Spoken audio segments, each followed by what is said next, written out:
informational hearings to obtain necessary information are helpful in the determination of its policies and carrying out of its duties. So, let's begin. Due to relatively low load growth, stable fuel prices, and other factors, electricity wholesale prices in recent memory were relatively stable. There was sufficient supply to meet demand, and in fact, many thermal plants retired due to economic inefficiencies, environmental regulations, or some combination of both. The result was historically low capacity prices. Capacity in PJM is defined as the availability of power supplies to meet the need. For delivery year 2024-2025, the PJM capacity price was $28.92 a megawatt day. That posture quickly changed. The confluence of rapidly increasing demand from large loads, electrification, delays in interconnection, delays in construction of new generating units, and additional generator retirements caused capacity prices to spike. For delivery year 2025-2026, the PJM capacity price jumped to $269.92 a megawatt day, but that was not it. The conflict in Ukraine and other geopolitical events led to increasing fuel prices, all of which affected the cost of wholesale electricity. Most recently, the capacity auction cleared at $333 per megawatt day for the 2027-2028 delivery year. This has led to considerable concern among district residents who are only noticing higher electricity bills. Looking at this image, the district's residential bills are made up of 4 different parts: generation, transmission, distribution, surcharges, and taxes. In 2020, generation accounted for approximately 50% of an average residential bill, but as of January 2026, it rose to roughly 58%. In dollars and cents since 2020, the average generation portion of a residential bill increased from $35 to $80. That's more than double. Certainly other parts of the bill have increased as well, but this portion of the bill has increased at the fastest rate. Another increasing cost in the generation portion of the bill is RPS compliance. According to a report by Lawrence Berkeley Laboratories in 2020, RPS compliance costs were 5.4% of the bill, and in 2024 it had grown to 15.2%. In terms of dollars and cents, $65 million were paid in RPS compliance fees in 2020, and in 2025 it jumped to $272.6 million. Having read some of the pre-filed statements, I want to be clear. I'm not advocating for a change to the RPS statute. That is a legislative mandate enacted by council, certainly outside of the commission's authority. But I am acknowledging that this is a cause of rising costs and is a cost that is paid by all ratepayers. To date, there has been robust conjecture about the cause of rising electric bills, but not from those who influence the generation portion of the bill. No public forums or hearings. In several states across the PJM region, state legislators have called hearings to inform the public, to diagnose the problem and search for solutions. Today's hearing seeks to do just that. This hearing is not only to inform residents about the sources of the largest increase in their electric bills, but also discuss possible solutions. The Commission appreciates and recognizes the important job that PJM has in maintaining reliability in the face of a changing energy market. But the Commission has the job of ensuring that bills remain affordable for district residents. To that end, the Commission, based on petitions by OPC, opened formal case number 1183 to analyze affordability in a comprehensive manner, and formal case number 1183 to discuss capacity prices. Further, we continue to examine our SOS procurement process through formal case number 1017. Understanding our limited statutory control on the overall cost of district residential bills, we hold today's public hearing to hear from PJM and invited speakers to explain to the public the issues at hand, the reforms that are currently in place, and potential paths forward to lower costs. It is my hope that this initiates a series of discussions to inform the public about their energy bills. The Commission, through its rate-making authority, always holds numerous public hearings for each rate request that seek to increase distribution rates. That's only 27% of the electric bill. The other portion, This 58% that we're talking about today needs similar attention. It should not be hidden within our regulatory dockets or in technical conferences where the general public may have limited ability to engage. To that end, I hope that the hearing today provides the public with digestible and insightful information on all the components of the energy, specifically the electric ecosystem, and how they impact the costs reflected on a residential bill. At this time, I invite Commissioner Beverly and Commissioner Traby for any opening remarks. Good morning, and thank you for coming to this important colloquy into what this commission can do with regard to generation rates. I understand that the witnesses have all filed testimony, and I've read the testimony.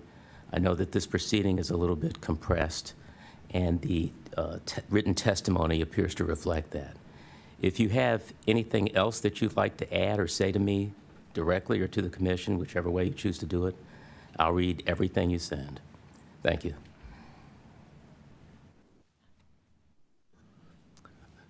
Thank you, Mr. Chairman, Commissioner Beverly. Good morning, everyone. Thank you very, very much for taking time out of your very busy days to come down here for what I believe is one of the most important hearings that we've had at this commission during my 3.5 years here. I want to thank you for your interest. I want to thank you for coming out. I note the importance, the criticality of the discussion that we're having today. As the chairman noted, we are facing circumstances that, quite frankly, I don't believe were with any of our eyesight or our crystal balls when the city moved to a restructured market back following, Maryland's moved to a restructured market in the mid-90s. We moved in 99. Supply was abundant, prices were low, and quite frankly, I think there's a valid argument that the market worked very well for the better part of a quarter of a century. The market was restructured at that point, and I think we would be open. I think all of us would note that there comes a time when maybe we need to rethink where we've gone, where we think how we move forward. I wanted to, as Commissioner Beverly said, thank you for the testimony that you submitted in advance. There are a few phrases and technical pieces within your testimony. Please pardon me if I ask you to break a few of them down, because quite frankly, I think that this is so important for the public, the members of our public, to be able to digest it, that a lot of the energy speak that we do on a regular basis will not be fully digested and appreciated by our fellow residents.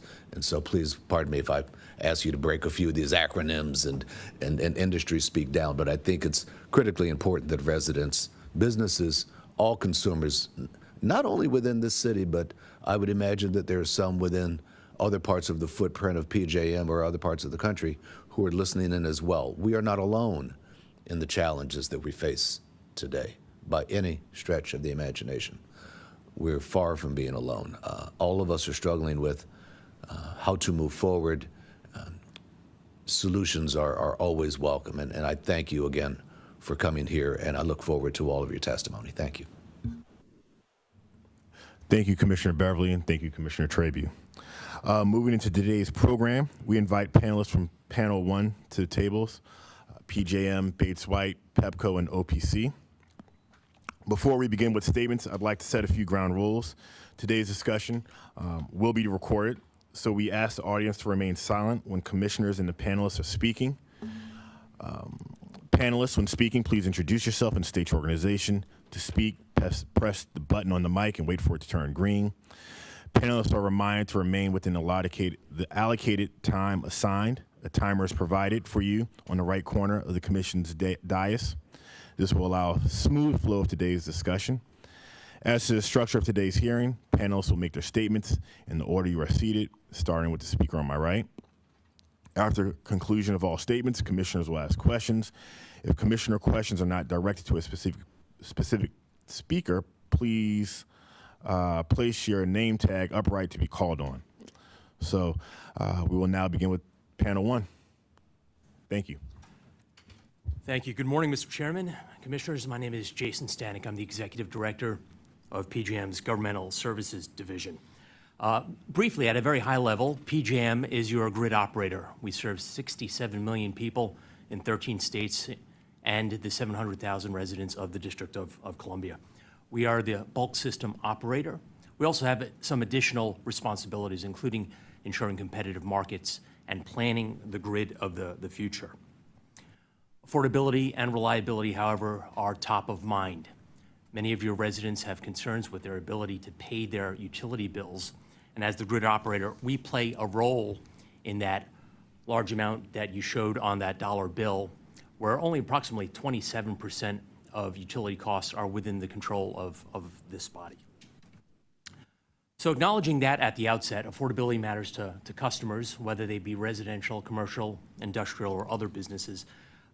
Just a few days ago, the Energy Information Agency released some information noting that residential prices for electricity in the district went up by approximately 27% year over year. While that seems high, and it is high, you look at other neighboring jurisdictions, including Maryland, which went up by 89% from last spring to this past spring. It's caught everybody's attention from elected officials on down. Yesterday, the Washington Post had an article on Pepco's upcoming rate increase, and they noted, I quote, "The cost for Pepco to buy power has exploded in recent years, jumping from $29 to $333 in 2026. That is not true. People are confused because of the terms that we're using. They don't buy power. They buy energy. And in fact, they buy electric energy, so electricity. But it wasn't power prices that went up from 29 to 333, it was capacity. So we need to be careful as we discuss these issues. But I would argue that at the end of the day, your customers in the district don't really care about the components of the bills. They're looking at what amount is due. I can tell you that serving as a state utility regulator and working for the federal regulator, I appreciate these affordability concerns and recognize the limitations that utility regulators such as the DC PSC are confronting right now.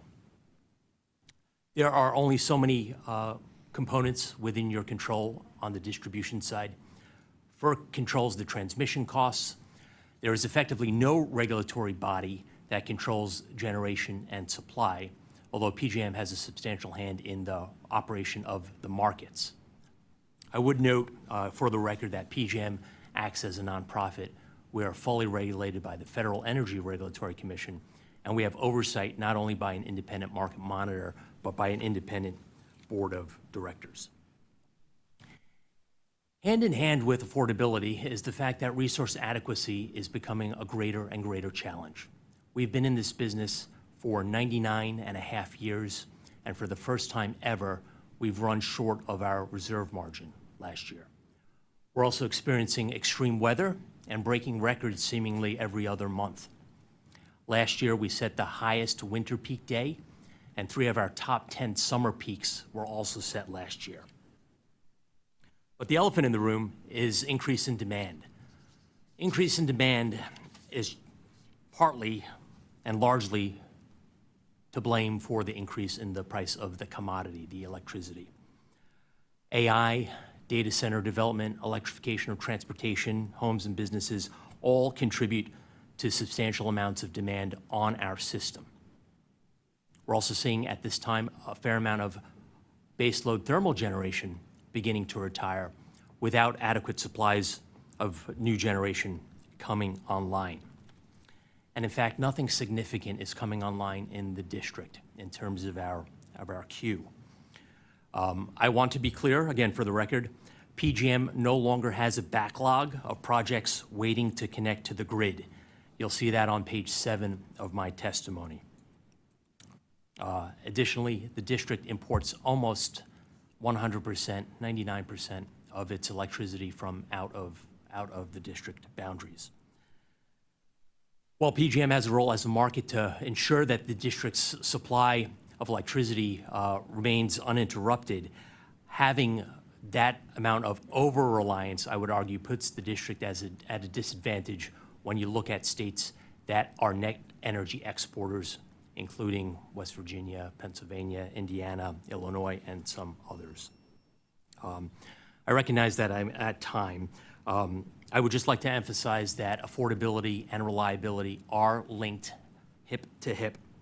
We remain committed at PJM to working with our states, our regulators, policymakers, lawmakers, ratepayer advocates, and residential customers to ensure that this challenge is met head-on, and we'll have another number of reforms underway right now that we hope will address these affordability challenges. I look forward to your questions. Thank you.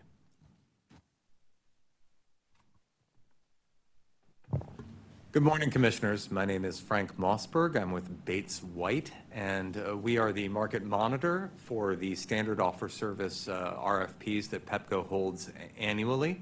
We're also the technical consultant in formal case 1017. Wanted to do two quick things with my time today, and they're more for the benefit of the people in the room here, since you know these things. But I wanted to, number one, explain how most generation rates are set for most residential customers in the district, and then note three things that we see as contributing to the increase in bills over the last few years. So how are generation rates set for most residential customers? Most residential customers in DC take what is called standard offer service, or SOS. What this is something that was established about 20 years ago, and it is a generation service for ratepayers who choose not to choose a competitive supplier. In the district, you can, if you want to, choose a competitive supplier. Larger customers often do. But residential ratepayers, or anyone who doesn't want to do that, gets this standard offer service. And again, it's been around for about 20 years or so. How is it priced? We have an annual auction, or an annual request for proposals, and we have 2 bid days a year. What we do in those bid days, we cut up the SOS load into fixed percentage blocks. So we call this a block, but it basically represents about a certain percent of the SOS load. And wholesale suppliers compete. They offer a price. It's a price-only auction. We take the lowest price bid. And what they do, if they win, is they are obligated to essentially serve this load or absorb its costs, and those are energy costs, capacity costs, ancillary service costs, as well as the cost of meeting DC's renewable portfolio standard. And they do this, these are costs that normally would fluctuate. They go up and down in every hour all the time. And what they will do is take all these fluctuating costs, and for a fixed price, they will serve them. And for residential customers, they do this for 3 years. So all these fluctuating costs, we get a fixed price product for 3 years. We bid out 1/3 of the residential load each year.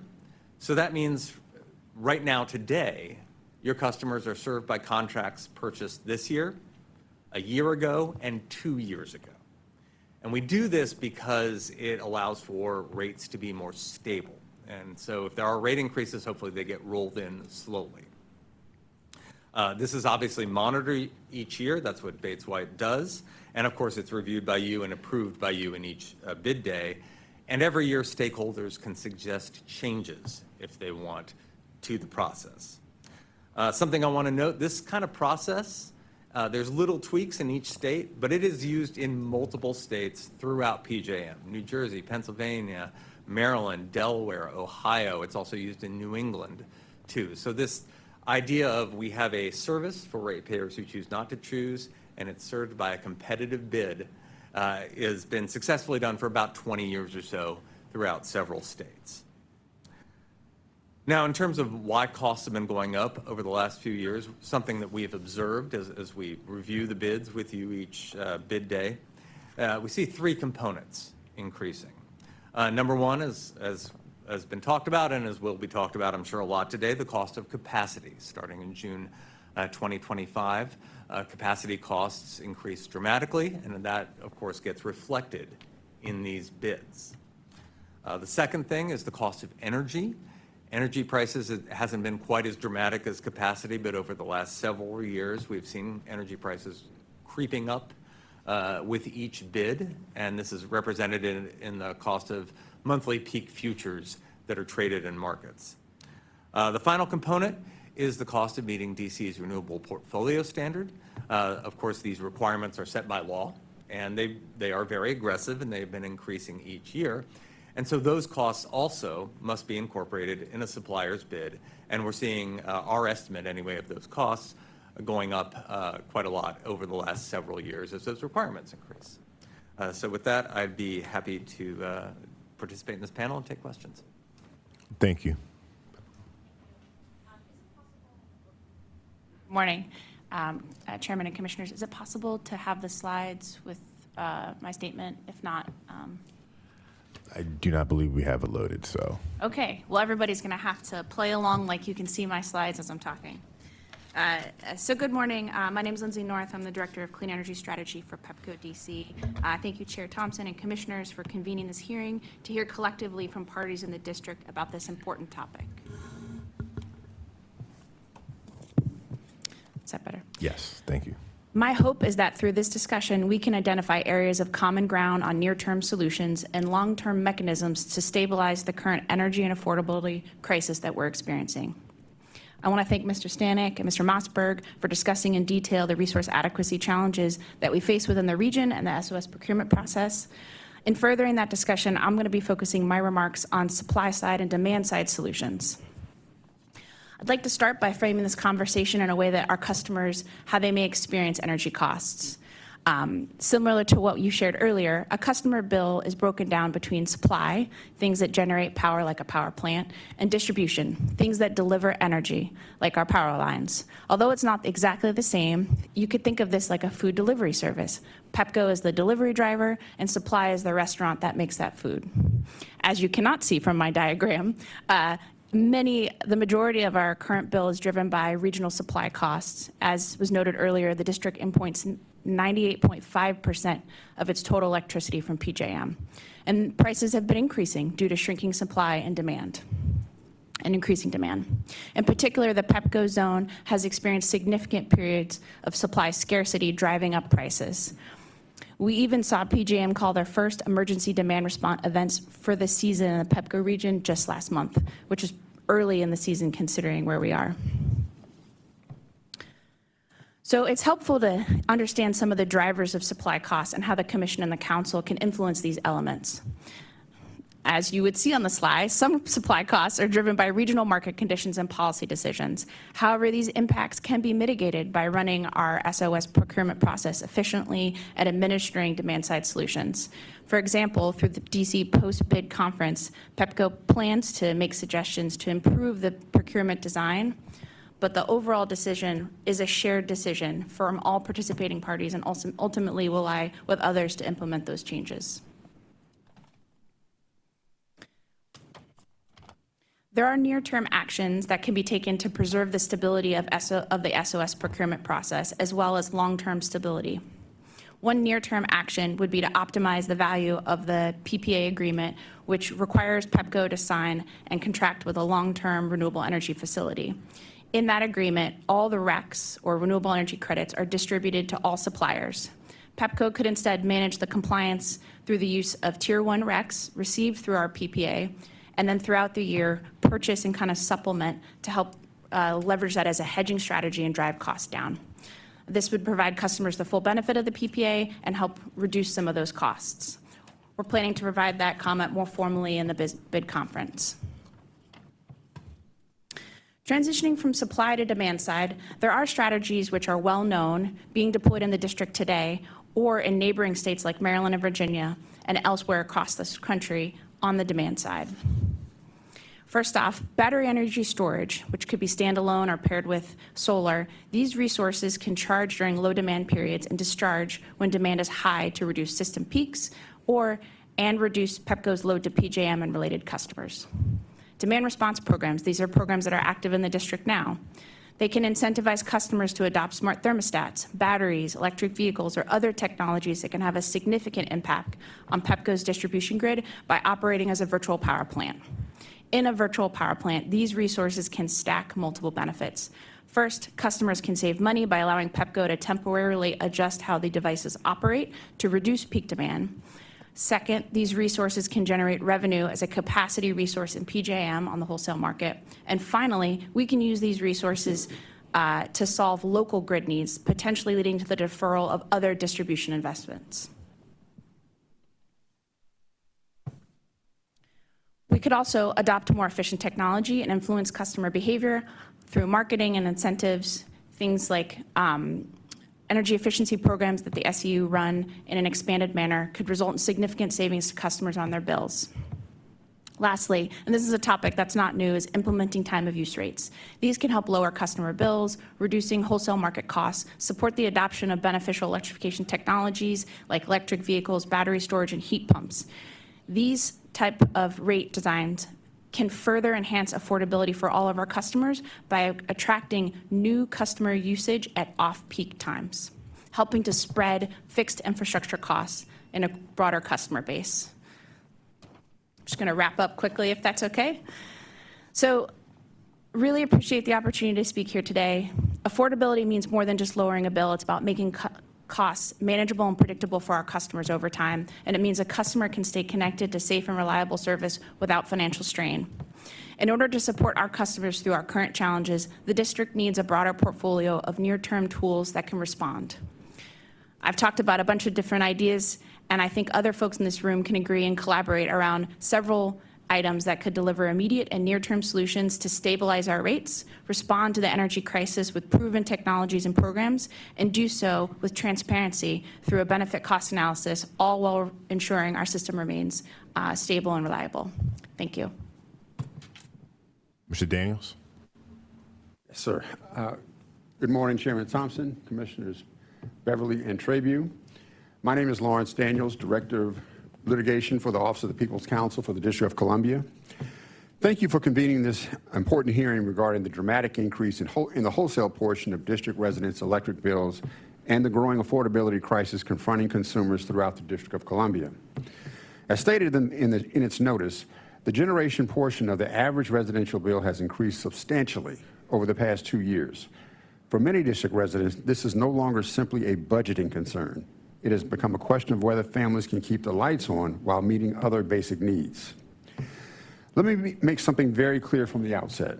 The Office of the People's Counsel is not against economic progress. We are not against technological advancement, innovation, artificial intelligence, or modern infrastructure development. We recognize that data centers and the new technologies are becoming an increasingly important part of today's economy and everyday life. We also recognize that data centers have the potential to create jobs, encourage innovation, and strengthen economic growth throughout the region. However, that progress cannot come at any cost. Economic growth that produces unsustainable utility bills, massive arrearages, and ultimately service disconnections for residential consumers is not responsible. Growth that turns seniors on fixed incomes, working families, and small businesses into the venture capital fund for data center developers is untenable and unsustainable. Responsible growth must both support and protect the public interest. OPC's concern is not the existence of data centers themselves. Our primary concern is who pays for the infrastructure necessary to support them. Under the current structure, many of those costs are being broadly socialized to consumers throughout the PJM footprint, including electricity customers in the District of Columbia. Every month, rising utility costs contribute to the increase in the number of customers in arrears and receiving electricity service disconnection notices. Behind every customer unable to pay for this essential service is a family struggling to survive. For many households, it means choosing between keeping the lights on, buying groceries, or paying for medicine. And for some families, falling behind on utility bills can become part of the path towards housing instability or even homelessness. This is particularly urgent when about 85% of low-income households in the District of Columbia spend 50% of their income on housing, leaving little money left to support their lives. Clearly, the state of the problem has outgrown the structure designed to manage it.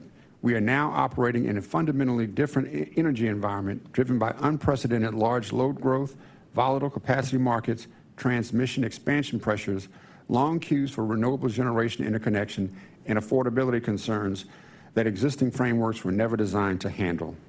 The current outcome of PJM's decisions are sacrificing the public interest on the altar of corporate convenience. Trying to cobble together the broken pieces of that system is becoming a futile exercise. A new system grounded in genuine cost causation principles, affordability, and flexibility to accommodate innovation needs to be developed quickly. A threshold question that needs to be asked is whether data centers are a viable long-term model for the emerging information revolution. If they are not, more efficient and cost-effective technologies must be explored before we are saddled with billions of dollars in stranded assets. If they are, major reforms are essential to ensure consumers are not crushed by skyrocketing energy costs. OPC submits the following list of high-level changes that need to be made to the system. First, transmission cost allocation rules must better align with the principle of cost causation. Large load customers should bear greater responsibility for the transmission upgrades necessary to serve them. Existing residential consumers should not become the financial backstop for speculative projections of economic and electricity growth. Second, PJM needs a more rigorous process for determining whether proposed large load development is legitimate and reasonably certain to materialize. Technology companies are projecting enormous increases in data center demand, yet a substantial number of those projects may be delayed, downsized, or abandoned altogether. Transmission planning and demand projections should not be driven by speculative growth estimates. PJM and transmission operators should require meaningful financial deposits or collateral for failed capital investment, contractual commitments, and demonstrated project viability before including large load projects in long-term demand forecasts. Third, renewable energy interconnection reform is essential. PJM currently has a massive backlog of new generation projects waiting to connect to the grid. Fourth, affordability must become a central consideration. I'll just wrap up briefly. Affordability must become a central consideration in wholesale market and transmission planning decision. Reliability, economic development, environmental conservation, and affordability are not competing goals. Affordability data metrics in the PJM region need to be used as a guide to evaluate the impact of PJM reforms. At the end of the day, utility regulation is not simply about markets, transmission models, or infrastructure investments. It's about thoroughly examining all of the factors involved in producing transmitting energy the public can use at affordable prices. That is the responsibility entrusted to all of us. That responsibility requires us to ensure that the future of energy development in this region remains not only innovative and reliable, but fair, affordable, and sustainable for the people we serve. Thank you. Thank you, Mr. Daniels. I'm going to pick off kind of where you ended there because we talk about capacity prices, we talk about the need for more supply, and you touched on that when you started talking about interconnection reform and the backlog. Mr. Stanek, still used to calling you Chair Stanek, but Mr. Stanek, PJM has certainly had very well-documented issues processing the interconnection queue that led to substantial delays. In your testimony, you talked about that the queue was clear. Just talk more about that, and since it's now clear, what's actually getting built? Thank you, Mr. Chairman. So the queue is clear. The backlog has been resolved. Effective April 27th of this year, we initiated a new class of projects called Cycle 1. Over 800 projects have entered that queue. We're currently using the next 90 days as an audit period, and then we will provide characteristics of those 800 plus projects. I would be surprised if more than just a few of those projects, if any, are actually based in the district. We have seen a change in the characteristics of the projects. The new 800 plus projects comprised mostly of natural gas, which is the predominant fuel type, followed by battery storage, nuclear, and then in fourth place is solar. That is vastly different than the queue cycle that we just closed, which was almost entirely clean and renewable energy, led by solar, battery, and wind projects. I think that reflects a change in policies at the federal level, a change in where our developers are seeking to invest their dollars. So hopefully the 90-day period is running. In another 60 days, we will unveil exactly where these 800 projects are.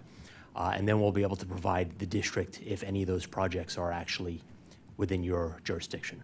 Okay. The portion that you have cleared, what do those look like in terms of now they have the signed ISAs? Are we getting steel in the ground? Are those coming online? What does that look like? Slowly. We have approximately 60 gigawatts of projects with signed ISAs, but not all of that 60 gigawatts will actually get constructed and be connected to the grid. The historical connection rate of projects in the queue were only about 10 or 15% of the projects that actually made it through the queue would connect to the grid. We're hopeful. We're working with a lot of these project developers that have signed ISAs to get through their processes. But there are hurdles. Once you leave PJM, you need siting and permitting authority from your utility regulator. Oftentimes, we're having trouble with supply chains, particularly for renewable projects that are looking abroad for that infrastructure. Later on top of that, new tariffs. Some of these projects may no longer pencil out. So it's a concern. We need that 60 gigawatts of projects on the system. We needed it on the system last year. Whether or not that's all going to be developed is to be determined. Okay. A few more questions. You certainly talked about, actually a few of you talked about DC being a net importer. And so please, anybody respond to this. We're a net importer, almost exclusively a net importer. So it's not even net, we're an importer. Yet we have a very robust RPS program. How is that program factored in to what the district has to import?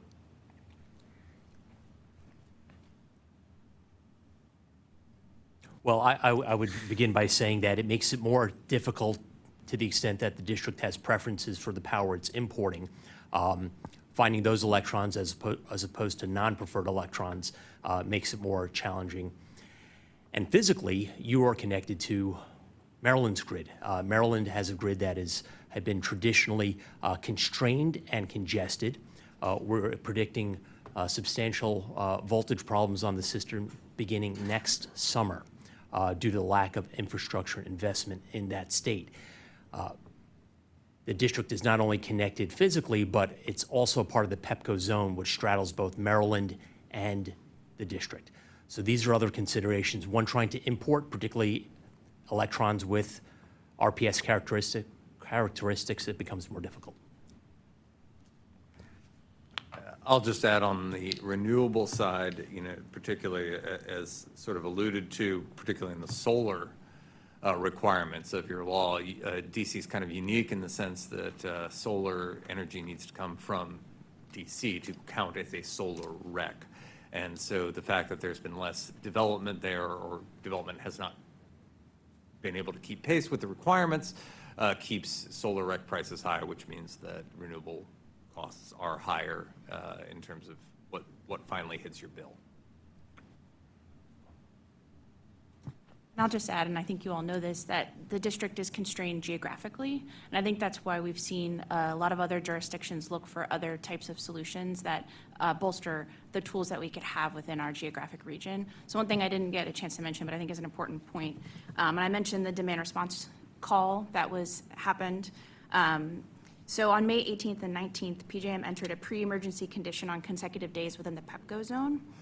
And they actually requested the DC DLC program, so that's our direct load control program, to respond. And within those 2 days, the assets that we have in the district provided more than 40 megawatts of load reduction. And that's in addition to generating over $500,000 worth of revenue from PJM. And those costs go directly back to pay down the cost of the program. So that just goes to show, I think we've seen in Maryland, Virginia, other places, looking at in-state resources that can hit that value stack of reducing the impact on the supply costs and provide distribution level benefit through solving local system needs, like if there's a substation overload or instances like that.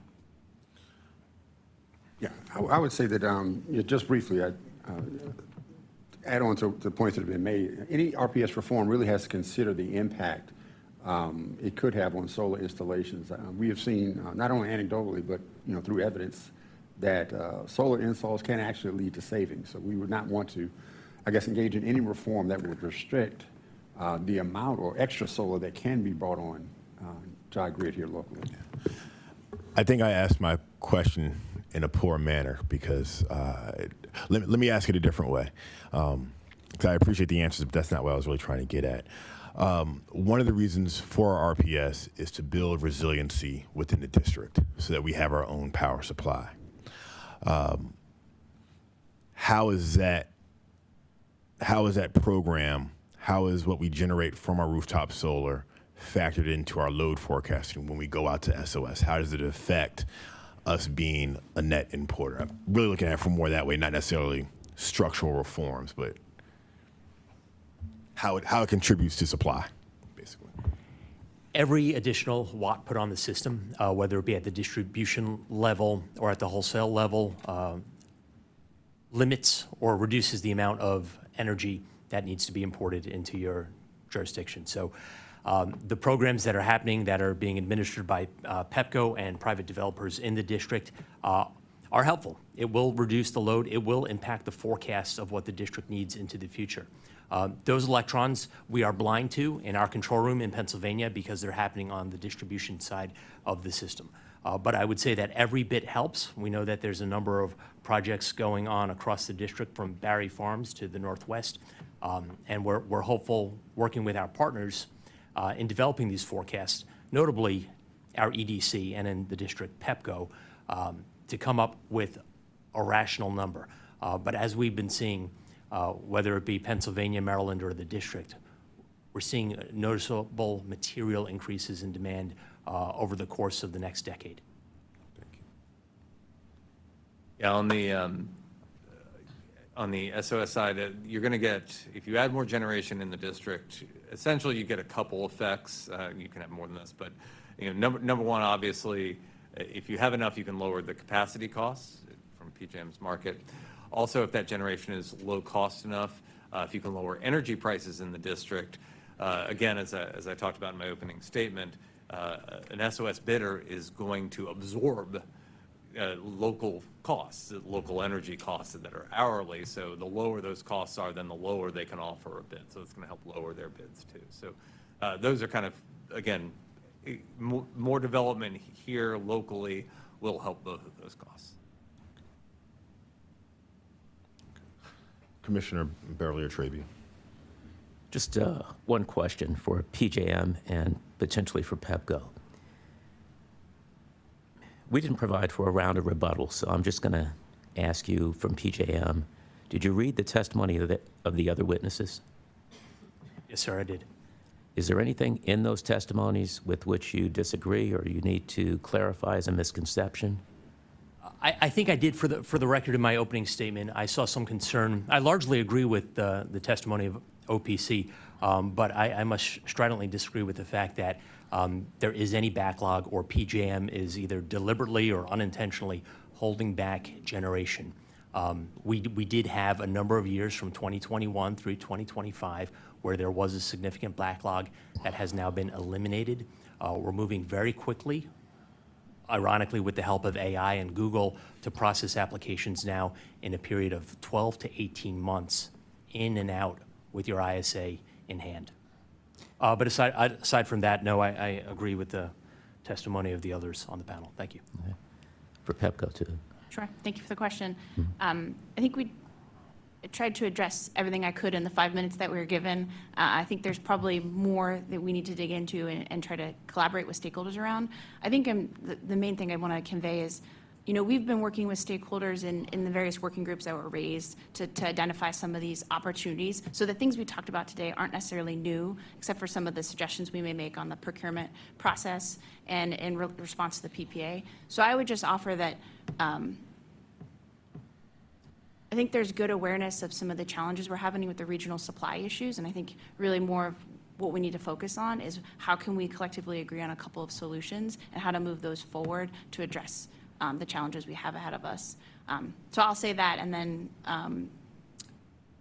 may follow up with additional comments after we've had a chance to kind of digest everything that was said today. Okay, I just have one follow-up question.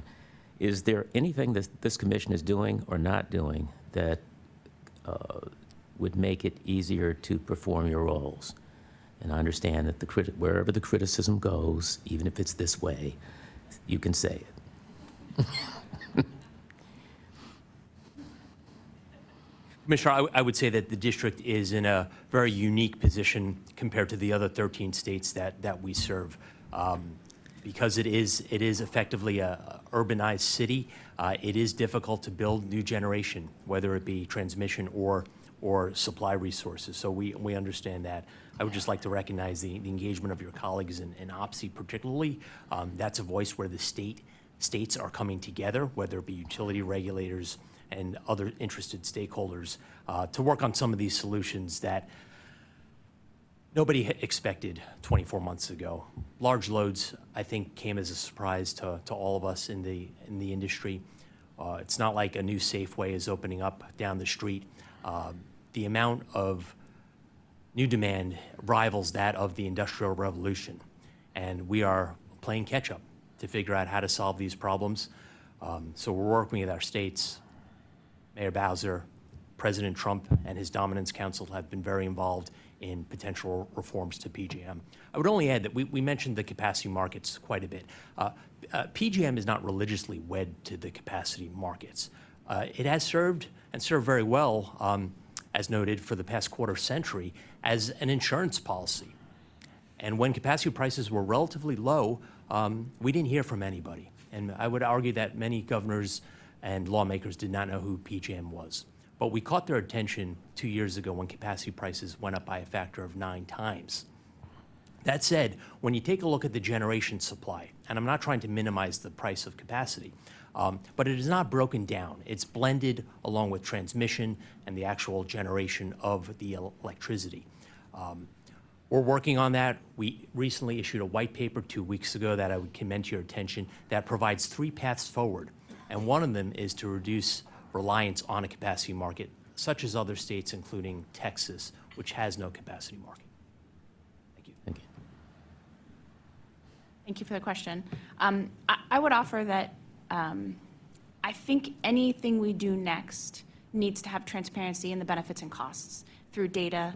And I think we've got a lot of that data, and we've heard a lot of it today in terms of what are the challenges and what are potential opportunities. I think the one thing that I think stakeholders in this room have been collaborating on for many years is a benefit cost analysis framework, which can help all stakeholders kind of measure and understand on a level footing what are the things that we can do and what are the value and impact of those things. And so I would just urge, the commission, I know there's been lots of work on it. There's been a consultant that's been hired. So we just urge moving that process along and releasing that framework so that stakeholders have another tool to think about and measure against any actions that happen next in response to this. Okay. I'm good. Well, I would urge this commission, knowing that you cannot influence the decisions that are made by FERC and PJM, you can be aware of the impact of those decisions. So I would ask that you use, when making rates, use those mechanisms that closely examine each and every cost that is being proposed, every increase that's being proposed, so that you if any increases have to incur, that they would be done as minimal as possible without compromising reliability.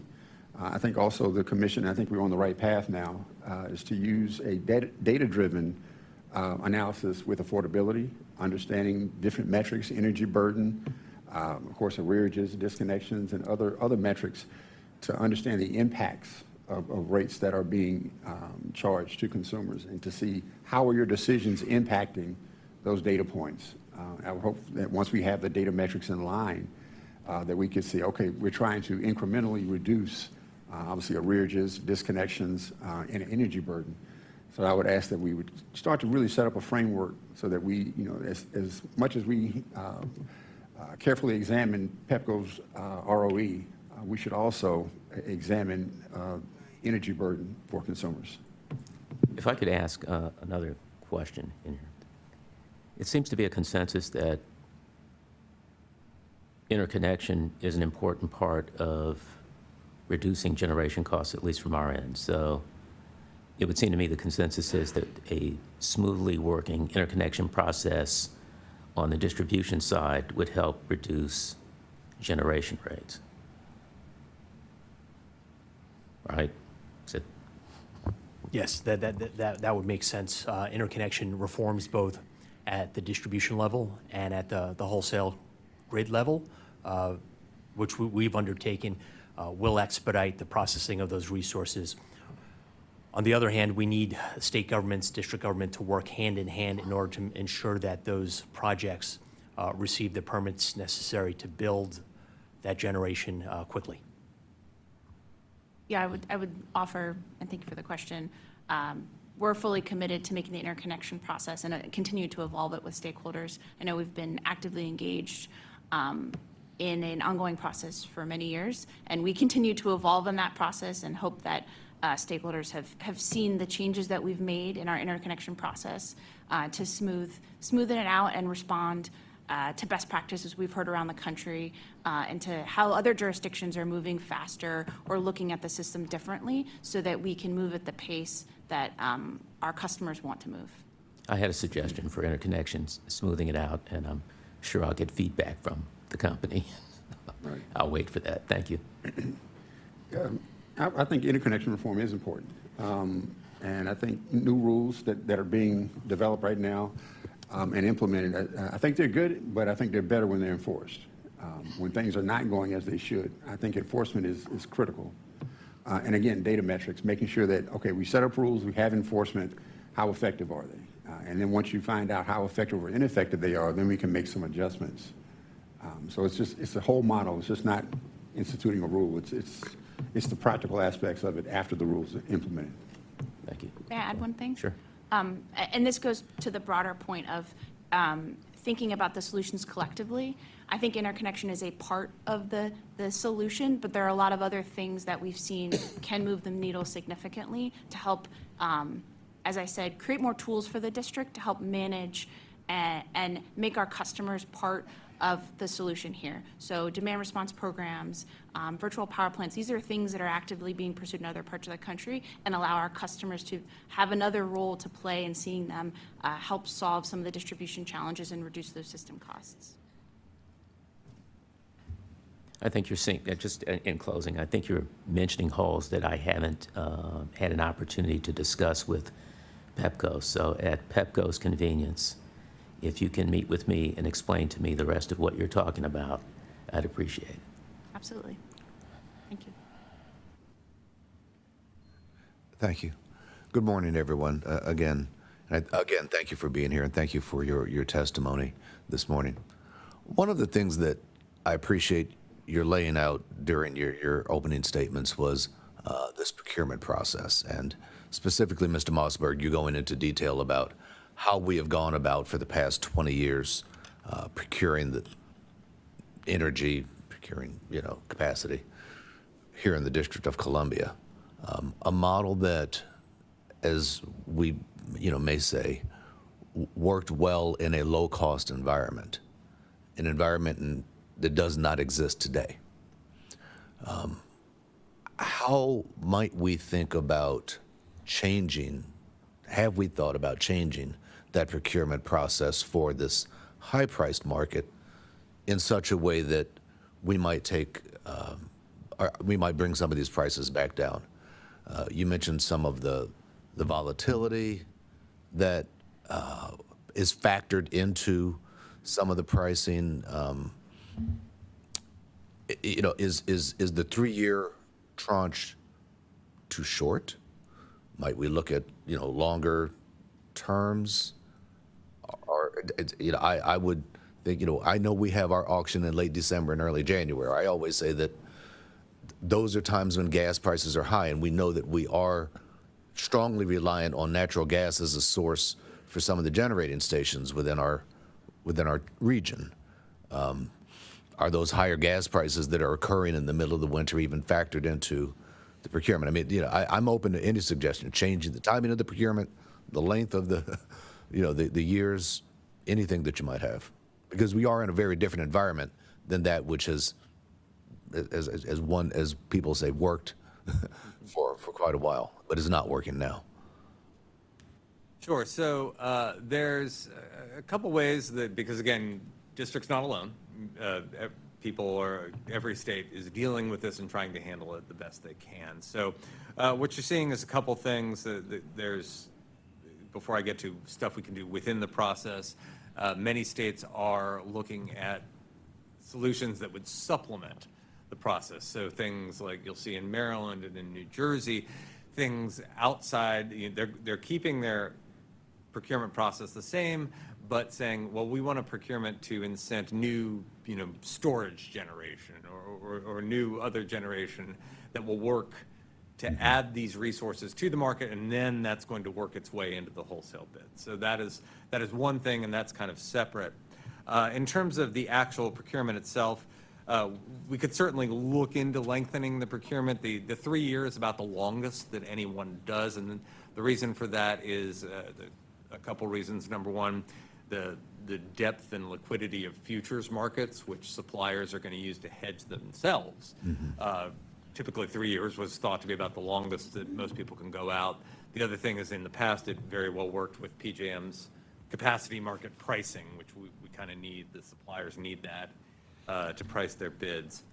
One thing though that we are looking at, and we have this biennial review process in docket FC 1017, is something that is to split out the responsibility for the maintaining renewable portfolio standards from meeting those standards. And again, that's not to do away with them or anything. It's just simply to say, rather than bundling them in with these SOS bids, we can split them out. And that's something that's done in other states. You see that sometimes in Pennsylvania and in Delaware and so forth. Has that process worked in other states to help reduce prices? It can. It's going to give you a couple things definitely, and then you hope it also reduces prices as well. The two things it gives you for sure, number one is price transparency. You right now, a wholesale supplier is going to sort of lump that cost in with their bid, and we can estimate what that is, but they don't say it for sure. So when you split it out, it is more clear, it is more definite, you know what you're paying for it. Number two, for sure, you get policy flexibility. So currently, if you want to do something like your long-term PPA or something like that, you have to think about, how do I integrate this in with this SOS process? And it gets a little more complex. But when you separate it out, you're no longer stuck to that 3-year term. You can do these long-term PPAs, long-term rec procurements, and that sort of thing. So you get those things. And then you do hope it lowers cost as well, because you are getting the renewable supply directly from the supplier, and you can do a competitive procurement to get the lowest cost that you can at the time. Yeah. So that's another way to help where lowering costs work in as well. Okay. I'm the newest of the 3 commissioners, but I remember we having a conversation with your team after, when I was just recently appointed, having seen the first set of bids that came in. And I asked a question at that time around, we see the number of different bidders who have bid on our load, and whether or not that was adequate, whether or not that was providing the robust competition that you would hope would happen, and therefore bringing the best prices available. And I know that some changes have been made, and those have been good, and we've been lately getting more bidders bidding on the DC load. Maybe this is a follow-up to Commissioner Beverly's question, but is there anything that we can do as commissioners to even further bring about more competition for the load that we're bidding out here in DC, and therefore potentially, if the economic theory is right, that the more competition you have, the lower prices you might realize? Is there anything that we can do from our seats here, but anything we can suggest to our city council that might help us, bring about more robust competition as we're bidding this load out every year? Again, you've alluded to this, but I think some of your current support has been very good. We have made some tweaks in the process which have helped bring in more bidders, and I will say that this process has been very consistent over the years, and that does help. There's a predictability to it that we find suppliers like. If things get changed around a lot, that's pretty difficult. In terms of additional changes, one thing, again, I'll go back to it, but the splitting out the RPS might help as well attract new suppliers, because then that's something I, as a wholesale supplier, I no longer have to deal with that. I don't have to put that in my bid. I don't have to go find recs. I don't have to worry about running short of recs. So that could be another thing that, in addition to the benefits I talked about, also helps bring in some additional suppliers as well. Okay. And if I may, I wanted to welcome up my colleague, Debbie Sears, to see if there's anything else she wanted to offer response to that.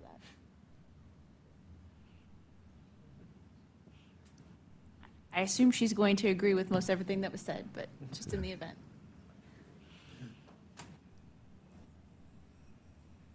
Hi, my name is Debbie Sears. I'm with Pepco Holdings.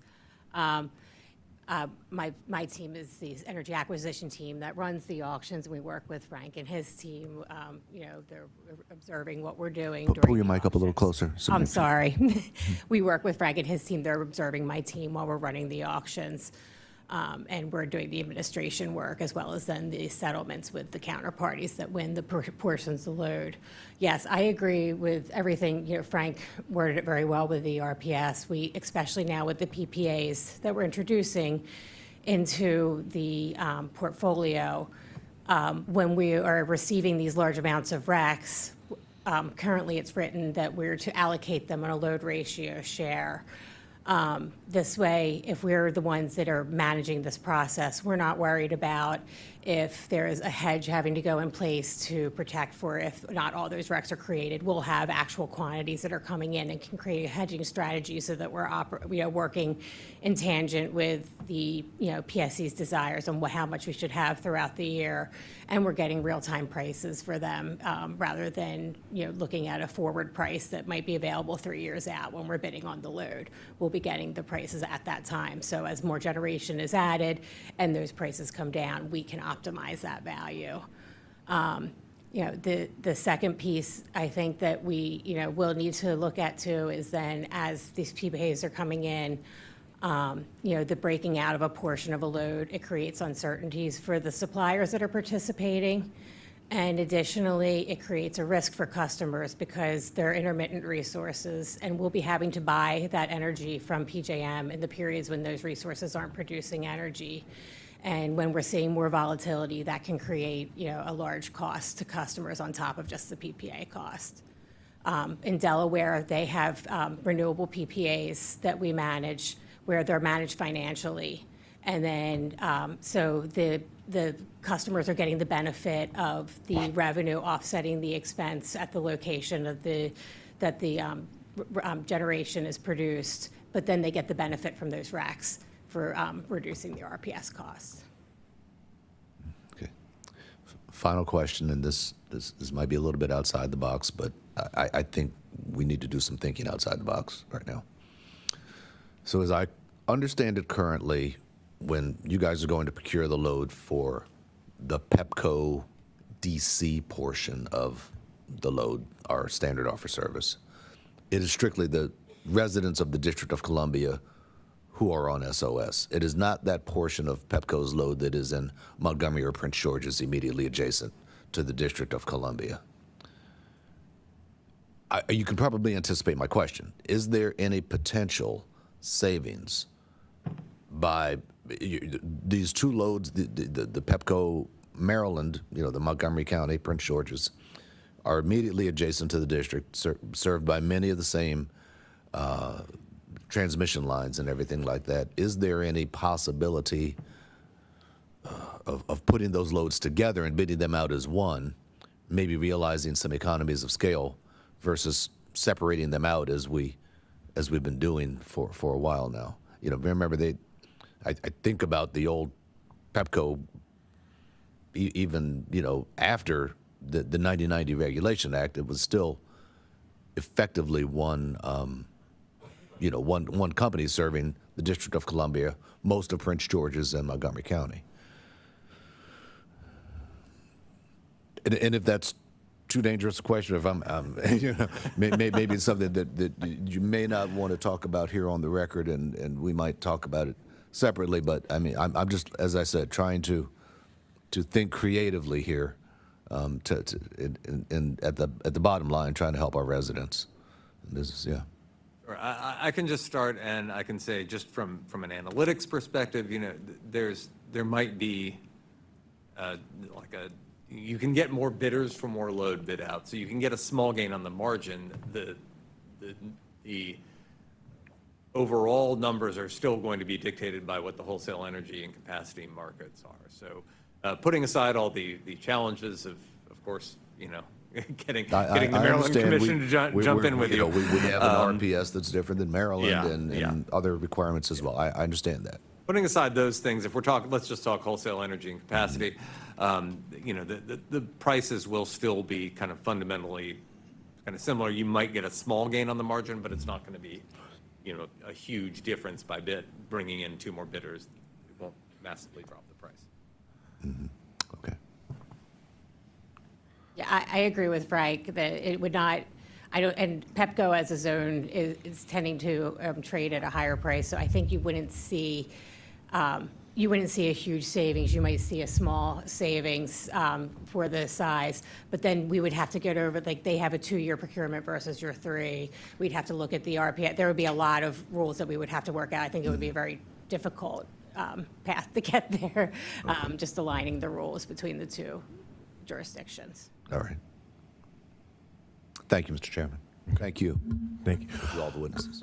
I am going to. Sorry, I do have a follow-up question. And Debbie, I didn't catch your last name, but in your few remarks, you said a few interesting things when you started talking about the effect of the PPAs, how that affects the procurement that we do during SOS, but also the additional things that it requires in terms of capacity prices. One of the things that we've certainly heard a lot about is the use of PPAs. And how they can serve as hedging mechanisms.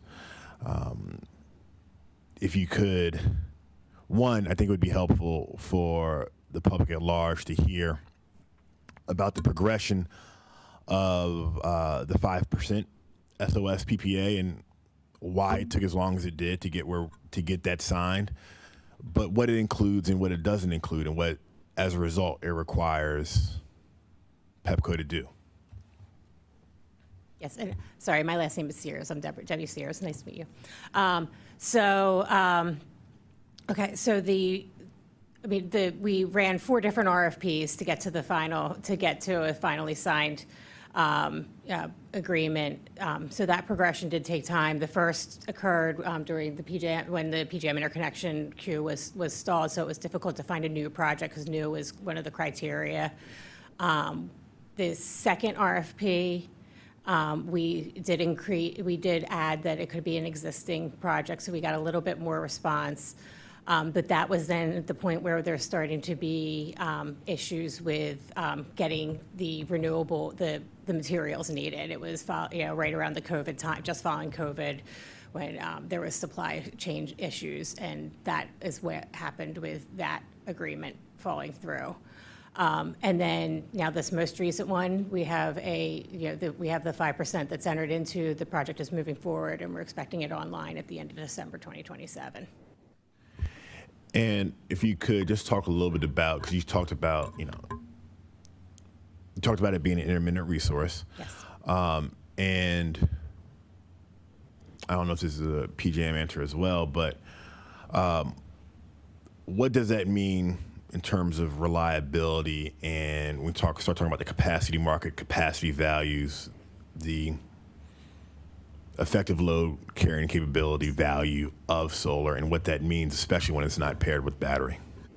So the effective load carrying capability for solar is quite low. I believe it's about 20%. I didn't check that. 8? Thank you. It's about 8%.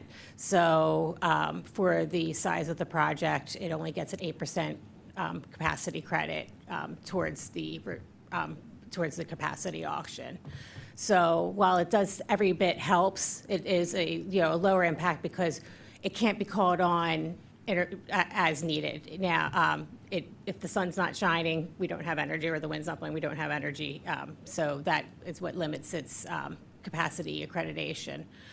When you match it with storage, it does go up, but then that's an additional expense, and you're not getting an additional megawatts for that storage on there at the same time, because, you know, it adds to the value, and that we can be, you know, storing those megawatts, those additional megawatts being produced in the, you know, when we might have some excess, when the project is generating more than needed, and used at a later time. So that helps with the hedging mechanism of having the generation throughout the day. But it's not, you know, adding to the total output of that one facility if you have the storage with the solar. But again, it gives you a higher capacity rating, so it has a bigger impact on, you know, the capacity market itself. As it is, you know, with a renewable project, if it's not generating, if the renewable resource is not available, you don't have generation. So then we would then, with this setup, we would then be just going into the PJM market and buying that on an hourly basis.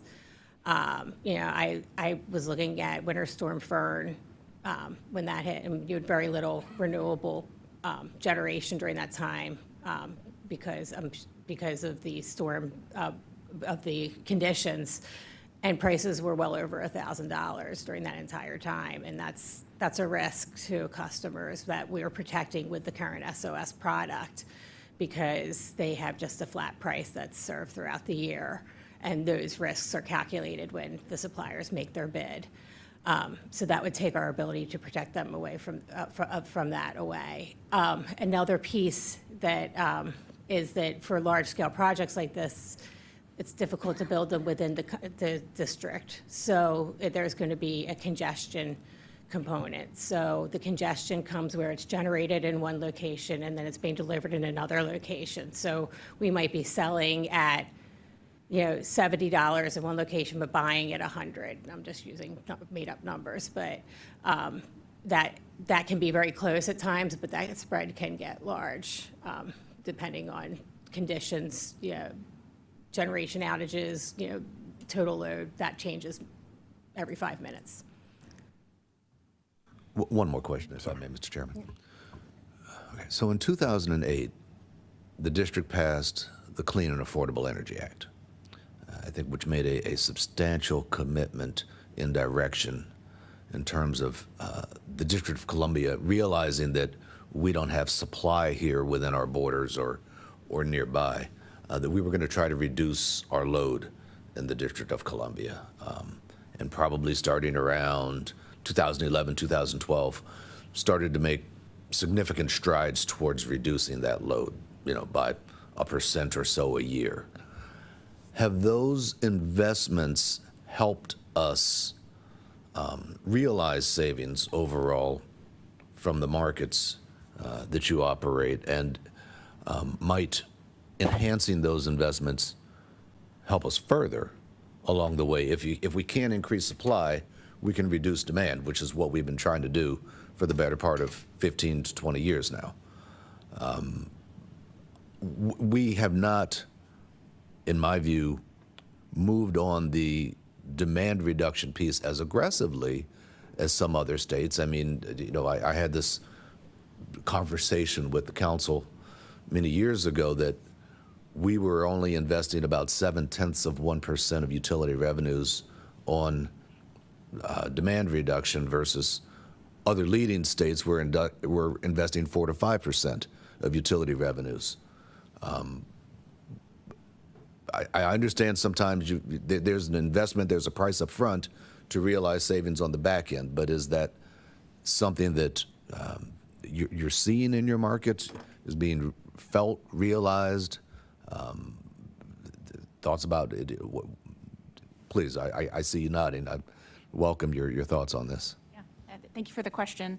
Yeah, I think one of the biggest things that's changed probably between 2008 and today is technology and the willingness for our customers to take actions and invest in solutions. And so I think the opportunity we have with demand reduction is pretty significant.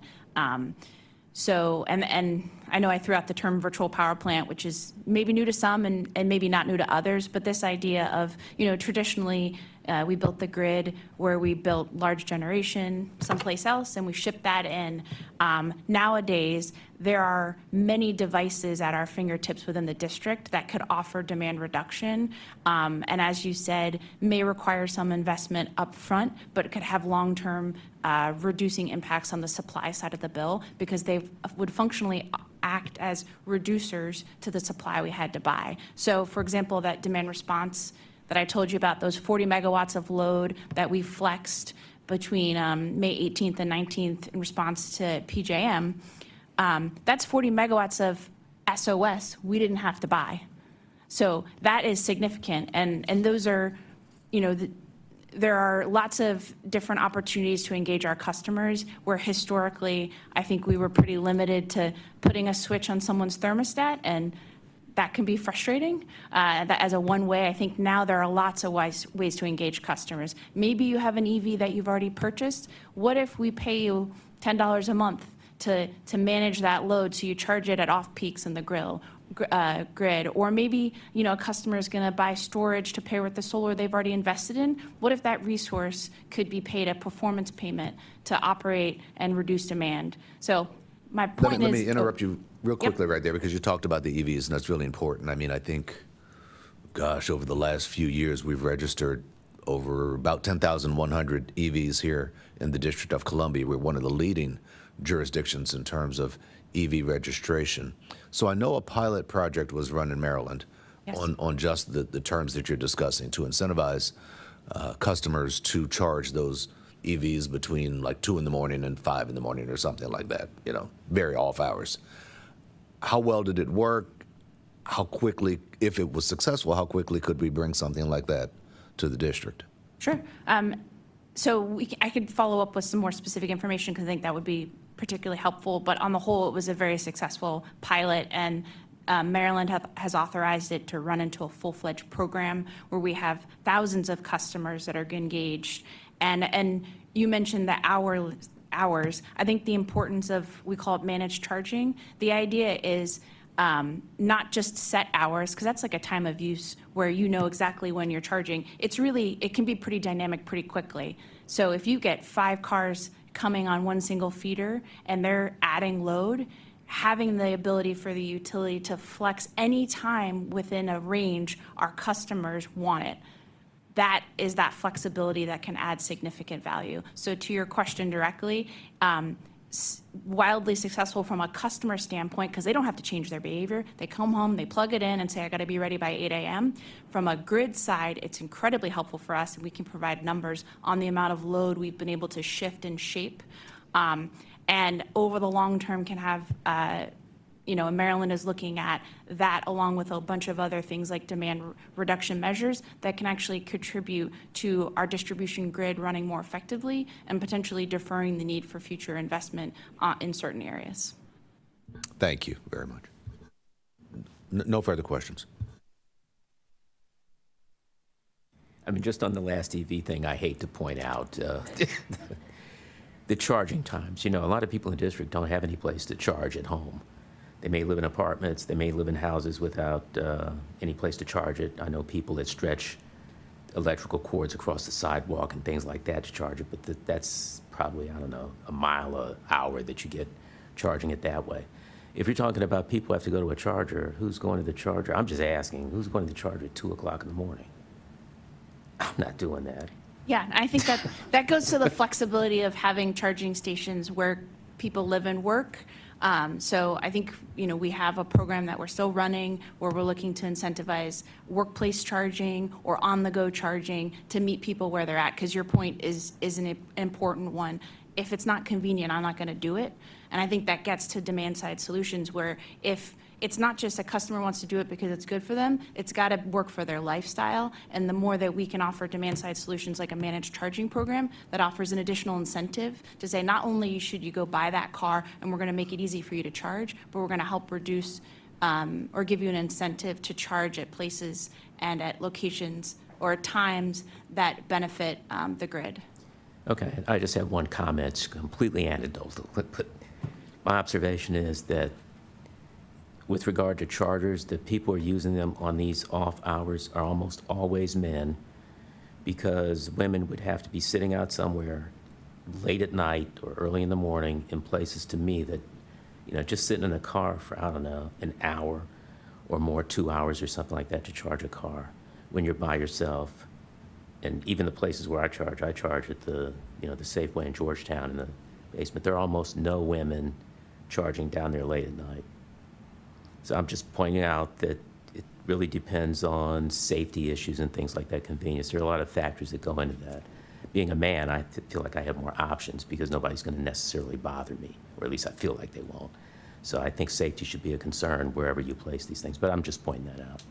Agreed. Thank you. Last question. It's a quick one, I promise. Going back to the discussion before, do we have at least an estimate of how many batteries there are in the district? I know we keep very robust records at the commission in terms of solar installations, but what about battery storage? Does PEPCO or OPC, anybody have that? Okay. We can get that information for you. Okay. And maybe somebody on another panel will have that information as well. But thank you.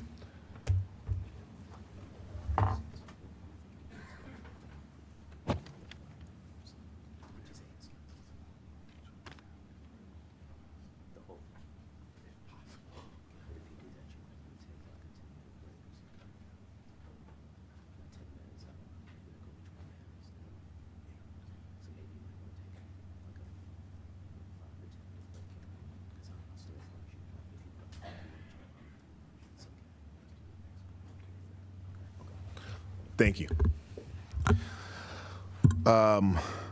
We now invite panel 2 to the table. This includes Electrified DC, Sierra Club, Grid 2.0, DCSEU, Constellation, and the Electric Power Supply Association thing.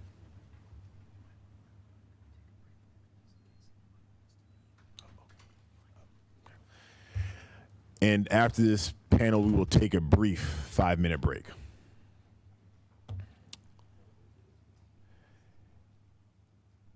And we'll start from the left. Or, yes, your left. Hello? Yes. Can you hear me? Yes. All right, thank you. I actually do have to run right after this, so I won't have time to answer questions. But to start, I am Romita Biswas, representing Electrified DC. Chairman Thompson, Commissioner Beverly, Commissioner Tribune, and representatives of PJM, PEPCO, and the local power community, thank you for the opportunity to testify on the potential pathways to address energy affordability in the district. Our energy system is the backbone of the local economy of the District of Columbia. The financial burden of the rising costs of energy has impacted the financial independence and freedom of the people of DC. The impact on financial independence encroaches on the survival of small businesses, local economies within the district, and harms the district itself through the reduction in taxes being levied. Under PJM, DC shares the same low deliverable area, LDA, as Virginia. Our capacity costs, which are discussed frequently, are impacted by the exposure to large load growth and the shortage of capacity resources in the LDA, which also have been impacted by the ELCC rating changes. The energy costs we incur are tied to our own consumption of energy and the lack of generation within the district. When we are unable to produce our own energy, or at least to control the consumption of our power, we are directly exposed to market volatility. We are exposed to congestion driven by demand across the district, the cost to transport that power, and the ultimate need to meet marginal demand through procuring energy at a higher cost. The common thread across these challenges is scarcity. Our increased exposure to volatility in energy capacity and transmission is due to our lack of local resources. Often, pressure to manage affordability is by suppressing prices retroactively. But affordability is ultimately determined by the local balance of supply and demand. Therefore, long-term affordability requires building resiliency, efficiency, and affordability into our system in order to reduce the need to procure increasingly expensive power from outside. In order to seriously consider energy affordability, we must not look for easy wins, but we must discuss first performance-based regulation frameworks, expanding the resources we consider local capacity, and passing plug-in solar legislation as a very brutal summer approaches. Resiliency in the face of supply chain disruptions, large load growth, and electricity market volatility requires building an efficient, self-reliant system. If resiliency, efficiency, and therefore affordability are the primary objectives, then the underlying incentives to achieve those outcomes must be scrutinized. The district's regulatory framework supports a century-old financial structure that rewards capital deployment and asset accumulation, not necessarily performance or satisfaction of the objectives that impact quality of service, like efficiency, resiliency, affordability. Customers now benefit from service that is affordable, not necessarily capital expansion like we had a century ago. Under cost of service regulation, utilities earn returns by investing in physical assets with limited compensation for avoiding costs through efficiency. Utility incentives remain tied to capital expansion rather than customer outcomes. A modern regulatory framework like the RIIO, which is used in the UK, standing for Revenue Using Incentives to Deliver Innovation and Outputs, basically aligns utility incentives with customer outcomes by setting multi-year revenue frameworks tied to measurable performance outcomes. This results in a structured balance, basically allowing utilities to gain a reward for delivery efficiencies while customers benefit from lower long-term costs. And I think this is something that is relevant for the district because I think we're facing the same misalignment where between like utility incentive and customer service, we don't necessarily have the alignment. As someone with an electrical engineering background, I think the most direct path to technically addressing these challenges is to accelerate the adoption of DERs. But doing so hasn't necessarily been simple. Adoption in the district has not progressed at the scale or speed required to meaningfully impact system-wide costs. Solar deployment in the district remains constrained in practice by interconnection delays, upfront capital costs, and reliance on things like federal tax credits and SRECs, which do not uniformly drive adoption across all customer classes. Programs such as Solar for All have expanded access to rooftop solar for LMI households, but they do not begin to address the majority of customers or the majority of electricity consumption in the district. Given that approximately 60% of district residents are renters, and 75% of LMI households are also renters, a large load of our share, or a large share of our load still remains fully exposed to market volatility. And this exposure is most acute during summer months when we have peak demand costs or peak demand events, and the capacity costs are determined directly by our contribution to those 5 summer peak hours. Just a couple weeks ago, we had what Lindsay North from PEPCO mentioned. We had a demand response event where, can I go a little longer, please? Where we basically had to reduce demand because we already had high heat. And that's not something we're really used to in our region. But what that does mean is we are capable of reducing our load when required as a capacity measure. And by having enough DER penetration and demand response participation, we can try to ensure that we're not procuring as much expensive power to meet high demand. So DERs, we're basically using them to soften and shift our peak load and reduce this exposure to market volatility. It's important to note that both Virginia and Maryland they both face the same grid pressure and affordability concerns, and they've passed legislation enabling plug-in solar. And DC Council member Charles Allen has also proposed a similar bill in DC, which includes legalizing and protecting balcony solar from interconnection requirements. And also in Con Edison, we have a demand response pilot, which basically pairs plug-in battery systems with window air conditioners, which is very beneficial for renters. And this leverages something that Lindsay North was also saying, which is time of use rates. So one last point I want to mention before I wrap up is there has been a concern of the SREC market issue, right?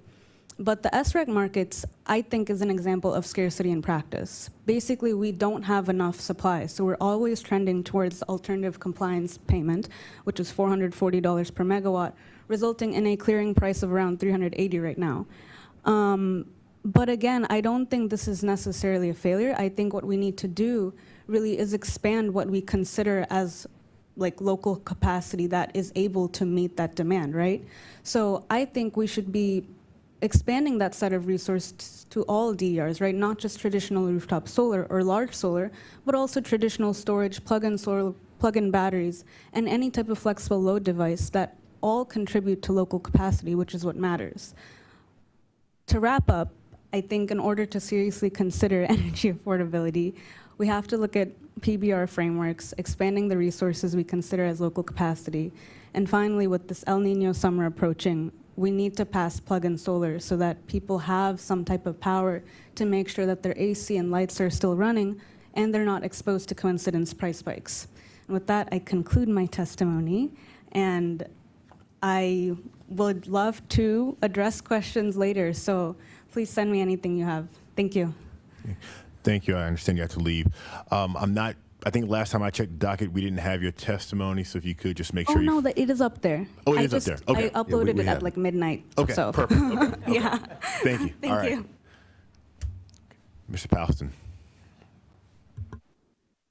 Thank you very much, Chairman Thompson and Commissioners. My name is Matthias Paustian, and I'm with the Sierra Club. I want to make one central point today. Local regulators absolutely do have significant control over the generation-related portion of DC electricity bills. Too often, generation costs are treated as if they're simply dictated by PJM or by fuel prices. But procurement strategies, including power purchase agreement, distributed energy generation policy, demand response design, and rate structure, like real-time dynamic pricing, all materially affects what district residents ultimately pay. I'll elaborate on each of these issues in my testimony, and there's more in the written testimony that I have submitted.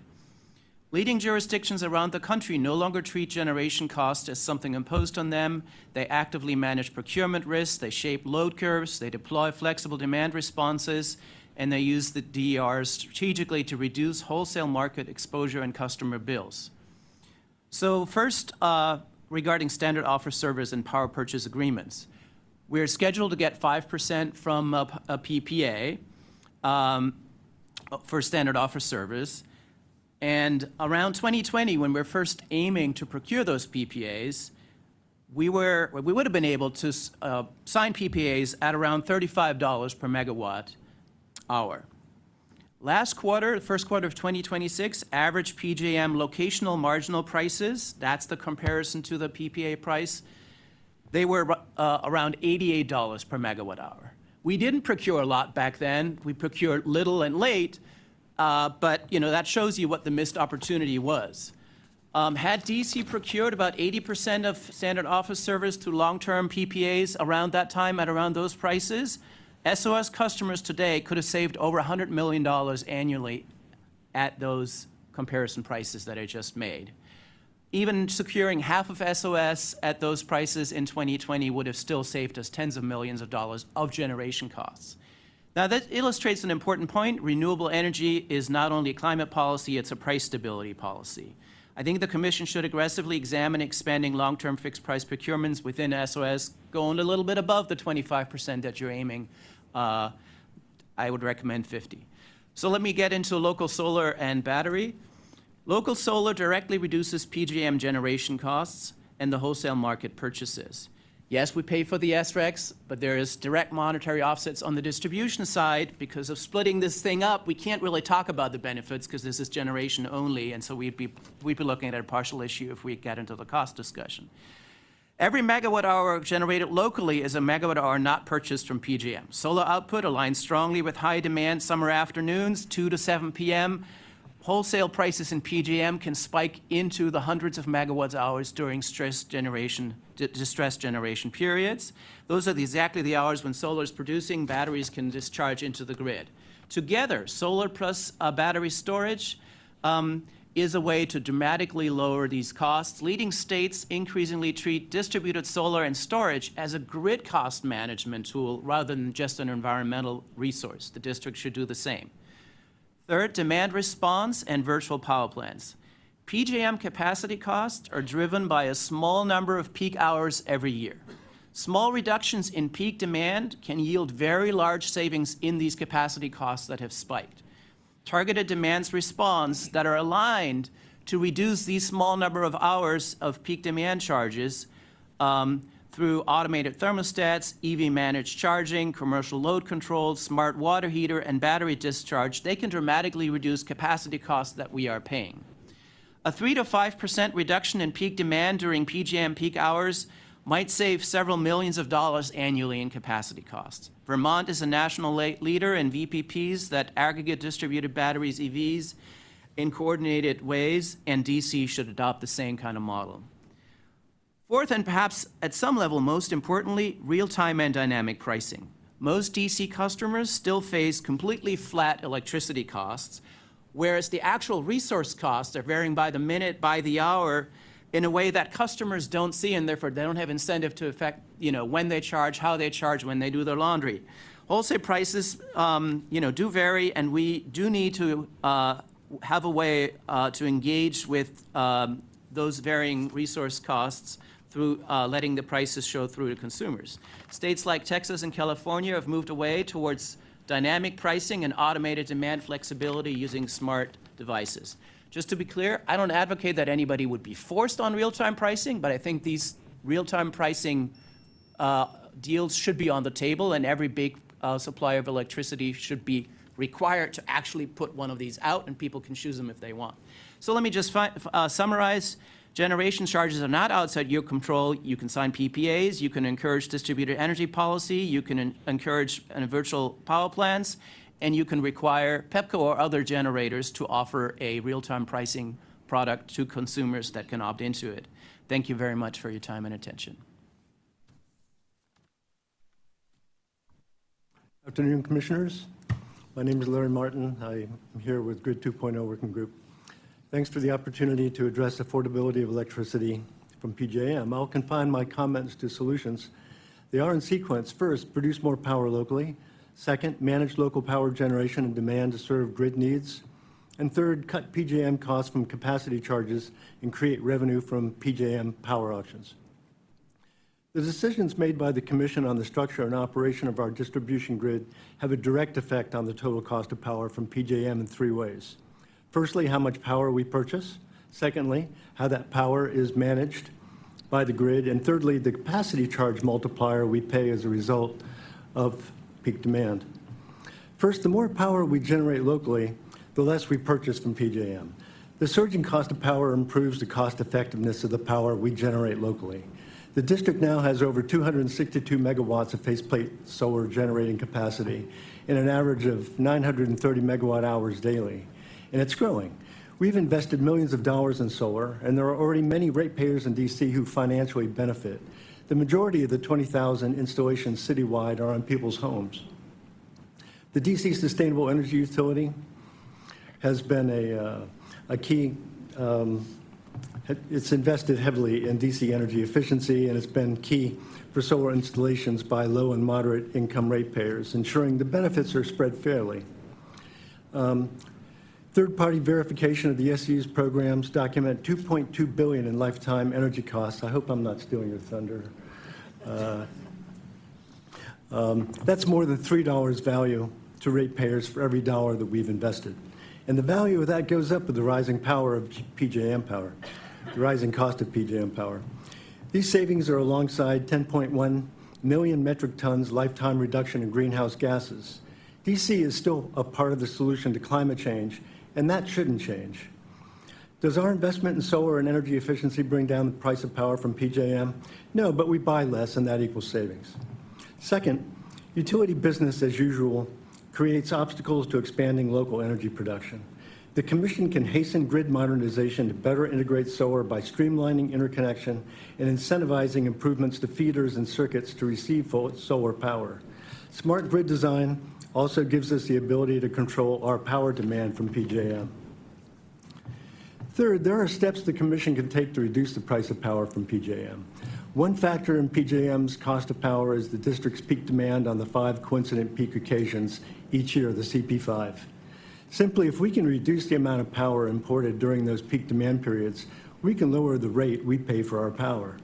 In 2026, the total cost of wholesale electricity increased 76% from the same time in 2025, as we've heard. But capacity cost increases are far greater. They've spiked 1,000% since the 24-25 delivery year. For every megawatt we can reduce our CP5, I estimate we can shave about $200,000 from our collective bill. Our high summer peak is about 660 6,800 megawatts. And by my reckoning, if we wanted to cut our collective bill by $10 million a year, we'd need to shave 50 megawatts from our CP5. We already heard from Ms. North, PJM, that we have shaved 40 megawatts without even the improvements that I think we need to be making to our grid. So it's quite doable, but not with business as usual. DC could also design grid management such that we could bid demand reduction into a PJM power auction and receive compensation. Improved grid design could help DC ratepayers save millions of dollars a year. There are other dockets where this hearing is important, including formal case 1156, where rates and tariffs can be changed to incentivize ratepayers to reduce power during peak periods of the day, and incentivize PEPCO to invest in batteries on feeders to better absorb solar generation and inject power back into the grid during peak demand periods. In formal case 1166, the Commission can lay down the basics for how to use batteries on the grid. We learned from the PSC study on battery potential published in 2018 that other jurisdictions have installed batteries to optimize power management on their grids cost effectively. Last I checked, a 100 megawatt battery would cost about $13 million installed. Formal case 1188, the IDSP proceeding, that's the gorilla in the room. PEPCO needs to plan how to incorporate new and existing distributed energy resources into the service of the grid and manage the power from them to optimize cost effectiveness. In broad strokes, a successful IDSP will chart the course for PEPCO to facilitate solar interconnection, manage feeders and circuits to meet solar hosting capacity requirements, and use demand-side management, including batteries, to improve power management and reduce the district's demand during the CP5 events identified by PJM. This is widely referred to as a virtual power plant. And happily, the Commission is in a position to be releasing a contract for that RFP very soon.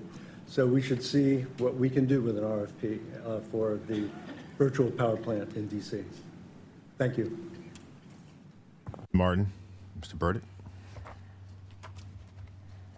Good afternoon, Chairman Thompson, Commissioners Beverly and Trabue, and thank you for the opportunity to testify today. My name is Ben Burdick, Managing Director of the DC Sustainable Energy Utility, or DCSEU. We appreciate the Commission holding a hearing on this critically important topic. At the DCSEU, we've seen firsthand the significant challenges many DC residents continue to face as rising utility costs, unemployment pressures, and broader economic uncertainty place strain on households across the district. Today's conversation about the rising generation portion of bills reflects what we are seeing on the ground. Energy affordability is more difficult for many district residents and businesses and became very evident during and after the extended cold weather this winter. With the DCSU running energy efficiency programs for the last 15 years, I want to begin with one enduring truth that I think everybody here is grounded in, which is that the cheapest megawatt hour of electricity is the one you don't use. The most cost-effective and durable way to protect DC residents and businesses from rising generation costs is to reduce how much electricity is needed from the wholesale market in the first place. Through efficiency and distributed energy resource, the DCSU exists to do exactly that. Since 2011, the DCSU has delivered $2.2 billion in lifetime cost savings for DC residents and businesses. Every dollar invested delivers $6 in lifetime cost savings. I want to make sure that we get that in there. So for every dollar invested is $6 in lifetime cost savings. Targeted investments in low-income communities, which ensures benefits reach those most impacted by rising costs, investing more than $120 million in programs and services for LMI residents, 840 single-family and 254 community solar facilities installed through Solar for All that will deliver more than $80 million in lifetime cost savings for over 11,000 income-qualified residents, and more than 10 million metric tons of lifetime CO2 equivalent emissions reductions. These programs directly reduce customer bills and blunt some of the impact of increases in generation prices. Capacity price increases, growing demand, and supply constraints are real and likely to persist. This has three implications. One is that energy efficiency remains a very effective price mitigation strategy. Every kilowatt hour avoided is energy not exposed to volatile wholesale market costs. Energy efficiency programs are consistently the lowest cost resource for utilities at a cost of about $21 per megawatt hour, according to a recent ACEEE report. This is less than half the cost of generating new electricity, where even the cheapest new fossil fuel sources like gas-fired plants typically range from $45 to $108 per megawatt hour. Second, peak demand reduction is increasingly critical. Programs that reduce system peaks help reduce capacity market exposure infrastructure strain, and system-wide costs passed on to customers. And consider an example from Massachusetts this past winter. During a cold snap, wholesale electricity prices surged to $520 per megawatt hour. Energy efficiency reduced demand by over 2,000 megawatts, saving taxpayers over $1 million in avoided costs in 1 hour alone. Given the trends in the PJM wholesale capacity market, efficiency programs are more important than ever for the district. Another important tool to make energy more affordable for district residents is the District Solar for All program. The Solar for All program has helped lower electricity bills by at least 50% or more for more than 13,000 income-qualified DC residents through single-family and community solar installations. Participants in the DCSU's Solar for All program can see more than $500 in annual bill savings, and the value of this work only increases as electricity prices rise. Low-income households are under the greatest pressure from rising utility costs and carry a higher energy burden. That remains critically important in this proceeding. The DCSU was designed to address these issues by investing millions annually in programs for LMI residents and owners and operators of affordable housing, expanding access to no-cost solar and electrification programs, and targeted interventions that deliver long-term energy bill savings. As generation costs rise, programs that deliver long-term reductions are not optional. They are essential consumer protections. The district is facing a structural shift in electricity costs, largely driven by regional forces. What the district can have some control over is how much energy we require from an increasingly expensive system. For over 15 years, the DCSU has consistently demonstrated that efficiency can provide immediate reductions in energy costs, distributed energy resources can reduce long-term exposure, and programs focused on serving LMI residents ensure no one is left behind. I'll close by saying we stand ready to collaborate on solutions as it relates to future efforts on efficiency for demand response, including things like virtual power plants, distributed energy resources to reduce energy use and costs. I appreciate the opportunity to testify, and we look forward to working with the Commission and other partners on solutions that keep energy affordable, reliable, and equitable for all district residents. Thank you. Thank you. Mr. Emmett. Afternoon, Chairman and Commissioners. My name is Mason Imnett. I lead the public policy team at Constellation Energy, a competitive power generator and retailer in PJM and across the United States. My testimony is not in the record. I will correct that and get that in. Constellation operates in every region of the country, and we are seeing the effect of increasing power prices on our customers. As a Pepco DC customer myself, I've watched the SOS rate increase over time, and I'm paying that same rate. But I've lived in DC for 30 years, so I've seen that SOS rate go down as well. It goes up and down depending on the market price of electricity and the cost of RPS and administrative costs. That means that to understand where we are today, we need to look at where we've been. Across all of PJM, the all-in cost of electricity, capacity, and ancillary services, that's the electricity component of the power bill, was generally declining until around 2025. In 2024, the all-in cost per megawatt hour was right around $40. Today, it's right around $70. So what was happening when prices were lower? Generators were retiring because that's what the prices were telling us to do. Over the last 10 years, 34 gigawatts of generation have left the PJM market. Over the last 20 years, 50 gigawatts have left. That's almost a third of the total generating capacity that's currently operating in PJM. As for the $70 price today, that's actually lower than it was when PJM started the capacity market in 2008. Back then, the all-in electricity cost ranged from around $80 to $115, so up to 60% higher than it is today. Prices feel higher today because we had such a long period of lower than average prices. Customers save money, generators are tired. Now that we have growing demand and need to build more generation, prices are coming back up to a historic average over that time, and we're feeling the change. So what are we doing about it?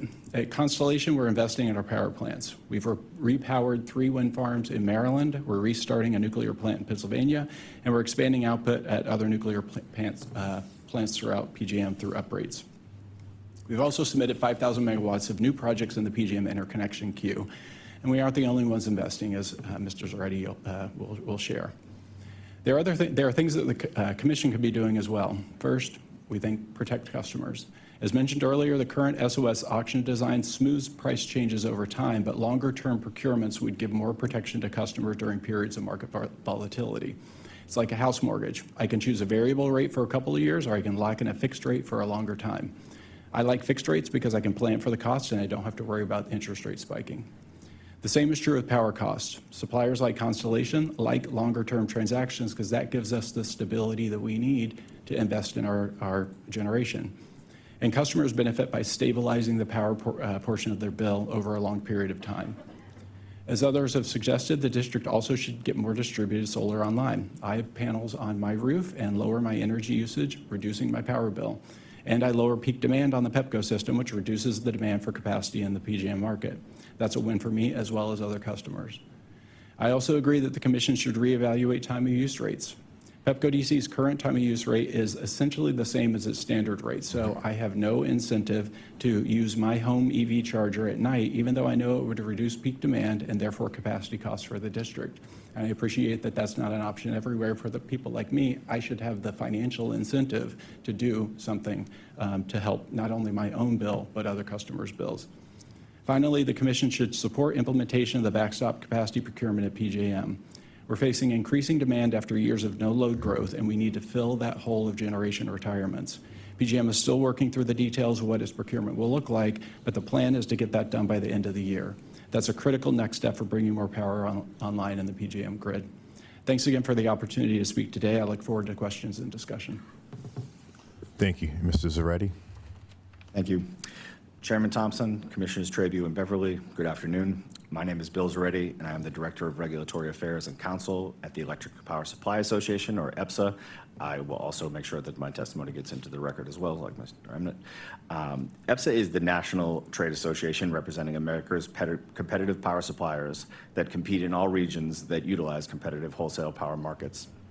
Please note that my testimony represents the position of EPSA, but not necessarily the views of any particular member. EPSA members own and operate approximately 225 gigawatts of generating assets, including dispatchable, intermittent, and storage resources across all ISO RTO regions in the country, including over 90 gigawatts in PJM. EPSA members share a deep commitment to electric grid reliability. Over the last 25 years, competitive energy markets have proven to be the most efficient, cost-effective, and transparent way to meet our nation's electricity needs while protecting electricity customers from inefficient investment. In recent years, for the first time in decades, demand for electricity is rising and is expected to rise significantly by the end of this decade in PJM. While this load growth has brought about increased capacity prices, prior to this step change, PJM had been in a period of flat or declining load and unsustainably low capacity prices. PJM's capacity market cleared at historically low prices beginning in the 2022-2023 BRA and bottomed out at a price of nearly $28 a megawatt day for the 2024-2025 BRA. These historically low price signals constituted a retirement signal, which some generators followed and opted to shut down, exactly as you would expect. With rapid and historic load growth immediately following these retirements, capacity prices in PJM began to rise, sending an investment signal calling for new resources. As recent data from PJM shows, a significant amount of new resources are responding to this signal and are set to come online in the region, with 413 megawatts placed into service since January and over 12 gigawatts currently under construction. PJM also recently cleared its interconnection queue and has approximately 53 gigawatts of interconnection projects with signed agreements to connect to the grid. However, many of these projects are being held up by issues beyond PJM's control, including permitting, siting, and supply chain challenges. In addition, under PJM's newly announced interconnection process, over 800 projects reflecting 220 gigawatts of a diverse mix of resources are being studied in its first cycle. If even a fraction of these resources reach their operational stage, they will put downward pressure on both capacity and energy prices in the region, the way the market is intended to function. While we know that load growth is happening, the scale and pace of this growth is still an open question. This uncertainty creates perhaps the greatest risks to both reliability and affordability for electricity customers, that being the dangers of significantly under or over procuring capacity during a time of volatile demand projections. EPSA remains engaged with grid operators, regulators, and policymakers to identify ways to ensure more accurate forecasts for growing demand are developed to better signal needed investment in generation. Fortunately, competitive markets remain the best vehicle to protect consumers amidst this uncertainty. When competitive power suppliers, like EPSA members, invest in generation, they do so without guarantees of cost recovery or an approved rate of return. The risk of investing in generation remains on the developers and owners of these plants, not ratepayers. As such, EPSA urges the Commission to reaffirm its commitment to support well-functioning competitive wholesale energy markets. In terms of other potential solutions, an investment environment that encourages and incentivizes voluntary bilateral or physical co-location agreements could be transformative in sparking critical investment and protecting ratepayers. Voluntary bilateral contracting and co-location isolates the risk of investment to the contracting parties and should be encouraged wherever possible. Finally, EPSA believes any discussion about retail electricity rates should include a close examination of the economic drivers impacting retail bills. Multiple independent studies conducted in recent years have concluded that increases in retail electricity rates in the last few years are primarily due to sustained utility spending on transmission and distribution infrastructure. State and local policies have also driven costs higher. To be clear, this is not a criticism of necessary utility investments. Instead, EPSA believes it is important to identify the economic drivers impacting retail energy bills as regulators are determining where to place investment risk and how to solve these complicated issues. Thank you again for the opportunity to be here today. I'm happy to answer any questions or be a resource in these discussions going forward. Thank you. My first question is a quick one for Mr. Imnett. You said that you're a Pepco DC customer. You're an SOS. You're not on a third-party supplier from Constellation? I'm not. Our rate is higher, and so I choose SOS. Okay, there you go. Yeah. No, but a more serious question. I think certainly a lot of discussion about supply and the need for more supply, and I think what my left side of the table, my right side of the table said more was on the on the distribution side, whereas the other side talked more about it on the transmission side. Specifically, you guys talked about the use of battery to really buttress our system to allow for shifting. And that's why I asked the question to the last panel, how many batteries we have in DC, because a lot of the solutions that have been discussed really revolve around the intersection of battery and solar deployment. And so I guess the question from me to you, at least this side of the table, is what really needs to be done to have our battery adoption match our solar adoption? Let's just put it out there. So I think what we need is to incentivize battery adoption in a way that specifically incentivizes the owners of these batteries to charge and discharge in a way that is beneficial for the grid and therefore, lowers the capacity costs. So I think we want to get away from let's just build out a bunch of batteries and say, how can we deploy these batteries so that they're beneficial to the grid and end up reducing costs? And that's a slightly different question. And I think the answer there to me is we have to basically allow people to, do what in the stock market you call, buy low, sell high. You want to. If I had a battery as a residential customer, I couldn't even say, I charge it at night when the wholesale price is, $10 a megawatt hour, and I discharge it at 4 p.m. when the wholesale price is potentially $300 a megawatt hour. I don't have access to that price arbitrage because there is no product for me as a homeowner that allows me to access that kind of tariff, right? And then the other question is, if people put batteries in front of the meter and they, discharge and charge in the way that I just said, should they be paying distribution charges? Are they, causing any extra costs? I don't think so, but I think they would be the moment they feed into the grid in front of the meter, be treated like that. Although they're beneficial for the grid, they're paying grid fees. So there's lots of things. You can get into lots of little details, but I think the basic thing is people have to see the prices that would naturally incentivize them to arbitrage, and they're not seeing them right now. And by the way, you got to change your benefit cost manual because you're not allowing the tracking of these issues on an hourly basis because the benefit cost manual said we're doing, I can't remember what it is, daily average or monthly average or annual average pricing. Your benefit cost manual can't even capture any of this stuff because of that decision. So, sorry, got to say that. wouldn't disagree with anything Matthias had to say there. I would add that it's not only about matching to solar, but certainly the grid could implement a battery strategy, batteries in front of the meter, batteries owned by, well, the utility, or it could be a third party even potentially, that would manage energy on the grid such that, yes, you could absorb the excess solar during the day, some of it which is being wasted now because the feeders and the circuits can't take as much as being fed in. But also, the batteries in front of the meter could charge during the time of day, as Ms. Hayes was pointing out, when energy might be less expensive, but then discharge during those times of day and times of year when there's going to be a capacity question or a capacity issue on the grid.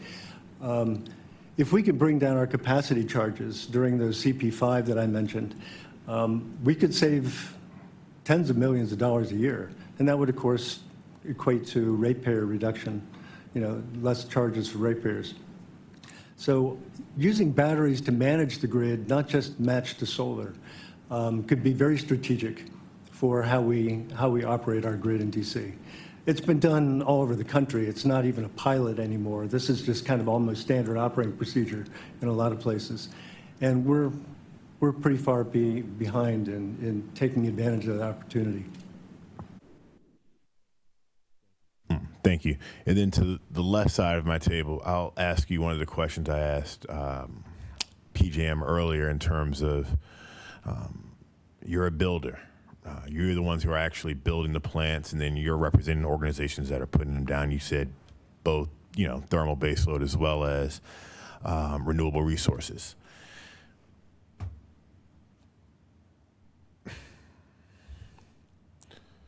What do you see as your biggest impediments to getting new units in the ground? One of the things that's always talked about is needs to be this price signal. Well, the price signal is there. It's been sent. We're now 2-3 auctions into the price signal. What's going to get these, whether they're base load thermal, whether they're intermittent, whether it's battery, what's going to get them built? Sure. So, yes, the increase in the capacity cost, the capacity price, we saw that year over year, and we got a reaction to it, right? We got a regulatory reaction of that's not sustainable, and it will be capped for 4 auctions. And so what we look at as an investor in generation is stability over time and regulatory certainty. Of course, then, once you make the financial case, you need to actually be able to get something built, get it through the interconnection queue, get it permitted, getting the supply. That's all got challenges, and let's wave a magic wand and assume that that's taken care of. But what we need to make the financial case is an expectation of outcomes over time, not necessarily a guarantee, but faith that the market is going to be allowed to work. And that's in question right now, to be blunt. And so we are hopeful that the conversations that are going on at PJM to talk about moving to a longer-term solution, that we'll start to get see some progress there in terms of market reforms. The backstop auction that I mentioned, do a one-time procurement to get additional generation kind of on an expedited procurement basis underway. But it's a challenging time from an investor perspective to not know what market outcomes are going to be over time. So a way you can resolve that is not rely as heavily on the PJM market itself and enter into contracts. So long-term contracts with load or individual customers, and then you stabilize that. We will have a view of what those market outcomes are over time, but you'll contract and get the certainty that you need to make the investments you need over time. Again, then you need to get through interconnection and permitting and supply and everything else, which is challenging, but that's our job. And I'll just sort of foot stomp the permitting and siting issue that Mr. Arndt referenced. EPS has been actively engaged in federal permitting and siting reform discussions. We're hopeful that Congress will pass something at the federal level. While I know in the district you're unlikely to build, large central station power or anything like that, given the district's constraints, you all are impacted by the decisions of other states that make it a little more difficult to bring resources, both on the generation and transmission and distribution sides to the market. So, while I think the district can lend its voice to that discussion and, encourage our neighbors to lean into streamlined permitting regime, I would note that within the PJM footprint, states like Ohio that have streamlined permitting and doubled down on a competitive markets approach have seen a pretty robust response to their generation needs, which, I think all PJM member states and territories will benefit from. Thank you. And then Mr. Burdick, I certainly agree with you. The cheapest megawatt is one we don't use. What have you found from the DCSEU's point of view to be, I don't want to say the most effective product, but perhaps that is the most effective product that you guys offer that allows customers to really manage their energy efficiency and create savings on their bill? Thank you, Chairman Thompson. I think historically, and as Commissioner Trabue would be well aware, historically, lighting and HVAC is our bread and butter. That's where we're focused. I think in terms of where we achieve our most cost-effective savings from a customer standpoint, it's large commercial. There are those organizations historically have had the dollars to invest. Sorry, move your mic a little bit closer. Sorry. Less so now, the environment that we're in from a commercial real estate standpoint, but certainly commercial lighting, commercial HVAC historically have been the biggest opportunities. As codes have gotten more stringent, our ability to incentivize those technologies has gotten more strained. And so I think, we'll continue to have to innovate there from the SEU standpoint of what is next for us. I think VPP's batteries are what are next for us. And to Matthias and Dr. Martin's points, we believe we can incentivize batteries. We're still working that out in terms of, but doing it from a GHG standpoint, not necessarily from a demand standpoint. So commercial and institutional, efficiency, lighting, HVAC upgrades have been certainly cost effective. And then certainly our engineering team is available from a technical assistance standpoint to go and do low and no cost kind of operational things. And I think that's an area where we can continue to look at demand as something we have not done as much of in the past, that we can look at demand costs and helping building owners on that large commercial side and multifamily side, monitor and also kind of model and map out where they're having their biggest demand days and hopefully help them avoid that, possibly through technologies like battery storage. Thank you. One of the things I noticed from this proceeding is perhaps underscoring the need for integrated resource planning, which we're a little late in doing, and perhaps it's not doing what it's supposed to do. So on that note, for any of you that participate in the integrated resource planning working group, are you able to get your thoughts that you're expressing today into that proceeding? And I'm specifically, I see Mr. Martin leaning forward, and that's who I have in mind, because his testimony seemed to me to be, what's the word, unpackable. You have it condensed together and layered over in a way that I think there are lots of things that are implicit in it that you may not have articulated, but I'm trying to pick at this one in particular for integrated resource planning. Actually, the working group and 1182 met for the fourth time yesterday. We have 5 meetings planned. It's a very compressed schedule. And at the end of our meeting, we did talk about how we do not have the opportunity to get into the level of detail and critical thinking and conversation among parties in the working group that is necessary to actually give a good product. The commission, I think, was reasonable in setting a timeline where they wanted to get something accomplished. To your point, Commissioner Beverly, we are a little bit behind in advancing the IDSP here in the district compared to other jurisdictions. So specific to your question, are we getting the chance to say everything that needs to be said? It's very compressed. And while we may be able to put points on the table, we're not getting good discussion because it's just so time limited. Other states, I think Maryland is into its third or fourth year. I'm not saying that's what we should be doing, but they've had probably 10 times the meetings that we're expected to have to accomplish a good IDSP. Whether or not we extend the time to put out a report on the proposed framework for integrated distribution system planning, setting that aside, there are points. There's a lot to unpack. The Commission and PEPCO have opportunities to advance a design for our distribution grid that will lead to a lot more opportunities for efficiency and for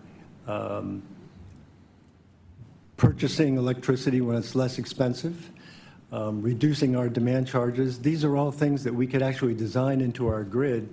And it's going to require a good benefit cost analysis and a robust IDSP to accomplish that. There are a lot of moving parts, I don't have to tell you that. And trying to fit those pieces together in a way that leads to a substantial cost savings for DC ratepayers and a more efficient grid is going to take a little bit of time. It's not kind of like a either or. It's a bunch of pieces that have to fit together, very much like a puzzle. Again, I'm not telling you anything you don't know. I think the IDSP requires a little more time than we've given it, frankly, in order to get all these issues out and to think about them robustly. Are you requesting more time in the working group, or is there something you need us to do as commissioners? Colleagues have requested more time in the working group. That was really the last 10 or 15 minutes of our conversation yesterday within the working group. I was unaware of that, so I'm asking questions. Yeah, that's right. With regard Yeah. to how I think things can be, some ideas don't turn out with good work products because you're doing them too quickly or juggling too many things. So I used to give this example to a former boss when she would ask me to do all these things in a short period of time. There's a limit to how many balls the clown can juggle before the clown drops all the balls. So I'm trying to make sure that we have something that actually gets a good work product. If you need to file something before the commission to get the schedule expanded, I'm not saying that's what we'll do, but I'm saying you can certainly request it. I'm interested in it. Good, thanks. It's good to know. Thank you. Okay.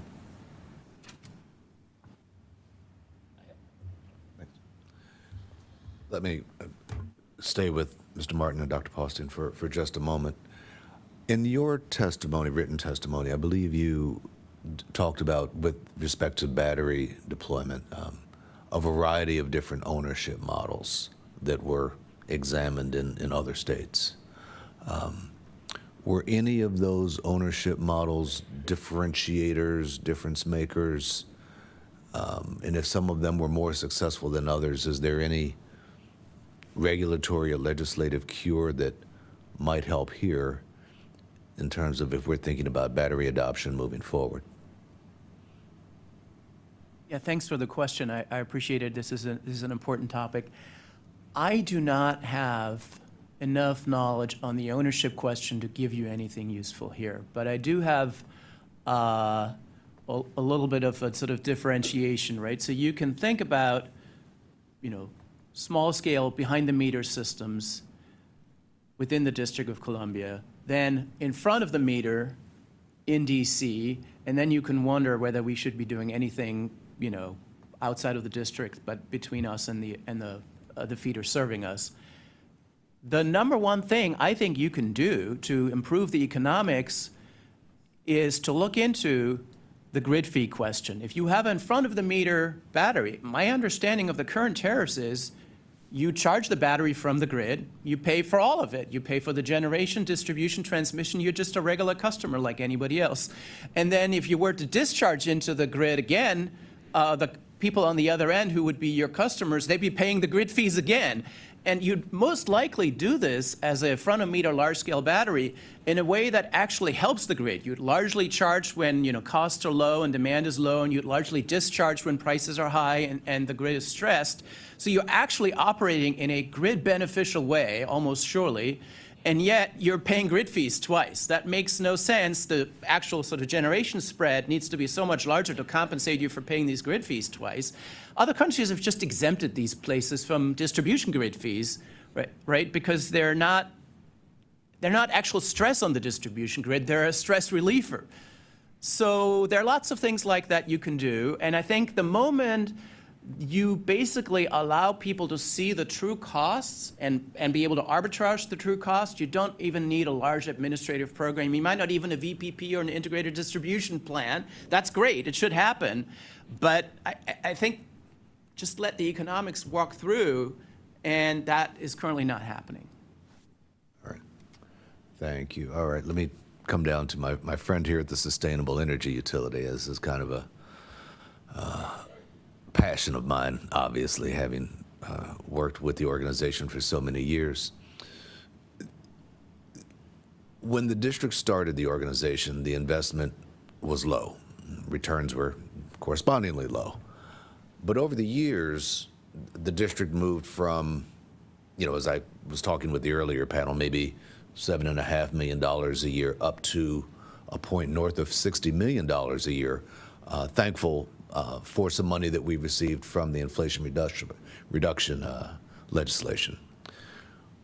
Where are we?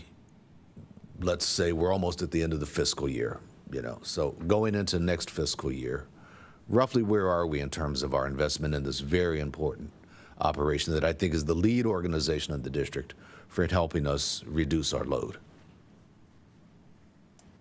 Sure. Thank you, Commissioner Trabue. In terms of certainly our FY27 budget, like many other agencies and programs, is a bit to be determined right now with it at the council. In terms of year over year, what's coming from a local funding, our Sustainable Energy Trust Fund, or in some cases, sometimes from the Renewable Energy Development Fund when there is funding available there, and DOE makes that available. This year, we began the year with the FY26 with about $24 million from the SETF for a variety of programs. We kind of separated into our base contract programs, which really contribute to our overall performance benchmarks. And then DOE over the years has expanded some of our programs to things like the Affordable Housing Retrofit Accelerator, the Affordable Home Electrification Program, Solar for All. So that's in totality what was available across all of those programs. About 18 million of that was available for our core kind of base contract. Right now in FY27, what was submitted to council was 12 million in local funding from the SETF. And right now it's before the council, awaiting to see what the final budget may shake out to be.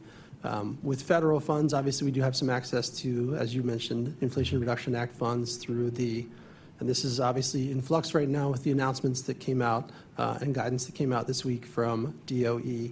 But there is funding available there. On the Affordable Home Electrification Program side, we have to leverage local dollars in order to utilize those federal dollars for electrification projects. For the Retrofit Accelerator, we can utilize federal dollars pretty robustly there. So right now, very much up in the air, but certainly a significant investment from the district and with those additional federal dollars this year. Okay. So with the funds that are available to you for electrification this year, roughly how many homes do you think you'll be able to serve? Barring any issues with these new federal guidelines, we're hoping to reach at least 100 projects, 100 units electrified, hopefully fully electrified. Compared to previous years, I think the most we've done is kind of in the 50 to 60 range. So it is an increase. But you said you're looking at a significant decrease for next year? So right now, obviously budget dependent. That will really dictate how many we're able to do in FY27. But right now, for FY26, about 100 units for FY26. Okay, okay, all right. What about for, like Mr. Martin has talked about, this peak reduction? Some of the, are there any programs available that you're thinking about, investments to help us, shave these 5 days that have been discussed here? Certainly, I mean, in general, obviously, efficiency, while we don't have a performance benchmark around it, we did used to have tracking benchmarks around this. But certainly, efficiency overall does decrease overall peak demand. I think, in tracking it over the last 15 years, I would want to get back to you on a final number, but if I recall, it's somewhere around 150 total megawatts, I think, reduced in terms of overall demand across 15 years.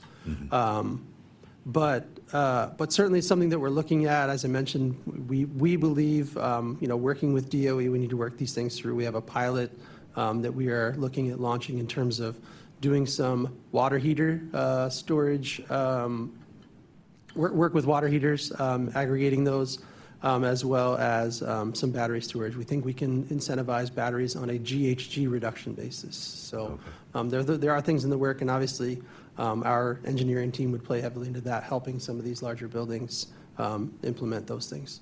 Okay, all right. Thank you, and thank you for the continued great work that you guys do. Thank you. No further questions, Mr. Chairman. One quick follow-up for Mr. Martin, Dr. Martin, on the IDSP conversation. Have you found the consultant who's moderating or organizing the flow and the material to be helpful in the exercise?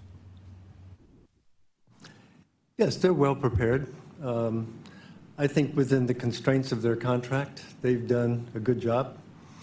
I think that they're well aware of the opportunities for using IDSP to improve the design of the grid in the district and our energy consumption and energy management here.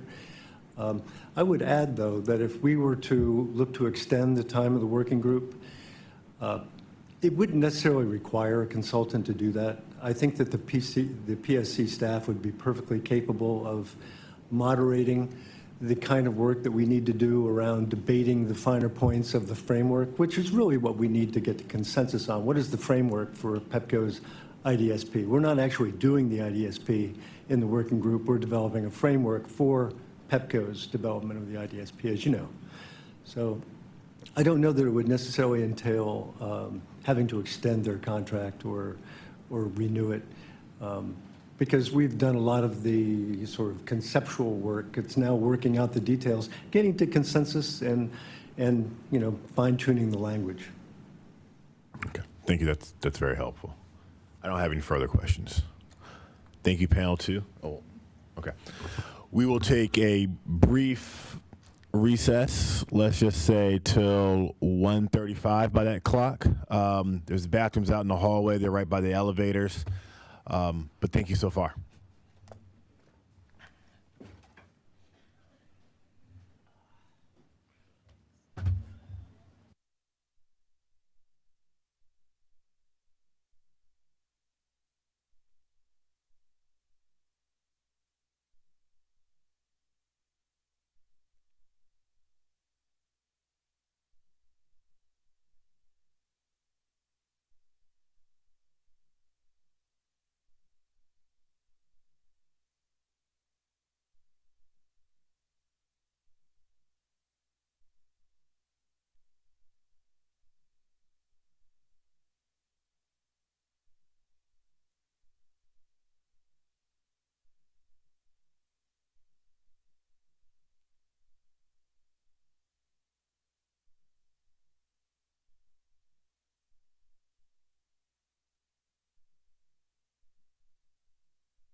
6, all solar.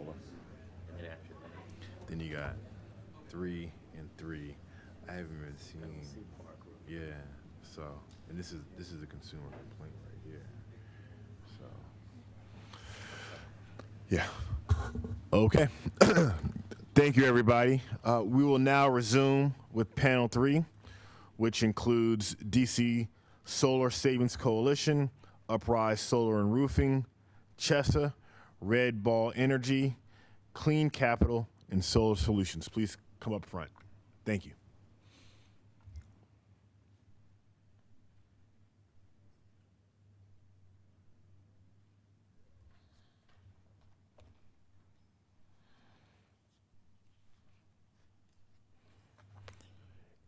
And we will begin with Mr. Freeman. Thank you, Chairman Thompson, Commissioners Beverly and Tribune. Thank you for letting me speak today. My name is Van Freeman. I'm a Ward 5 resident, homeowner, and I'm the founder of the DC Solar Savings Coalition. I'm here because I am a resident, but also I'm a concerned citizen who works with a lot of people in the community. I've been an advocate, I've been an organizer, and throughout this process, I've learned a lot about solar.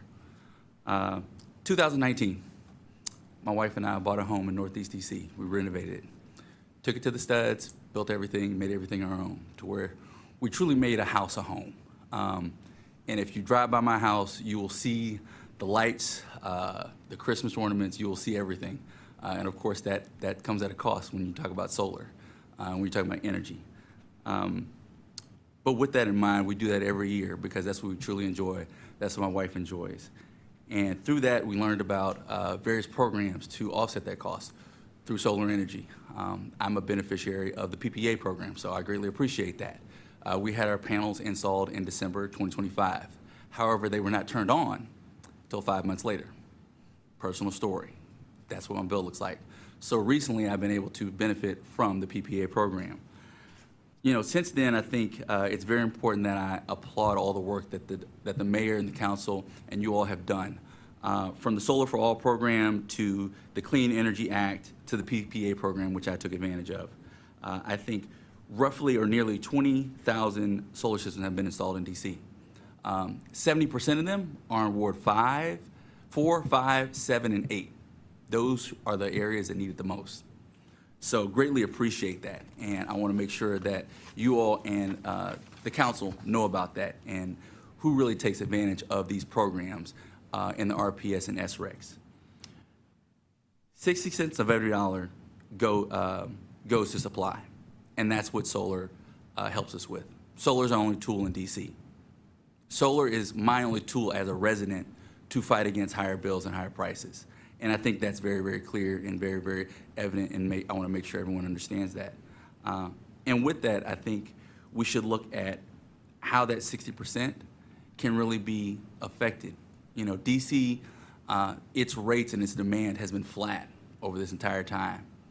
And I think that's due to the amount of solar energy that's being produced in DC and the amount of solar that's gone off on each roof, and that's in each home.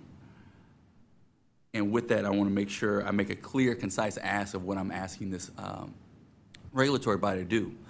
One of the panels earlier mentioned the value stack. I think we must be clear about the value stack, not just the cost, but the value that solar brings to the community and that it brings to residents.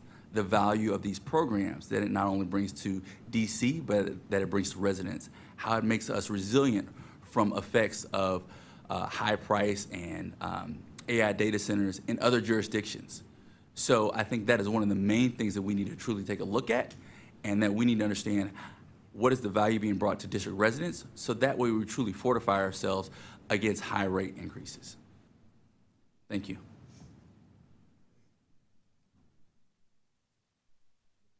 I'm sorry. Thank you. Mr. Sewell? Hello, good afternoon, Commissioners. DC families, their electric bills have doubled in 6 years, which is astounding, and that's why we're here today. We're here to talk about what's causing that, as well as what's already out there helping. Thank you all for convening us, and thank you all for giving me the opportunity to share our experiences here. So thank you. I'm Chris Sewell. I'm the founder of Uprise Solar and Roofing. We're a district CBE of 35 employees headquartered in Ward 4. We install solar, batteries, EV chargers, other smart home technologies for hundreds of district homeowners each year.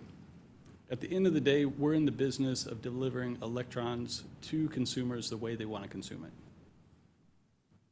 You've convened us to talk about things that are affecting electric bills, like capacity constraints in PJM, demand from AI and data centers, PEPCO infrastructure upgrades. All these I know contribute to this doubling of the electric bills the last 6 years. But I want to call attention to an underlying driver that's at the root of all this. And forgive me, I know this is not new to you all. Yeah, forgive me, but I know this is not new to you all experts. But the root cause of what we're up against is that we're 10 years into the transformation of a 130-year-old electric market. I want to call out two simple market forces here. Electric demand for electricity is changing. Think EVs, think AI, right? And also supply, the mix is changing as well. As things become more affordable, like solar and storage, it's changing the way that the market is supplied. Consumers want these things. That's why I have a business, right? And more importantly, those technologies can be distributed rather than centralized. So I want to look backwards for a minute in order to look forwards and talk about how transportation went through a transformation of its own. Transportation transformed from being structured around centralized technology like trains, subways, trolleys, right, to revolving around independent solutions, cars and trucks. Consumer demand for independent transportation wasn't new, but come the 1950s, 60s, 70s, that became more affordable, right? You actually watched this transformation in transportation as it not just transformed that sector, but also our economies and our society at large, right? Today's rapidly rising electric bills are symptoms of this same key problem. It's just the same mover playing out again. Our centralized business models to deliver electrons will not survive against this tide of changing market demand. So again, forgive me as I go to solutions that you all are obviously already thinking about, right? But the solution that will bring down electric bills and make things more affordable is structuring our businesses, our regulation, our infrastructure to evolve in ways that meet that changing demand, right? There's good news. There are new business models that are already proving what can work. Uprise is an example of that. Solar reduces electric bills for all of my customers, right? Batteries provide resiliency that customers can't find anywhere else. And we're hired daily to install EV chargers for customers that have already purchased that EV, right? The demand is there. The demand is changing, right? But more importantly, these technologies provide grid-wide benefits. They're providing reduction in peak demand, avoiding costly infrastructure upgrades. They're reducing line losses, and they can mitigate the reliance on expensive energy imports, right? DC's 312 megawatts of solar, this is local power that's already blunting the PJM capacity crisis. With the right storage policies, we could blunt that even further, right? Rooftop solar really is the only way the district can meaningfully increase its own local production, local generation. If we used half the rooftops that don't have solar today, residential rooftops, it's about 34,000 rooftops, we could probably produce another 350 megawatts of solar, right? And that's just conservatively estimating half. There is an opportunity to increase our local production and address this current problem. I'm not being compensated for the grid services I listed, right? That means ratepayers aren't getting full credit either. So what's the value of these services? And if you'll allow me, I just have a couple more minutes, thank you. If 350 additional megawatts of local generation went onto DC rooftops right now, what's the value of that avoided infrastructure cost, right? Someone in this room should be able to quantify this and have updated numbers, especially as savings are basically increasing the higher regional market prices go up. So the challenge before this commission isn't whether the old business model is under pressure. That's just the root cause. The challenge here is to decide, are we going to support that transition or are we going to try and resist it? Right? Are we going to create the future that's a shared resource or another example of the haves and have-nots? DC families are already paying double, and I don't think we can afford to give them the equivalent of an H Street trolley in the era of car-oriented design. So we need to build the structures that support where the market is already going. And DC, if we do that, DC won't just solve its affordability problem, it'll show the rest of the country how it's done. Thank you again for your time, and thanks for letting me participate. Thank you, Mr. Sewell. Mr. Dutta. Thank you, Chair Thompson, Commissioners Trabue and Beverly. My name is Robin Dutta. I'm the Executive Director of the Chesapeake Solar and Storage Association. We were founded back in 1984 and have been representing solar and now solar and storage businesses in the region ever since. We changed our name actually about 5 years to make sure we included storage in our name because we saw where the trends were going. I'll be submitting written testimony into the record. Apologies that I did not do it before the hearing. But before I jump into kind of my core remarks, I just want to kind of respond to what some previous speakers have talked about when characterizing the solar carve-out as being undersupplied. What's actually been happening, we've been outpacing the solar demand in the renewable portfolio standard for the last few years. I remember when I moved to the district in 2013 and 2% solar carve-out was considered, we were all debating, can we even meet it?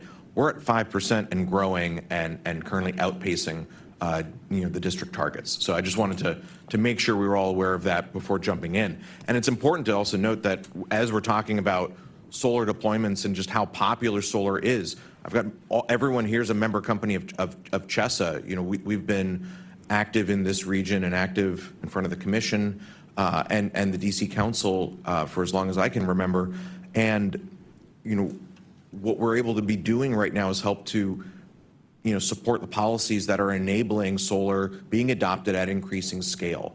The district and what's being faced now with the affordability crisis, the regional demand growth is a PJM problem. This has become a district problem because the district has become so reliant on PJM and on those capacity auctions. I don't want to dive into all the why. Plenty of people have talked about it, your own comments as well. So I want to focus more on the solutions. In DC, those who are most shielded from this affordability crisis are those who have solar or those who have taken energy efficiency measures because it's already lowering their bills. So the increase in PEPCO bills, they're somewhat insulated. And when you also are increasing the amount of solar generation in the district, and we're at, I think now, a little over 340 megawatts, depending on the data source you're looking at, that is capacity then that PEPCO does not have to go to PJM and request. And this gets into then also a lot of the solutions. I remember years ago talking to someone who used to sit up at that dais, Chair Phillips, and talk about, DC has no central generation. DC has to import electricity as a result. But with all these rooftops, DC has tremendous opportunity to be building on the built environment and to help offset demand and offset generation or offset annual demand and peak demand right at the source. It's almost like the second best thing to energy efficiency to play off. And so to go with what Ms. North was saying about, PEPCO can kind of be like a, food delivery. Distributed solar can be like good home cooking. It's cheaper, and it probably tastes better than what you're getting from the food delivery. What we can be doing structurally, and what I think is fully within the purview of this commission, it's not trying to influence how you're getting your wholesale generation. It's how do we improve the autonomy and the flexibility that the district has and that district residents have. First and foremost, and it's been brought up already, load flexibility programs, peak demand reduction programs. Solar, continuing to scale solar in the district and adding battery storage to that mix, whether that is paired with the solar or standalone storage. This can be structurally lowering peak demand in a way that can prevent transmission lines having to be built for the district, distribution lines that have to be expanded. This could also be trying to align the utility business models with not building out new infrastructure, but instead trying to look at the non-wire solutions. Not alternatives, I would say primary solutions that bring in private capital and allow the ratepayers to not be on the hook for these strategies. And just with the time remaining, I just want to make sure I mention the work this commission has done over the last 5-6 years and longer. I think of the MedSys report. I think of the report you all commissioned that was published in 2023 that looked at the value of DERs. If DERs are largely solar, storage, as well as other advanced energy technologies, if those can be applied or to be deployed at scale and with load flexibility programs, that report showed that the district would not have to greatly deploy expanded capacity on the distribution feeder lines, which they otherwise would. We're dealing with regional demand growth now. The district is going to be having demand growth with regards to electrification, EVs, large load users, perhaps a new football stadium on its way. And so in order to not have all of that compound the problem, these are all measures that the district can do to be taking care of providing some cost efficiencies today, as well as insulate ratepayers from the growing demand that will be coming in the future. Thank you very much. Thank you, Mr. Dutta. Next, Mr. Giannotti. There we go. Yep, that's correct. And we even got it switched from Zach since I'm stepping in here. So good afternoon, commissioners. Thank you very much for taking the time with myself, my fellow friends in the solar industry and storage industry, and then, of course, others who have been speaking today. As I said, my name is Nick Giannotti. I'm a co-founder of Red Ball Energy, a DC solar company located right here, 16th and L. Washington has been my university home, my family home, my work home for the better part of 30 years. And the solar industry here in DC has also been a part of my professional life here for the last 15. So my business partner, Zach, who's also one of my best friends. Zach's a lifelong DC resident, born and raised here, gone to school here as a kid. And together, we've formed Red Ball Energy, which is a long-term buyer and holder of solar assets here in the district. We invest about $6 million a month in solar here in DC. And we own and operate over 3,500 systems across the district and on the feeder line as well.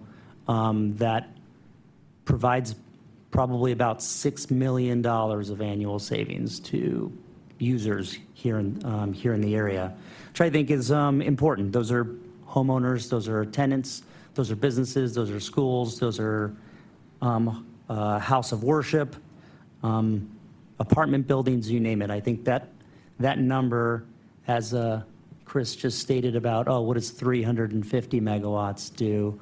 Well, you extrapolate that. That's another 60 million of savings from what we did. And we, our solar is not, in one or two wards. We're spread out amongst all of the wards. In fact, most of our solar is deployed within wards 5, 7, and 8, which I think is also really important. We have 19 employees, mostly of which all of those employees are here in the district, going into that office at 16th and L. And we impact another probably 150 to 200 jobs here in the district with the people that we work with as well. So I know that this hearing is more about of affordability, so I won't take up my full 5 minutes for that, as others will more articulately say the things that are needed more than I will. But I believe in the solar industry as the city has supported us through forward-thinking, long-term, stable policy, that it is an affordability solution and actually helps and can continue to help delivering better long-term, electricity rates that are down throughout the reduction of need and the distribution upgrades. Further, I deeply believe we live that we should live up to a social compact. One that the city council, the mayor, and even this commission have wanted for this industry for the past 15 plus years. And that is what I'm here to represent. Proof that those of us in the industry have taken the city's goals, put our own financial resources, our own time and effort and talents on the line to make DC a cleaner, to create a cleaner community, to create hundreds of jobs, stable jobs, and to deliver a local source of generation that we can offset that load growth from the electrification that we otherwise will necessitate the expansion of the distribution system. So, in conclusion, as an industry, we support direct savings for many thousands of city folks who most need it. Affordability for those who need it most, and we are a part of that long-term solution in reducing needed system upgrades, not just Red Ball, but everybody here at this table and, again, people who aren't that are a part of this community. I know that we're all in support of working with the commission, the council, the mayor's office, PEPCO, other stakeholders to make the next 20 years of growth in the solar industry in DC as massively socially beneficial as it has been over the last 20 years, and ensuring that we study the quantity, and quantify the financial benefits to the grid and thus ratepayers from the incredible density of solar that the city has inspired. So thank you very much. Thank you. Mr. Elias. Good afternoon, commissioners. My name is Scott Elias. I've lived in the district for about 10 years now, and I am a director at a company called Clean Capital. We are a leading independent power producer that develops, owns, operates, and invests in distributed solar and energy storage across the United States. And to date, Clean Capital has invested more than $1.5 billion in clean energy projects serving communities nationwide. We only own and operate solar currently within the district. We do have storage assets in New York and California. And to PEPCO's comments earlier, we'd love to partner to be able to bring more distributed storage to DC, because we do think solar plus storage is part of the affordability solution. Here in the district, we're deeply invested in making clean energy work for DC residents. We have invested more than $30 million in the district's solar market, and we currently employ a 10-person DC area team that does the long-term operation and maintenance of systems across the district. We're also under contract to acquire additional DC-based assets that would expand our footprint to approximately 25 megawatts of solar capacity, including 85 solar for all projects, which are primarily located in wards 4, 5, 7, and 8. And as you know, the Solar for All program, under that program, participating households receive a 50% reduction in their electric bills for 15 years. For those households, Solar for All is not an abstract clean energy program. It's a source of meaningful bill relief.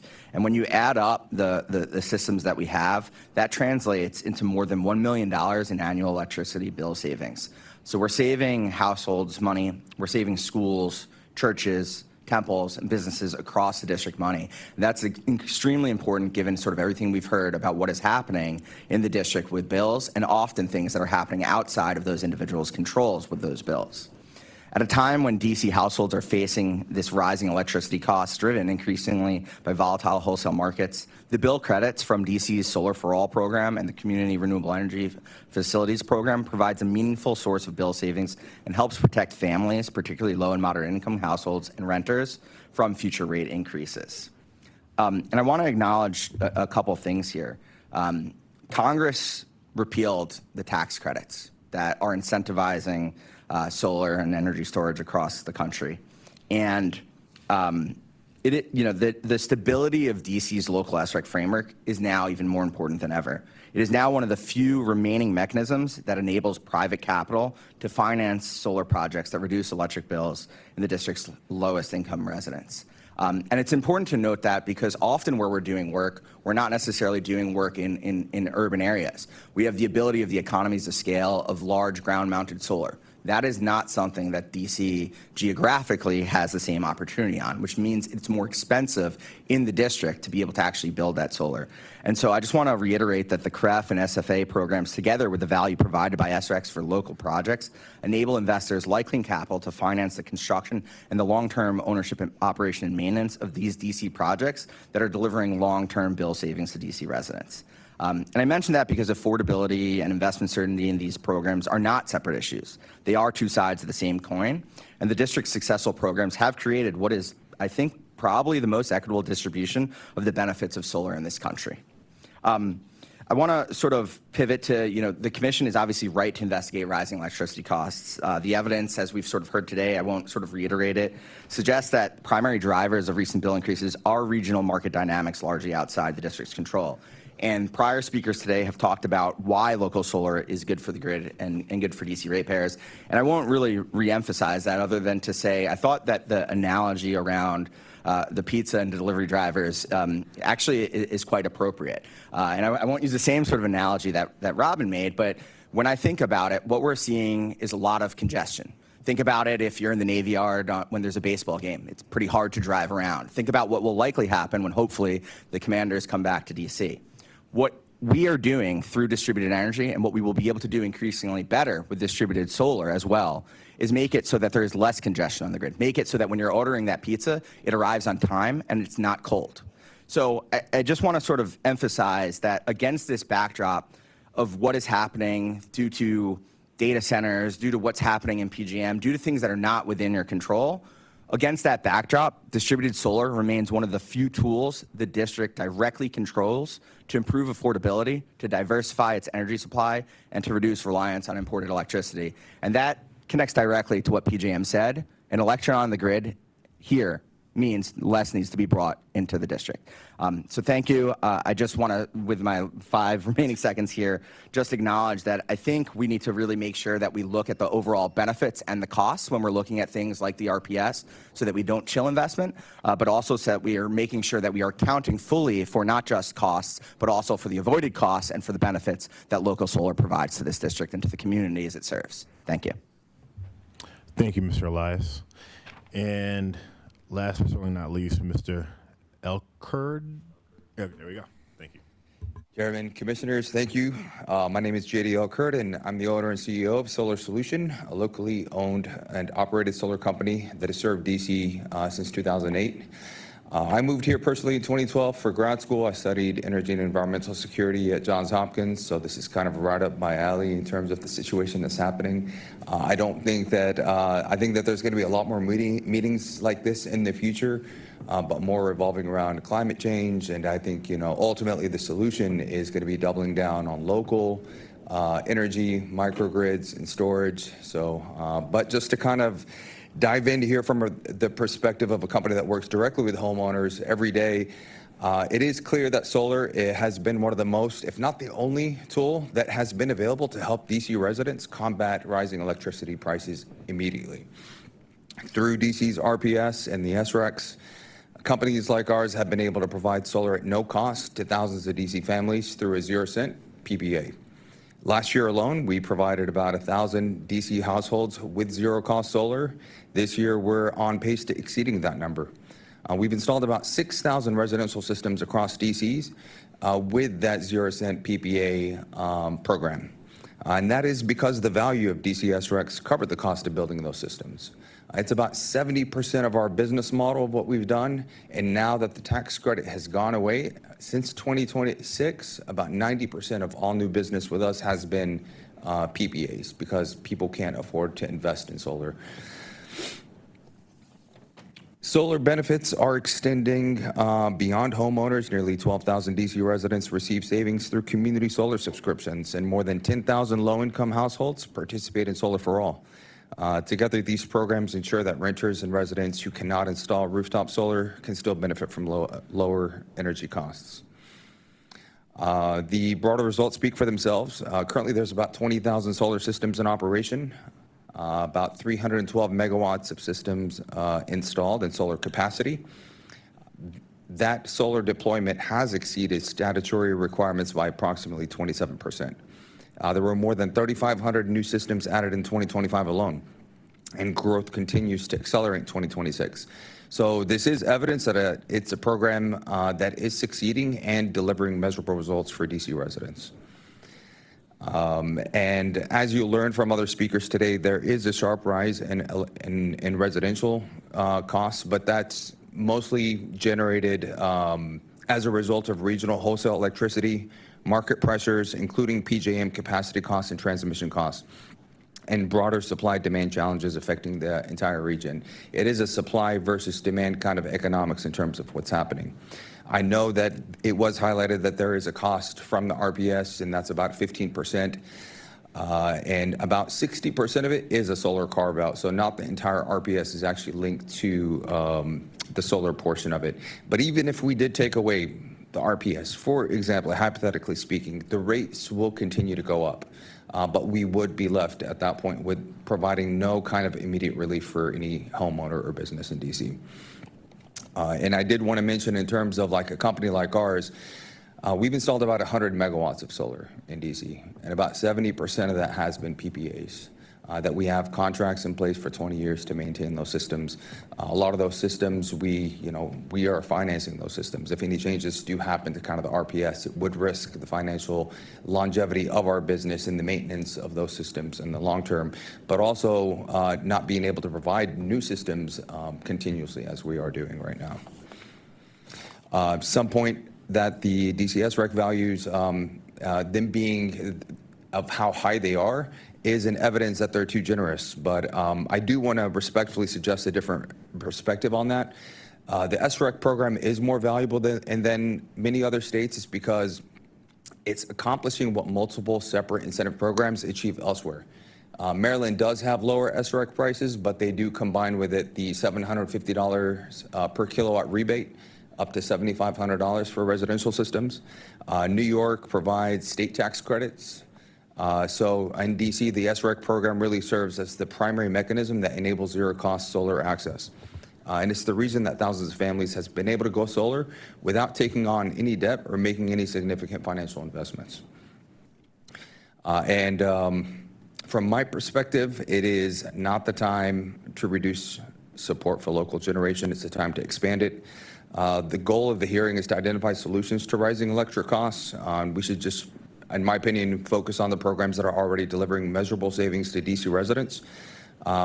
Through solar, we're able to reduce future energy costs, eliminate homeowners' electric bills by an average of 75%, strengthen local energy independence, create local jobs, and keep energy dollars circulating within our local community. But most importantly, it does help people stay in their homes. Thousands of DC residents are already benefiting from these programs today, and thousands more are waiting. I do think that there's a benefit and some things here is to kind of look at in terms of storage, time of use. I think time of use needs to be the first kind of focus so that we can enable storage programs in DC and some sort of incentive program to compensate people for sending power back to the grid whenever the peak demand rates are the highest. That can incentivize homeowners, but also like a company like mine. If I have 8,600 systems that are installed, solar customers, and I go to them and be like, okay, add a battery to your system. Yeah, there hasn't been much of an incentive, although there is a tax credit still on batteries until 2032. But besides that, there's not a local incentive because the grid is reliable.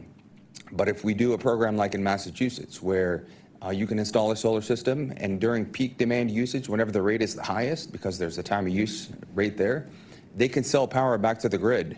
And they'll get $2,000 to $3,000 a year in compensation, getting that peak rate by selling power back to the grid during those times. So this can be rolled out very easily for my company in terms of the amount of customers that we have. We can even look at a PPA model where the company, Solar Solution, would cover the cost, because we could generate that recoup our investment while providing the backup ability to our customers at no cost. So, but I'm over time. Thanks for your time. Thank you, Mr. Elkert. First, I'll begin, and I'll reiterate, I said something at the beginning of the hearing for those who weren't here. My mentioning the cost of the RPS program in DC is not based off of any intention of wanting to change it. it's not even within my or the commission's authority. It's solely to show what cost drivers are part of the bill. I probably shouldn't say this because it may make me sound biased, but I have solar in my home, and I certainly enjoy the benefits that it provides. And so, again, that's not my intention. My question I do have, and you actually started talking about it some more towards the end of your testimony, Mr. Elkert, but I'd be interested to hear from everybody else, is about storage, right? You guys heard me ask this several times, and I think it would be, one, interesting for me to hear, because certainly I think I got my system in 2022, did not really think about storage at all, right? And in hindsight, perhaps, that was short-sighted of me. I'm glad to hear that this tax incentive is still in effect till 2030. I think you said 2032. But realizing that you operate in multiple jurisdictions, how have you seen battery incentivized elsewhere that could be replicated here? And then also, anecdotally, from the installations that you are doing for customers, are you seeing, historically, have you seen an increase in storage requests for storage from customers? Has it been the same? Are you getting any requests at all? Just what are you seeing out in the field? And then, sorry, last question. We heard a little bit earlier about supply chain issues and how it's affecting installations and workflows. Certainly hear about it on the macro level, but certainly curious more on the smaller level, not in a pejorative, but just on a smaller level, how it's affecting your business models as well. I can start in talking about the policies, and I can let the companies talk about customers, because my customers are my members. So for starters, when looking at policies, states are starting to look at battery storage, incentivization, and except in specific circumstances where you have these external factors, could be wildfires, could be extreme weather events, or states that just have very unreliable grids. Michigan, Louisiana being two notable examples. There's not an inherent, I think, a few people here touched on, there's not an inherent value for backup power. Battery storage on its own, where you have customer adoption, it comes down to the value that it can provide for backup power. And no one's going to be getting storage because of how they can be helping the grid. This isn't we talk about deployment, and I think sometimes we use interchangeably deployment and adoption. And when we're looking at residential and CREFs and commercial solar, it's more a question of adoption, because all of these solar companies needs a customer to countersign that contract and say, yes, I want it because it's in my interest. And then it's making sure that there are policies in place that make sure that's a win-win, not just for the customer, but for the community and the grid and broadly stakeholders. The example I would give for policy is to look at Connecticut. The commission there, and when she was the chair Marissa Gillette, really led. It was a kind of a corollary to what DC did here with MedSys. It was a 10-part regulatory docket looking at all kinds of grid modernization. And one of the products of that was their battery storage program. And just high level, it's in two parts. Part one is an upfront incentive, because you cannot leverage what is not on the ground and live. So that's part one. But one of the big strings with that upfront incentive was you have to participate in the grid services programs that were then developed. Peak demand reduction being one of the big ones, but there are a number of benefits that distributed resources and the load flexible assets can provide the local distribution grid within the auspices of a state commission. And so those systems then get compensated for service, very much like a demand response program for industrial users, but instead you apply the model to all participating types of ratepayers and classes of ratepayers. So you do that, and even with the compensation, it's a compensation for service, it's a compensation for being called, and it's designed to be offsetting expanded grid infrastructure costs, but still then bringing down energy costs. And even with the compensation for service, it's being done in a way that is lower cost than what would be the more traditional top-down, grid strategy. So that's what I would kind of set as a as kind of the state to look at? I would just to add on briefly, I think there's a couple other states to look at as well. I mean, what Robin's referencing, also sort of Connected Solutions, is sort of a program that's happening across the Northeast. That's probably particularly something that's good to look at for the residential sort of systems. But New York has both a retail program for both behind the meter systems as well as front of the meter systems. Illinois is going through a process where they're creating sort of a rebate, and both New Jersey and Maryland are also looking at how do we create sort of these grid services programs. I would say the main barrier right now is that there's a couple things. One, there's no sort of program to create the market signals that investors need to be able to actually understand what sort of the revenues would look like. But I think more importantly, we would need to create a structure where we can work with PEPCO and be able to have performance payments that are responding to specific calls, over a certain duration of times over the course of the year. That's sort of the general structure that we're seeing, is pairing sort of upfront incentives with performance payments, or just a grid services sort of walk-up program. I'm happy to sort of provide some more information about some of the different programs that are being developed across the country, and sort of, continue to discuss with PEPCO and others, how we could sort of create that type of program here. But I think there could be some distinctions between whether you're doing it behind the meter and front of the meter as well. Any comments on current customer adoption or any supply chain issues that are affecting your workflow, or is it more on the interconnection side? I think it's a little both. I'll just say I'm not actually sure that right now in the district a front-of-the-meter DG storage project has a path towards interconnection. I know for certain that in Maryland, you're not allowed to apply for interconnection until they finalize their program. That's been a barrier we've seen elsewhere. I think the other thing, and this was sort of alluded to in the prior panel, is the battery under current tariffs may be treated as commercial load, which it shouldn't be. And so we might need to actually update our tariffs to be able to deploy batteries on the system, irrespective of whether there was any other incentives. Yeah, I just wanted to provide feedback on the demand. In DC, it really hasn't been that much. It's about $20,000 to install a battery, and I think that most of our customers just really can't even afford it, even with a 30% tax credit. I think if there was some sort of program that would compensate for it, maybe either a rebate or maybe even long-term revenue similar to the program in Massachusetts. I know we can take a look at different programs out there.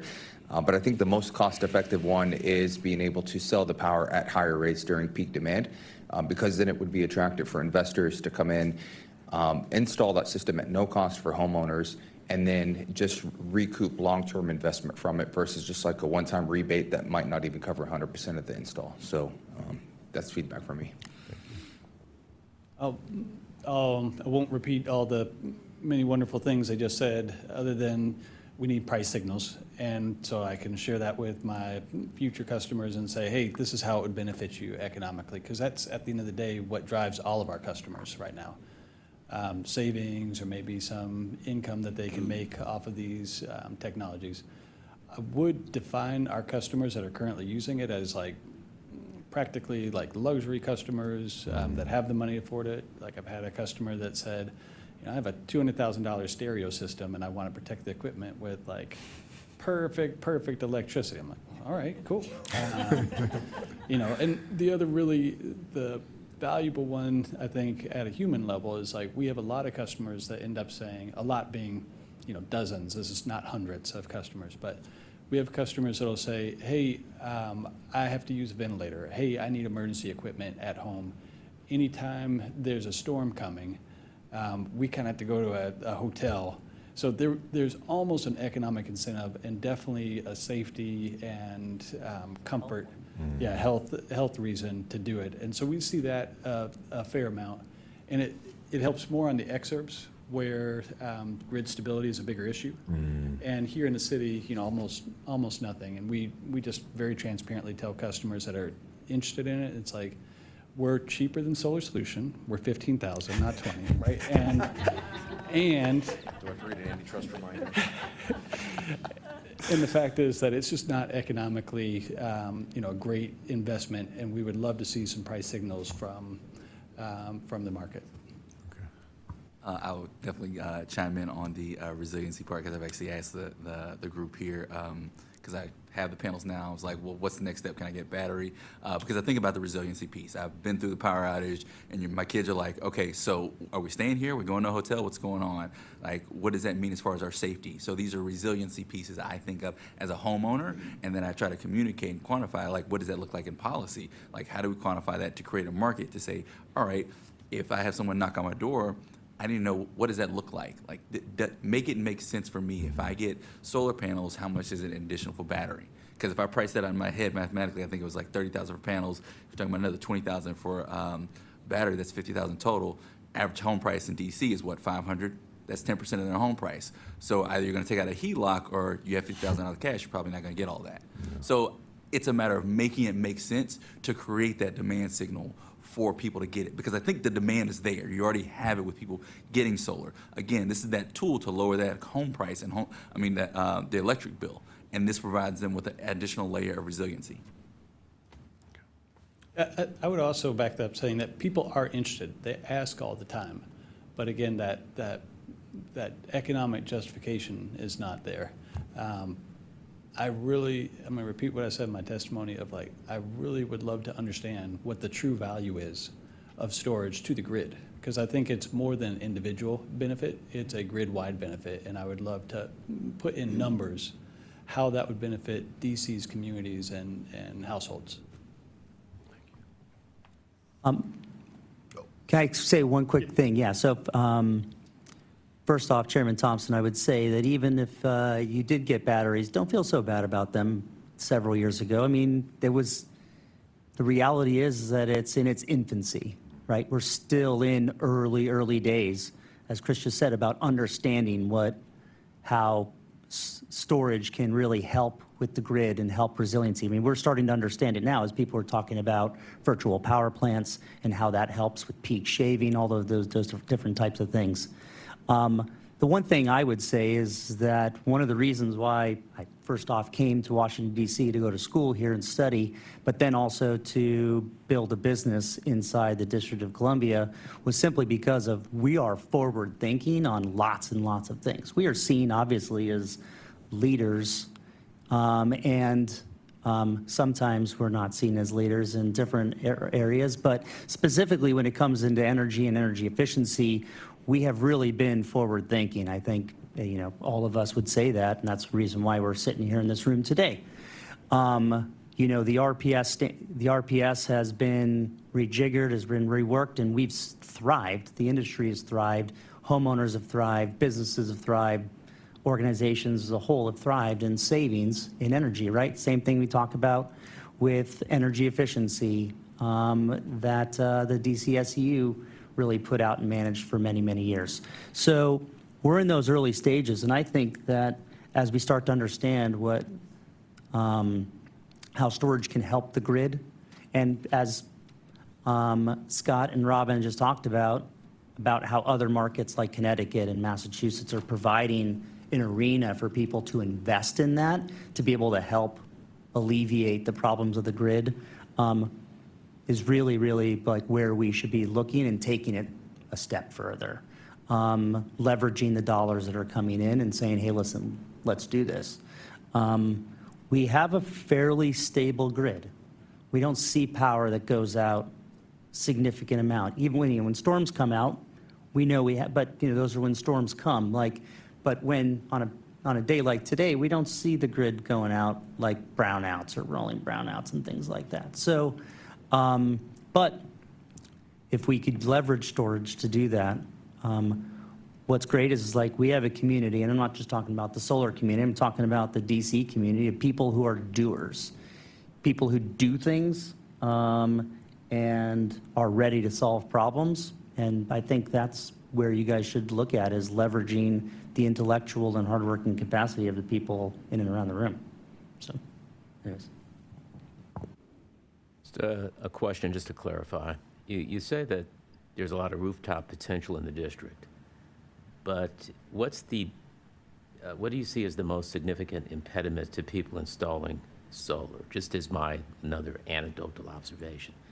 In my neighborhood, to me, just looking at it, people are more likely to put a deck up there than solar.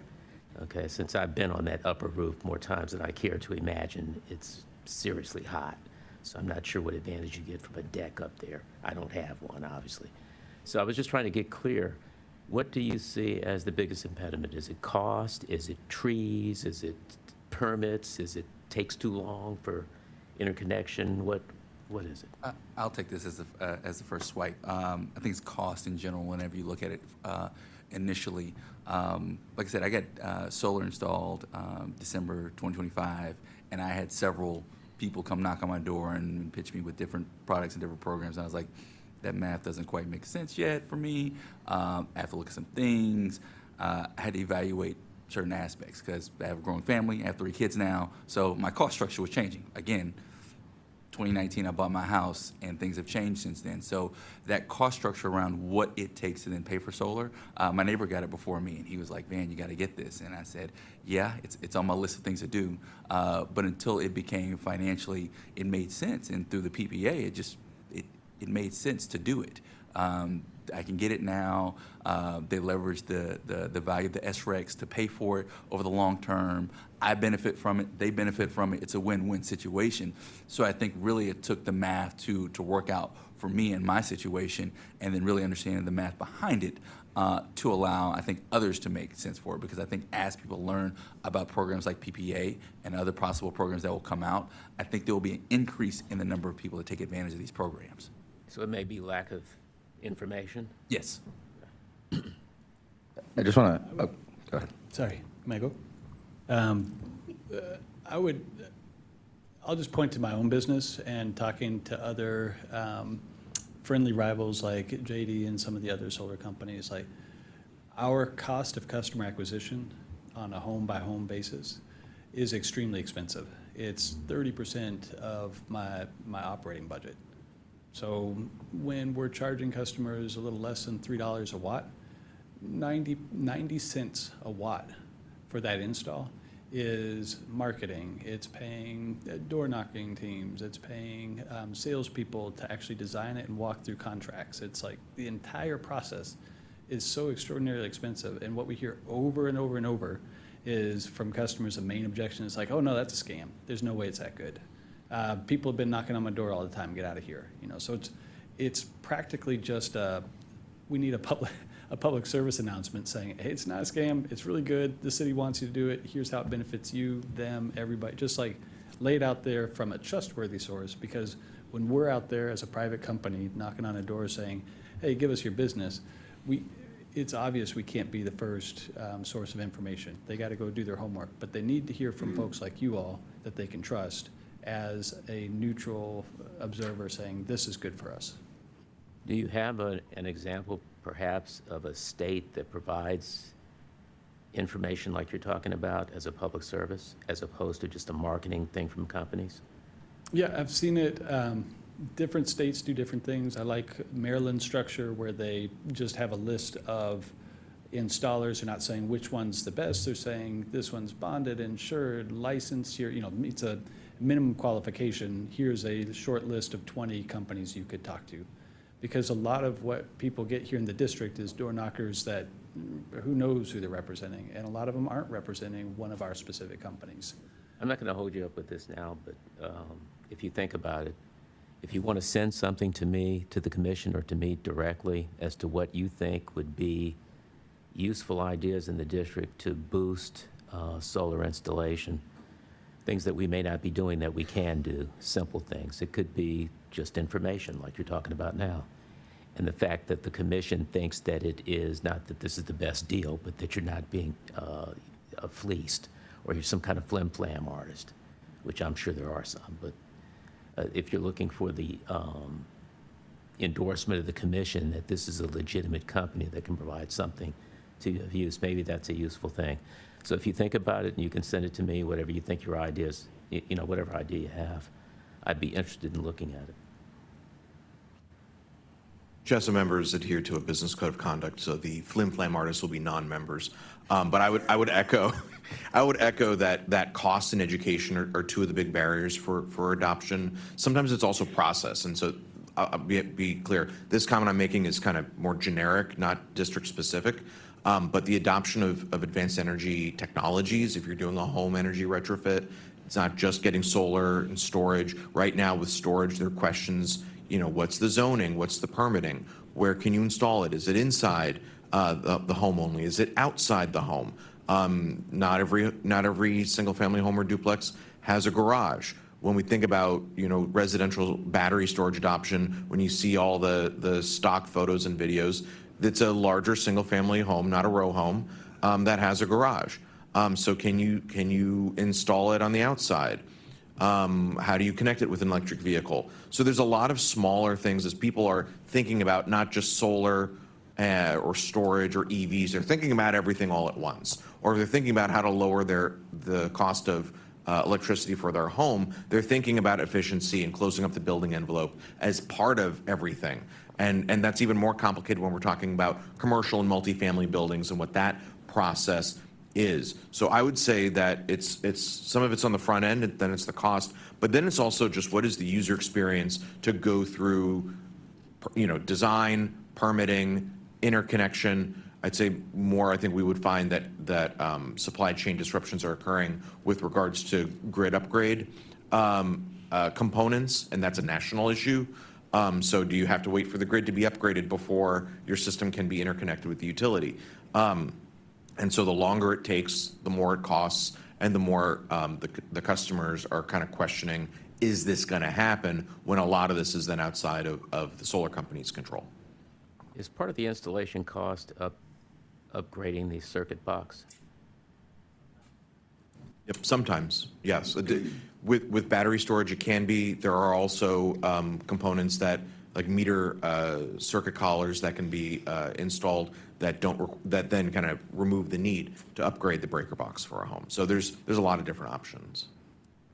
I think just to piggyback on that, I think that question, the uncertainty and that cost is actually one of the drivers of additional costs, right? So interconnection cost and timing uncertainty, we've estimated it adds up about $1 a watt to build cost, which is roughly a third of build cost. So that's not insignificant. And I think, there's a lot of talk about interconnection.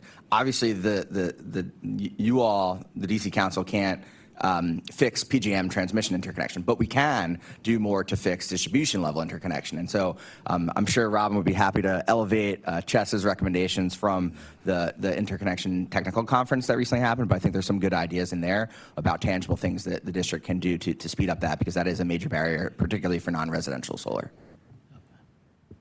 I'm just thinking in terms of information. Now, for certain communities, the houses are like mine. They're exactly the same.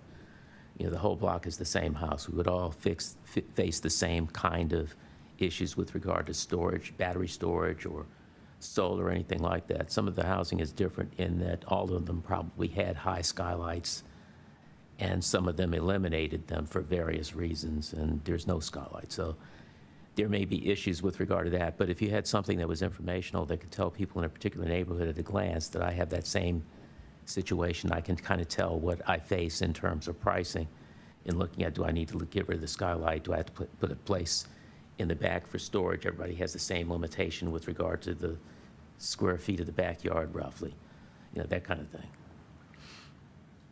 And if you don't mind, I want to jump in to provide the answer as well. And I do think that it is constant education. There was an email that came out last year by the Attorney General's office about beware about solar scams, and I think that was very far-reaching. I don't think that there was any kind of follow-up to provide a kind of resource to be who are legitimate solar companies. I think that could be something that can be worked on.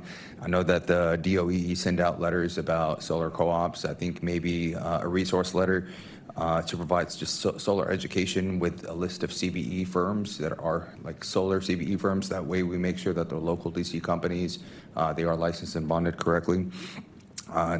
And in terms of your question about upgrades, grid upgrades account for about 9% of solar systems right now do get declined for solar because they require grid upgrades to their home, 30, 40,000, sometimes even more.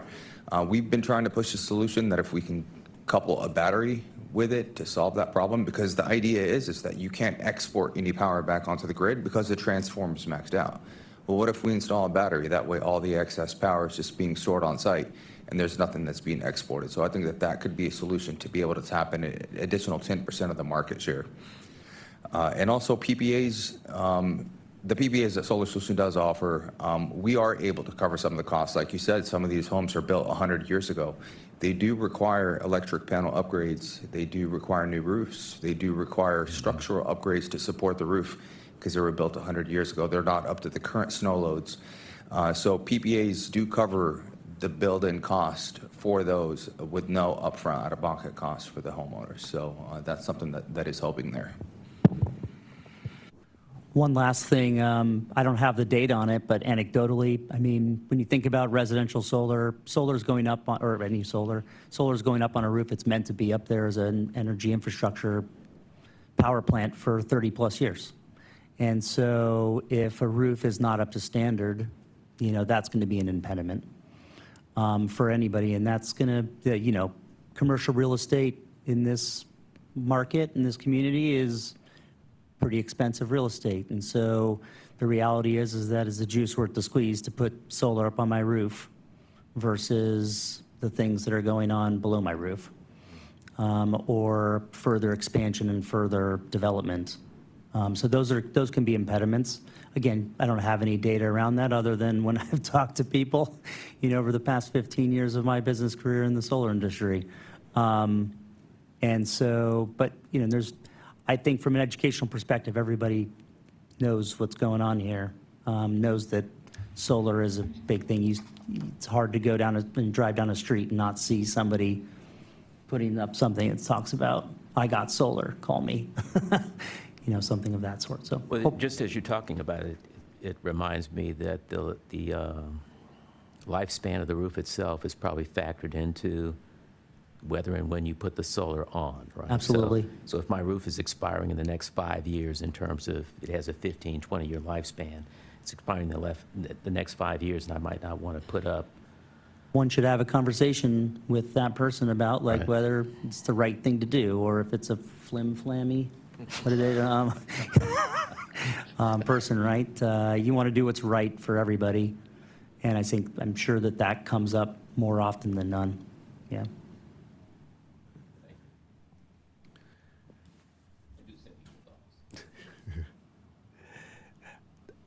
I'll have one clarifying question at the end, but I have worked with so many of you over the last 15 or so years. I don't have a lot of extensive questions right now. I think you know where I stand in terms of your community and the outstanding work that you do here in the city and the benefits that you bring directly to our residents in an extremely tangible way. I'm going to talk about one of them in just a second.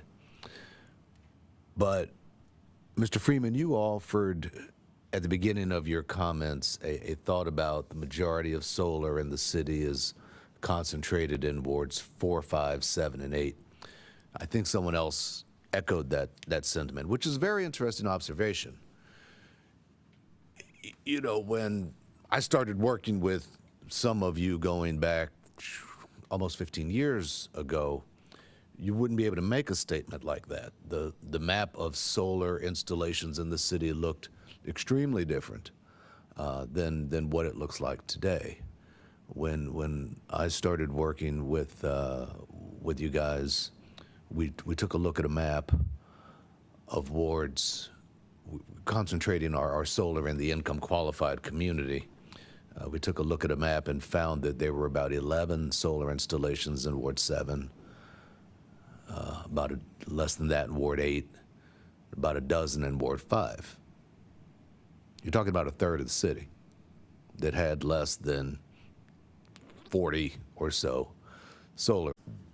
A few years ago, 2 or 3 years ago, there were more solar systems in Ward 7 than there were in Ward 3, which I think is a huge statement about the equity that we're deploying here and the benefits that we're bringing to the residents of this city. I remember after installing us working with the DC Sustainable Energy Utility, full disclosure, you guys know I ran the organization for over a decade. After we installed solar on a particular lady's house out in Ward 7, we went back to check on her a year later to see how she was doing. And she said, well, you know, I used to get around with my BMW. And I said, what? She said, bike, metro, or walk. That was her BMW. She said, now that I have solar on my house and I've been saving so much money, for the first time in my life, I've been able to buy a car. She bought a used car. So she said, I can take my son to football practice, which was a life-changing event. The first car that this lady had ever owned. And I was just so proud of the work. I mean, I got up on one roof one time, almost had a heart attack up there. I couldn't do this stuff. It's difficult. It's hot up on these roofs. It is really tough manual labor when you're doing these installations. And you guys know, and the crews that you've trained and the number of DC residents that you've brought into this industry. I look at Nicole Rentz back there, who was, you know, legislative director in Mary Chay's office, who was making sure that we had the resources that we needed to get this work done. There's so many people I see out here who really, really worked with us over the way. And then on the affordability side, you know, when members of the Sierra Club came to us and talked about starting an electrification program, and we looked at not only the cost of converting these houses from gas furnaces and water heaters and stoves over to all electric, but what it would do to the energy burden for the resident. And what we found was that even 5-7 years ago, the cost of energy at that time, which was significantly lower than it is today, was going to increase the residents' overall energy burden. So being able, as we converted those homes from gas to all electric, to connect those homeowners to a community solar facility or put solar directly on the roof itself was vitally important to making sure that the residents' overall energy burden didn't go up. And so that's, you know, the work that comes out of this industry and the benefits that come out of this industry, and making sure that we maintain affordability. But JD, I'm sorry, you said something a couple of minutes ago. And I don't know if I heard you correctly. You said a certain percent of applications for solar now are being declined. What was that percent? 9%. 90? 9. 9. Okay, good. 9. Because of necessary upgrades to Pepco's distribution system. Is that like $20,000, $25,000 for a transformer that's needed, or is it something beyond that you're? It is typically for transformer upgrades. I think the average cost is coming back around $40,000 for each homeowner. Average cost. Some can be as low as $1,500. It can go up to $200,000. Up to $200,000? We've seen costs go up to $200,000 for single-family solar, if I'm not mistaken. And what would those costs cover? I mean, obviously no one's paying them, but what is the transformer upgrades? When they get that costly, they're pretty much underground, and they. I'm not exactly certain about that specific scenario. Okay. All right. I won't. Robin, I think you look like. I was saying, just to, I think to maybe clarify, the 200,000 is referring to the grid upgrade that needs to be paid to Pepco, not the cost of the solar system. I understand. Yeah. That, Okay. yes. For everyone's I clarity, I just wanted to. to. I know you know, but I just want to make clear that that was the source of the cost increase. That we're not able to. So, yes. Mm-hmm. But I think the resident has to pay that cost. This is a conversation I've had with JD. Is the resident has to pay that cost. So if you're quoted for it and there's an upgrade that's needed, that's what you have to pay if you want the solar, if you want the project. And I think, as I said in my initial testimony and in a testimony I submitted, solar is the only tool that a resident has to fight against to fight against those bills. It's going to come. It's going to happen. Like you're going to get charged an electric bill.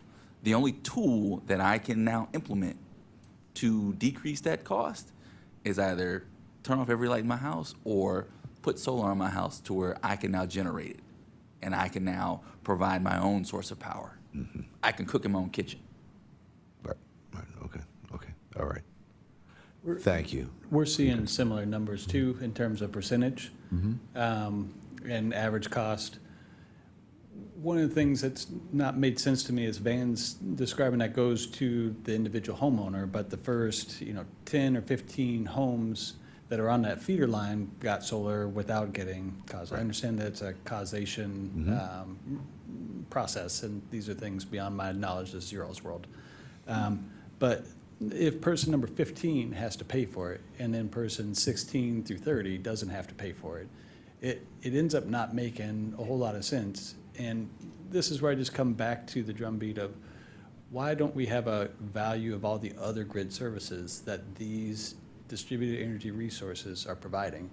Because the infrastructure, I get that the homeowner asked for solar, and so that's the cause, the reason to ping them for the price. But there's so many other services that these DERs are providing. Why aren't we upgrading the grid to take advantage of all those services and just smoothing out the process and speeding it up? I think that I know the average interconnection timeline for our customers, in my experience of a few hundred customers every year, is well above the 5-day and 20-day rules. And I just don't understand why, after this many years of talking about it, we have not smoothed out the interconnection process and figured out solutions to take better advantage of these useful assets that are going on the grid every day. All right. Thank you, Mr. Chairman. Just 1 second on that. I think that's an obvious disadvantage and something that needs to be looked at, because if somebody told me that my initial cost is $40,000 or more for a transformer, that's the end of the conversation. I mean, but if it can be socialized, if I just pay $200,000 for a transformer, then it's mine, and nobody else should be able to use it. But anyway.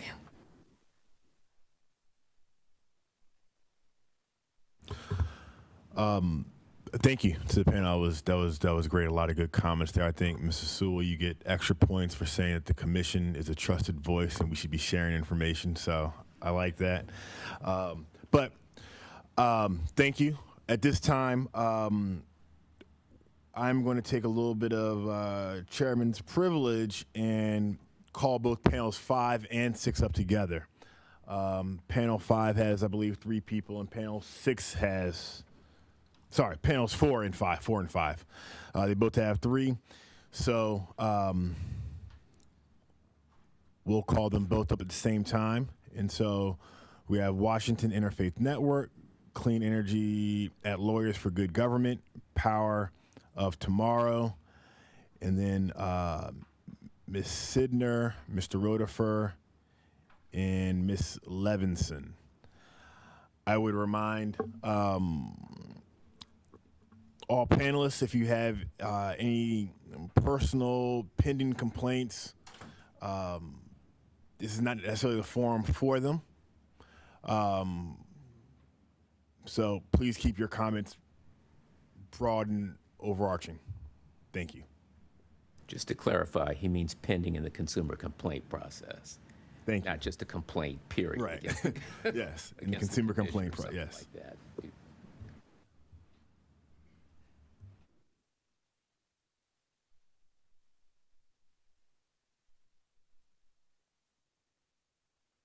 And we'll start with you, Ms. Briggs.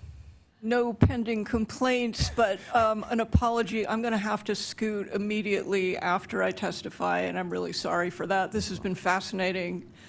My name is Barbara Briggs. I'm the coordinator of Friends Meeting of Washington's Washington Interfaith Network Task Force and convener of the Beyond Gas Climate Faith Initiative, in which WIN and our Quaker meeting are partners.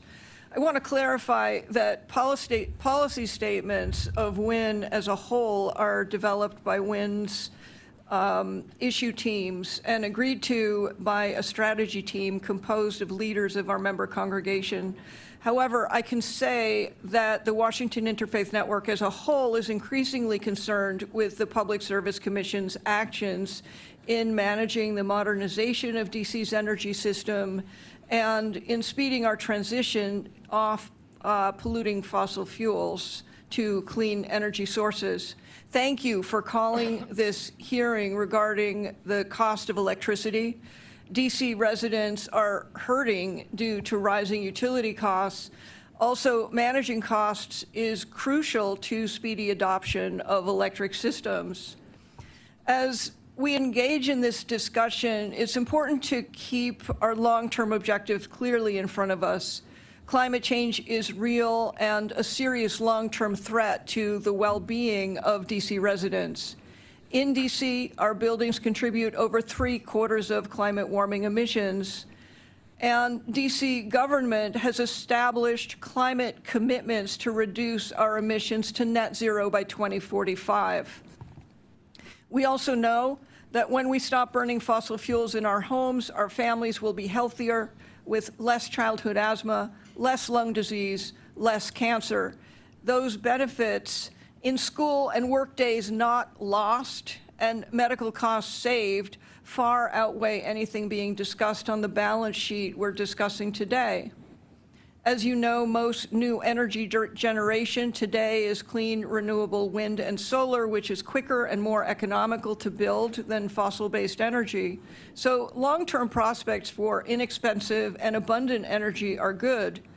If our community and the Public Service Commission are able to weigh in on increasing the supply of clean energy and reducing the cost of electricity from PJM, that would be terrific. But DC is a cipher and our influence is quite limited. Where the Public Service Commission can have more impact is assuring that DC's own grid is highly efficient and fully utilized so that the cost of maintaining our wires is distributed broadly. Here are some actions that the Public Service Commission can take, and actually a lot of these have been discussed today, and I'm really, this is a 12-hour-old testimony. I would write it differently right at this minute. Accelerate the transition of DC homes and buildings from gas to electric. Support programs that help DC homes and businesses modernize to state-of-the-art, highly efficient electric equipment, including heat pumps. Support distributed energy systems to control and manage peak loads so we can get more out of the grid that we already have instead of bulking up on more dumb grid scaled to peak load. This includes maximizing use of solar panels to provide locally generated, inexpensive energy in DC that is not subject to rising costs of electricity purchased from PJM. Batteries that can store excess solar energy or charge when electricity is cheap to be used at peak. Smart appliances that can operate or charge during off-peak times and potentially lend stored energy to the grid during peak times. It's up to you, DC's Public Service Commission, to coordinate the ramp up of DC's electric grid with the ramp down of our gas system so that the transition is smooth and customers are protected. Please assure that our gas utility is not permitted to use ratepayer dollars to build new infrastructure that diminishing numbers of gas customers must pay for.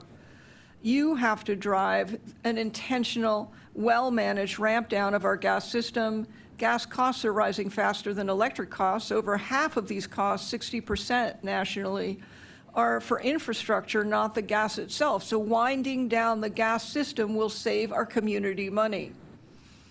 But there must be careful coordination to avoid failures of systems while some customers still need them.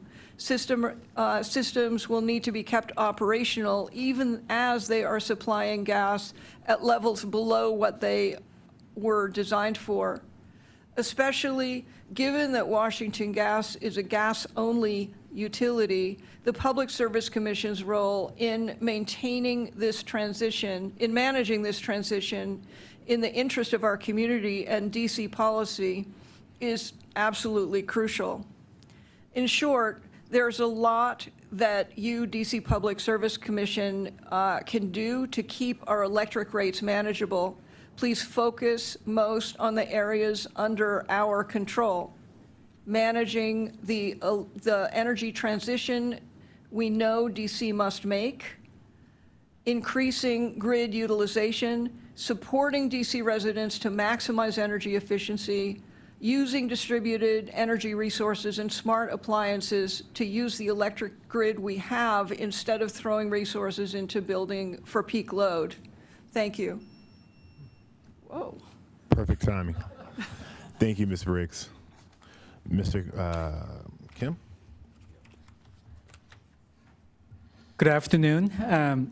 Thank you, Chairman, Commissioners, for holding this important hearing. My name is Edward Yim, former Energy Policy Advisor for the Department of Energy and Environment, currently Director of Clean Energy for Lawyers for Good Government, which is an organization that provides pro bono legal and technical assistance to communities, local, state, and tribal governments to help deploy clean energy projects.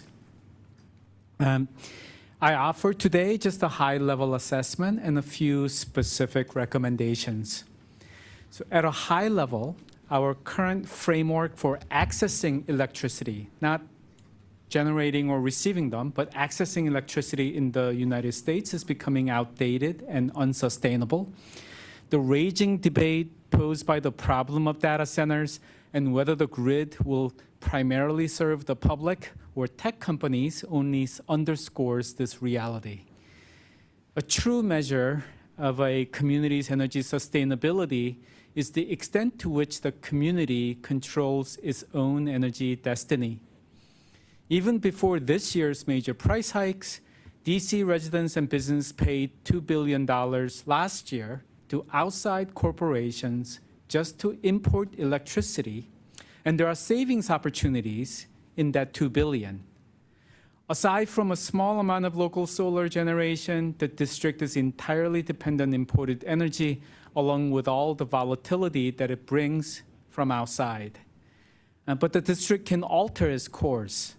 Today, as many noted, advances in DER have permanently changed the equation. Today, it is possible for communities to become self-sufficient in meeting their energy needs. Even in 2018, when I was at DOEE, we received concrete proposals for buildings that will be net energy positive. And with storage and control technologies, they would have self-sufficient supply. Net zero or net positive buildings in neighborhoods with backup power and island ability would completely change DC's grid and make it more resilient and affordable. Each year that the district fails to reduce the amount of imported electricity at a staggering cost of $2 billion is a missed opportunity to build a better local energy system. In short, the best path to achieving lasting energy affordability is maximally using the buildings in the district as DER infrastructure. I recommend some specific items. First, the Commission should focus on PEPCO using long-term PPAs to supply a significant portion of SOS. Doing so will provide long-term stability and help hedge against market volatility. In November 2018, DOEE reported that an abundant supply of new wind and solar would come online by 2022 in PJM, with available 15-year term PPA prices at roughly $30 per megawatt hour, as the Sierra Club witness earlier suggested. And we urged the Commission then to procure solar and wind to supply a portion of the SOS. That price, $30 per megawatt hour, including today's capacity and ancillary service and hedge prices for the extreme heating and cooling days, would come out to be about 8.5 kilowatt hour. In other words, 40% lower than what they would be facing today. So locking in renewable PPAs a few years back then would have protected DC ratepayers from these price increases that we're seeing caused largely by the data center increases in PJM. And we may not be here today. It is now evident that missing that opportunity back then came at a significant and avoidable cost to district ratepayers, and the Commission shouldn't miss another opportunity. Second, focusing only on the price per kilowatt hour is not prudent. All the key components of the bill are rate, volume, and fixed charges. When ratepayers have access to high-efficiency buildings and appliances and opportunities to self-generate and manage their volume, their energy bills can stay low even if the rates are high. Third, the high customer charge at roughly $18 per month warrants scrutiny. Pepco DC now has one of the highest customer charges in the country. I'm about done, if I may. This is particularly concerning given that the sister utility Pepco Maryland charges $8 per month. While Pepco Maryland serves roughly 30% more customers, allowing costs to be spread across a larger customer base, that difference doesn't seem to justify a charge that's more than double the Maryland level. High fixed charges are a regressive tax, as you know, for low-income customers, but simply punitive to low-demand customers. Thank you for your time. Thank you, Mr. Yim. Mr. Viator.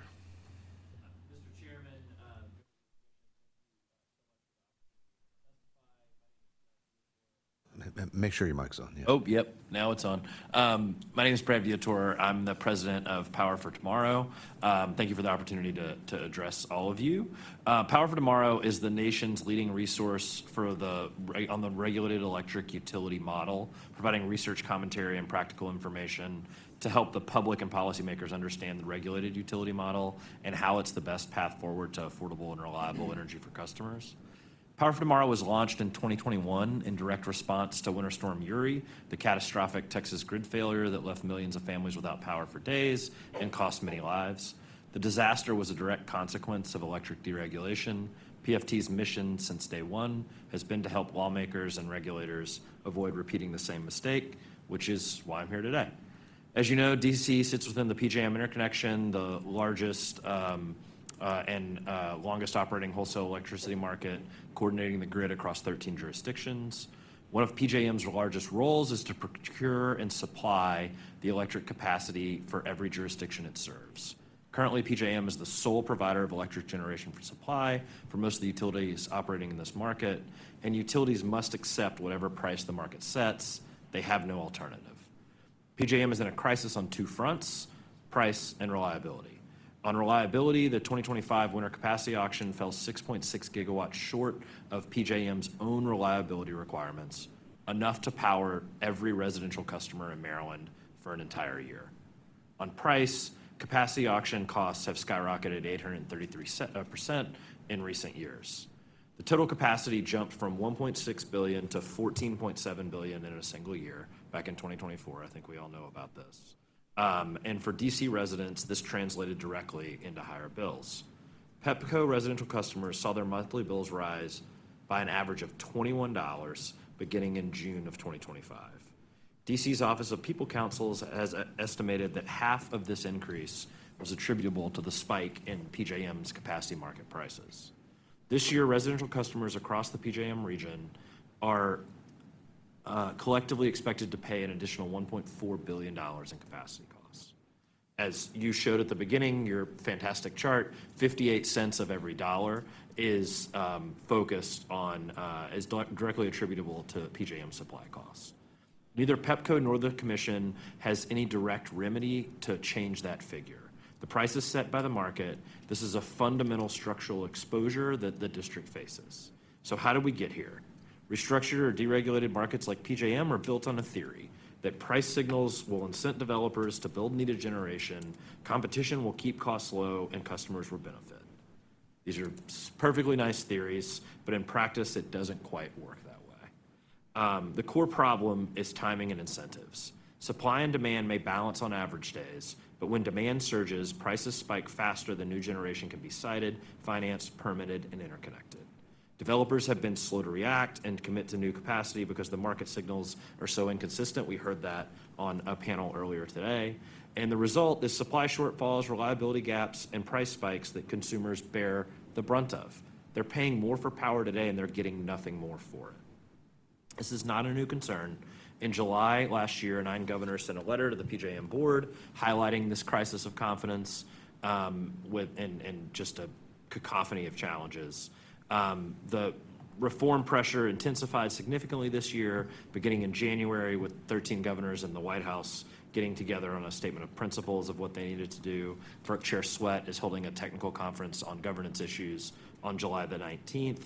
And this all tells me that there's some sort of reform that's coming, but it's not coming fast enough. And people are just going to pay for it for the foreseeable future. And you know, a lot of people have had some interesting ideas, but I haven't heard anyone really focusing attention on what we're going to do about this affordability challenge that's right in front of us. The contrast with how PJM works versus how traditionally regulated markets works is pretty instructive. States with utilities that retain a vertically integrated structure say they're going to build something, they build it, they divide the costs across customers, it comes to market, they win with speed to power. It's just what's happening all across the country right now. 40% of all new data centers in the country are in Atlanta today because they have access to power. If you can build power, you can increase the size of the denominator and you can ensure that there is downward pressure on prices. I think that there's been a lot of talk here about how, we just need to let the market work and we need market signals to sort of create new incentives for us to go build stuff. Okay, but at what cost? I think the conversation needs to be more focused on some of the things that you were actually talking about at DOEE, about how you can go procure more power in bulk, because the one thing I've heard everybody say, we want to figure out how to avoid PJM. We want to figure out how to, they haven't said it exactly that way, we want to figure out how to enter into a PPA so that we're not going through the marketplace. I think that is something that we need to consider, and we need to figure out what on earth we can do to bring as many resources as possible. Solar, but I think the pairing with storage is incredibly critical. So thank you for your time and attention. Ms. Sidner.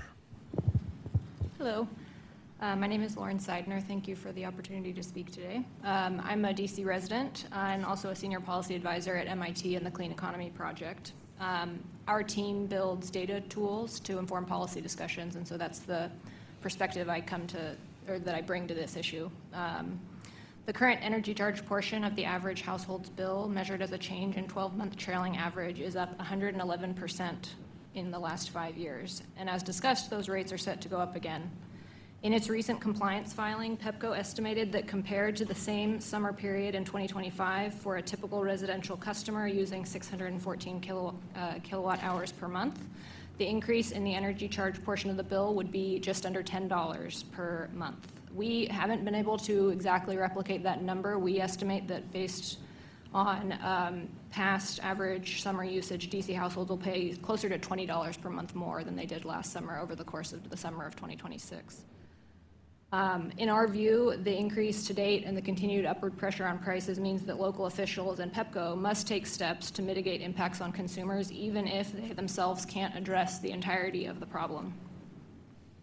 As it stands, though, there's an important barrier to designing the right policies and maximizing benefits for consumers. Using publicly available information, policymakers, analysts, researchers like myself can identify or understand what goes into those energy charges, and they can kind of piece together different bits of information on the direction and the general magnitude of the change over time in those components, but they can't kind of with complete precision estimate the full component breakdown of those energy charges and quantify how much different drivers have contributed to both volatility in rates and to increases in those charges over time. They also can't readily evaluate important trade-offs that we've already talked about a lot today. PEPCO's presentation for this hearing states that 30% of total supply costs are attributed to RPS, but how specifically is that calculated? What is the total cost of compliance and the breakdown in those costs? How might long-term renewable PPAs affect costs over time? And most importantly, how do RPS compliance costs compare to the costs avoided as a result of the RPS obligation? Interested stakeholders can't answer those questions today, but with some important changes, they could, and that could help this policy discussion. We recommend and think it would be quite helpful to require more detailed disclosure on SOS auction outcomes that disaggregate supply costs by component, and to quantify the RPS compliance costs and benefits, including potential savings, reduced volatility, and household affordability impacts. In parallel, as has been discussed quite a lot today, and you've heard already, we believe local officials and agencies should study and explore ways to lower solar installation costs and reduce the time it takes to install solar by requiring more transparent and predictable interconnection fees and accelerated interconnection timelines. And should study and explore ways to expand demand response and control initiatives and incentivize battery storage. And the Commission has a critical role to play in proactively ensuring that the utilities it regulates supports rather than hampers those aims. Thanks very much. Thank you, Ms. Seidner. Mr. Rotifer. All right, thank you very much for the opportunity to testify, Chairman Thompson and Commissioners Beverly and Trabue. My name is Mark Rotifer. I've been following stuff here in the PSC for a little over a decade. I appreciate the opportunity to testify. Electricity prices have risen around the nation in recent years, especially in the PJM interconnection. But DC's electricity prices have soared beyond those of any other state, inside or outside PJM. Inside Climate News reports that from 2020 to 2025, DC's electricity prices nearly doubled, jumping 92.3%. That spike is almost twice as much as the PJM with the next highest electricity price increase. The 51st reported that from 2017 to 2025, DC's electric rates surged at 68.1%, far more than nearby PJM states. The chart that's below in my testimony, which I will submit, looks at neighboring electric utilities and shows that DC's electricity rate increases were more than double the increases in Virginia and Pennsylvania, and about 50% higher than Maryland's two largest electric utilities. So the question is, why are DC's electricity rate and price increases so much more than everyone else's? Now, Chairman Thompson, you've issued a press release, you've put a statement on LinkedIn, and you also wrote a piece in the 51st saying that you only regulate a portion of the bills, you being the PSC. Now, that is certainly true, but it fails to explain why DC's electric rate increases are so much more than that of other PJM states or even non-PJM states. I've never heard an explanation for why that is. Now, today you're asking how you can, you're not asking about reducing the distribution rates that you control and that have increased faster than anywhere else. You're asking about something that the PSC has little control over, maybe some control, but that you don't regulate, which is generation costs. Now, the Sierra Club and others have offered good ideas today for reining in generation costs, and I urge you to consider them, even if they mean, changing the normal way of doing business. But I think changing the way you regulate distribution rates is even more important. Now, the publication Heat Map published an article in which they said about the skyrocketing electric rates in DC. In the face of this crisis, local officials have done little but blame regional markets, emphasizing the parts of the rate increases they don't fully control, generation charges, rather than any proactive measures that they could take to offer relief to DC households. Then, talking about the 2-to-1 rate increase that was thrown out by the courts, Heat Map reported, when a regulator is doing such a poor job that judges have to step in, that is a 5-alarm signal. Now, I'm asking you all to recognize this 5-alarm fire and to put it out with the tools that you have.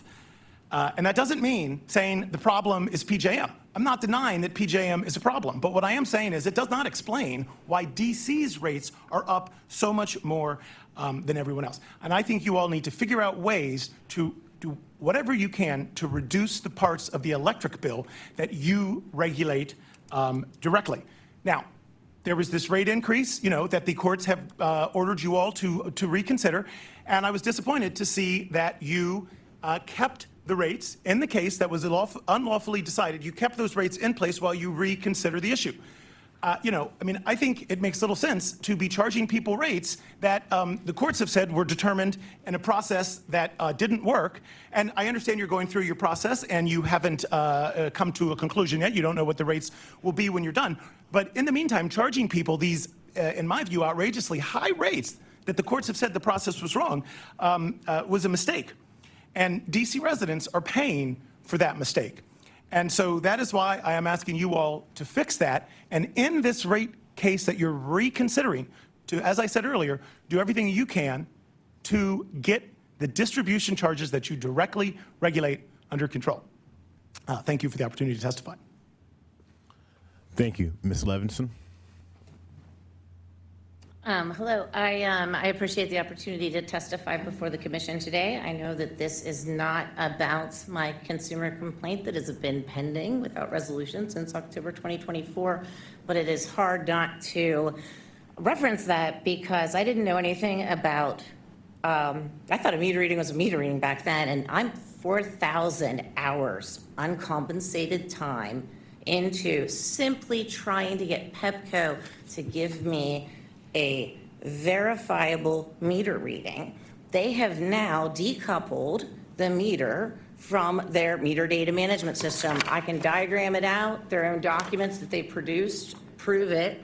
And so Kunle Adeyemo admitted to Mr. Daniels back in October that they were applying a 1.5 times multiplier to residential meters. That was withheld from me until March. I didn't even know about the rate case until then, and now I've dug into the numbers, and it's frightening.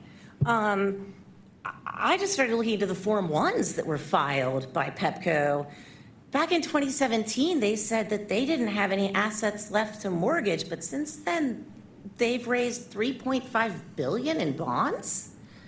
I think you guys just approved $1.1 billion as of January 1st. They've already raised $300 million of that, with I think $130 million of it scheduled to close the day after the primary. And it's all 30-year fixed mortgages. I pulled up the records from OTR. There's not enough collateral to support these. They are selling junk bonds to institutional investors. And this blended ROR, I mean, I shouldn't even have to know about any of this because this isn't my job, but they're charging a 9.5% return on equity on all of the backfill data that they're putting in for calendar years 23 to 25 to up the numbers to justify all these rate increases, because what they're doing is they're taking this multi-year rate plan and they are using that as guaranteed profits instead of complying with, sorry, I don't have the right terminology, but they're supposed to use a blended rate of return. They're transferring, they transferred in 2023 $1.2 billion in software for Exelon to our bills. And I just don't understand. I mean, I think this is like clear violation of the ring fencing provisions of the merger agreement in 2016. I think it's what, FC1119. Betty Ann Kane, when she dissented, said that expensive wedding gifts are nice, but all the money in the world can't make a bad marriage good. And I have been the victim of abused for 2 years. Nobody will listen to me. And Pepco is funneling billions of dollars and not building infrastructure. Our rate base isn't increasing. If you compare their Form 1 filings to the stuff that they're providing to the commission, like, I don't know if anybody's looked at this, but they're dumping, like Maryland said, okay, we're not going to do these multi-year rate plans anymore. They're actually in active negotiations about like whether this White Flint facility is good or not. And now all of a sudden, we're paying for it. They're not building infrastructure here. They're letting our infrastructure rot. The Form 1s show that, like, I mean, even ComEd in Illinois is dumping their costs onto DC. We're not getting any benefit. And I don't know what to do anymore because nobody will listen. And the way that everything got timed, all of this stuff, it's just so bizarre because I know that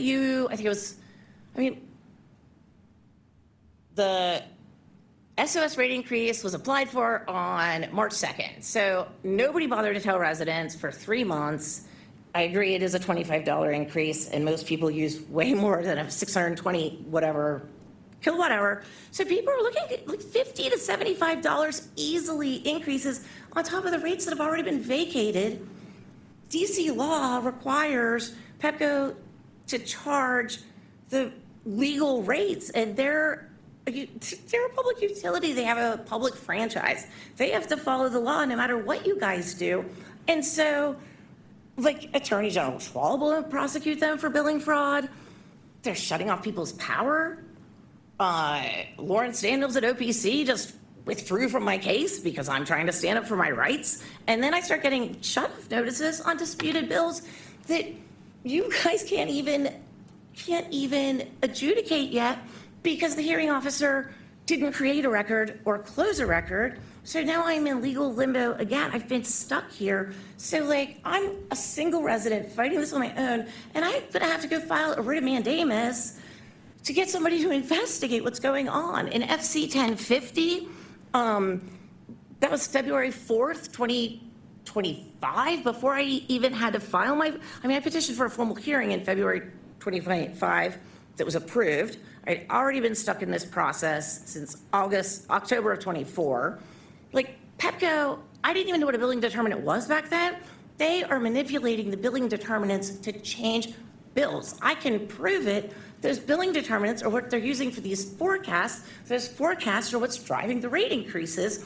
And then there's no reconciliation. I think it was, I think there was a motion to dismiss by OPC back before you scheduled the legislative hearing in July 2024. And 95 million of the 115 million in their rate increases weren't even used for capital improvements in DC, but they kept the money and paid it to their shareholders. They're making 400 plus million a year, and it seems like a good portion of Exelon's profits are just coming from us. And I don't know why nobody will, why I can't get anybody to listen to this. And so it's devastating because I'm a good person and I'm ethical. And Pepco's attorneys have lied in every pleading, and it's just getting rubber stamped. And so if anybody knows how to fix this, or if anybody cares, I would love to talk to you. I did manage to get a whole 3 to 4 minutes with Charles Allen, but he's burying it too. They're stealing Sustained Energy Trust Fund, which I know you guys don't regulate. They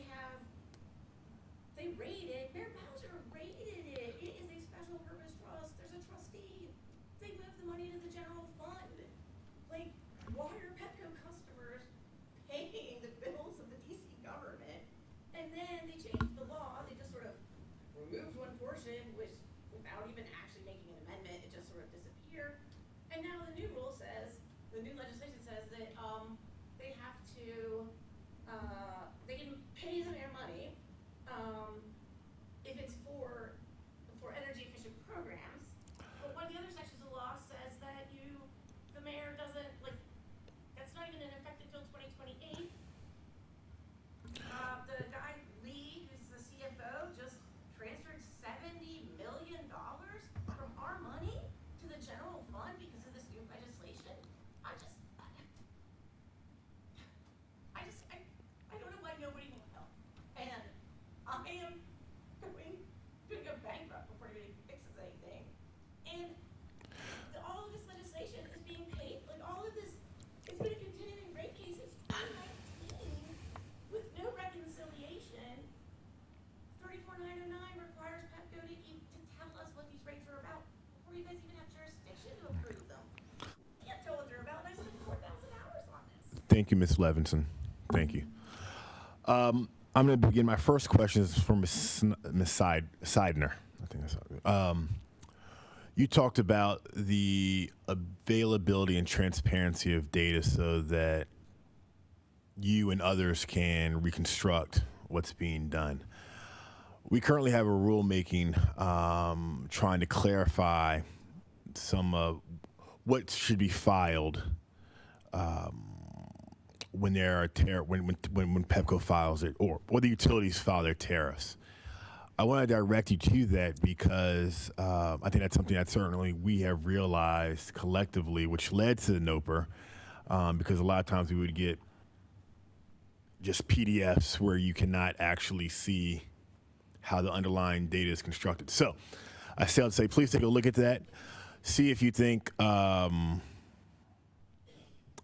would help aid you in some of your reconstruction? And if not, certainly would welcome your comments there. Mr. Yem, you talked about PPAs and the ability of PPAs to serve as a hedging mechanism.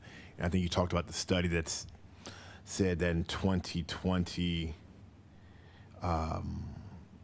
renewable PPAs were a certain price, and if we had locked in then, by 2022, we would have been able to realize a fair amount of savings. Pepco talked earlier about how they tried that, right? And they were unable to, for a number of reasons. One, because of COVID, and then because of the PJM interconnection queue, they were basically unable to enter into that type of PPA. Any comment, response to that? Yeah, well, first, there is a fairly extensive study that was done on using PPA as a portion of SOS that was submitted by DOE to this commission. So I will just simply note that for the record. In terms of the earlier comment about the PPA and the issues about procuring capacity, ancillary services, and hedging against extreme heating days and cooling days, it was never suggested in that study, nor am I suggesting now, that all you need is a piece of document, just a 15-year PPA contract, in lieu of something that will give you all of the services that you need along with energy. That was never the suggestion. That's not what the study says. The study recommends a block and index approach, widely used standard or strategy for procuring power, that you block a chunk of power for a number of predictable hours and usage patterns, and then you buy the remaining hours with a different structure of varying prices. You still have to buy capacity, you still have to buy ancillary services. It's just that the main idea of the PPA study was that currently, when you just put out an RFP to get SOS products, they will charge you arm and a leg for that hedging those extreme cooling and heating days. Let's just kind of break down the price that was given. Today, we're paying 13.5 cents per kilowatt hour. As Sierra Club Witness noted, 8 cents comes from the generation price. About 2 cents would be per kilowatt hour would be roughly correspond to the capacity prices of $300 per megawatt day. That means there's 3.5 cents per kilowatt hour. That's the ancillary service for the reliability, the frequency, and most importantly, hedging. Just because they're just calling a number and charging us arm and a leg just to cover their prices. So the idea of the PPA study was that, can we do better in getting a lower price for that hedging ancillary services frequency while getting the same protection for those extreme weather days? So that was the idea. Could I add something to that? Sure. So on Monday, the Hill Rag published a piece about how there was 2018 legislation requiring Pepco to buy 80% of its SOS, procure 80% of its SOS through PPAs. And the story got into how Pepco successfully got the D.C. Council, via one member who oversaw utility regulation, to kill that requirement for 80% of PPAs because they didn't like it.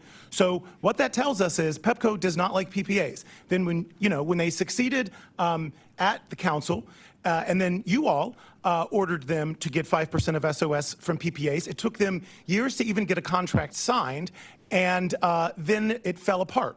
So what I'm saying is, it's pretty clear they don't want to do PPAs, right? When there was a legislative requirement, they killed it. When there was a regulatory requirement, they dragged their feet and then came up with a deal that didn't work.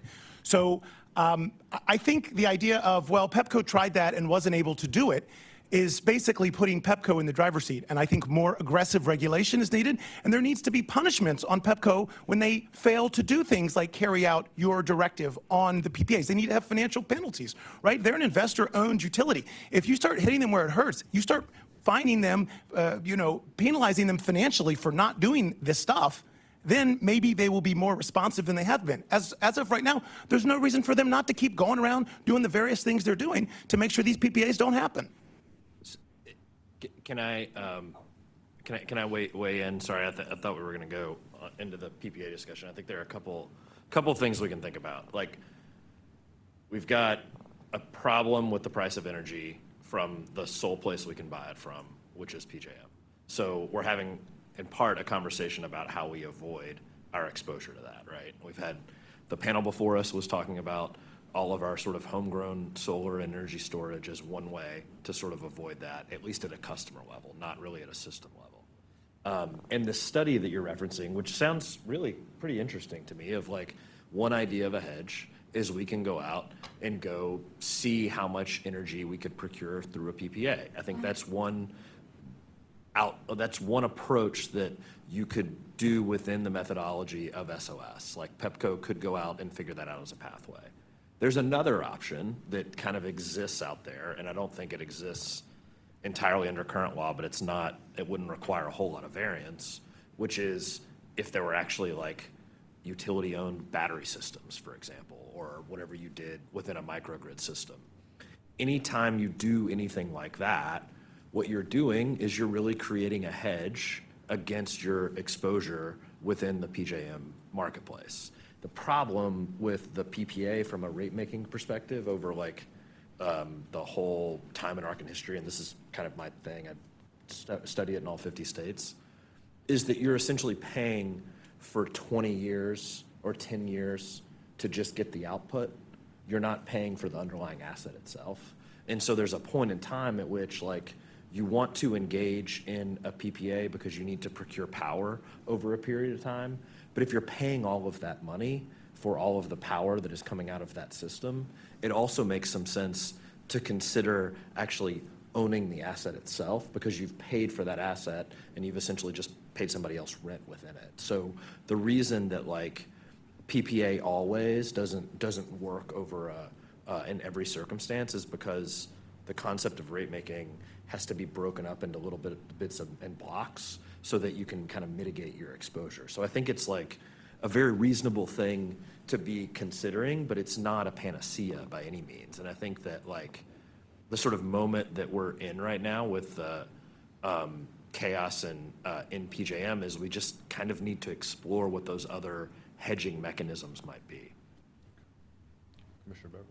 And if I may just chime in really quickly, the virtual power plants, non-wire alternatives, and the distribution side that many witnesses have spoken to are those part of those larger hedging portfolios to this wholesale market risks. Just had a brief question for Mr. Yim. With regard to the district's ability to generate on its own, we've been talking about different things, but we haven't talked about microgrids, not specifically. Could you just, opine a little on what you think we could do with that, where we are now, where we might be able to go? Yes, I mean, I do think that the possibility of essentially creating a community or neighborhood scale microgrids in DC is better than other places, in large because the demand, because we have so many high performing buildings with high energy efficiency performing buildings and appliances in DC, that those loads would be easier to manage and control. For that reason, when I was with DOEE, and I'm sure the colleagues at DOE are continuing this work, for that reason, I think they explored the possibility of creating net zero energy districts, which is to say what neighborhoods, especially that can particularly benefit from affordability reliefs in terms of the energy prices, which neighborhoods are in a good position to deploy solar generation and battery, certainly including on the rooftops, but maybe using some public right-of-ways and some community properties. Which neighborhoods could deploy solar and battery and have them be aggregated and then have the islanding capability added to it so that it can function as a microgrid for that community. That type of studies were being done some years ago. Again, I'm not sure what the current status is, but my experience during that time was that we identified at least few opportunities, and certainly the aspiration was that we could identify one such neighborhood for each ward that can really serve as this net zero energy district for every neighborhood. Again, I don't know what the data shows now, but I still think that that possibilities are ripe.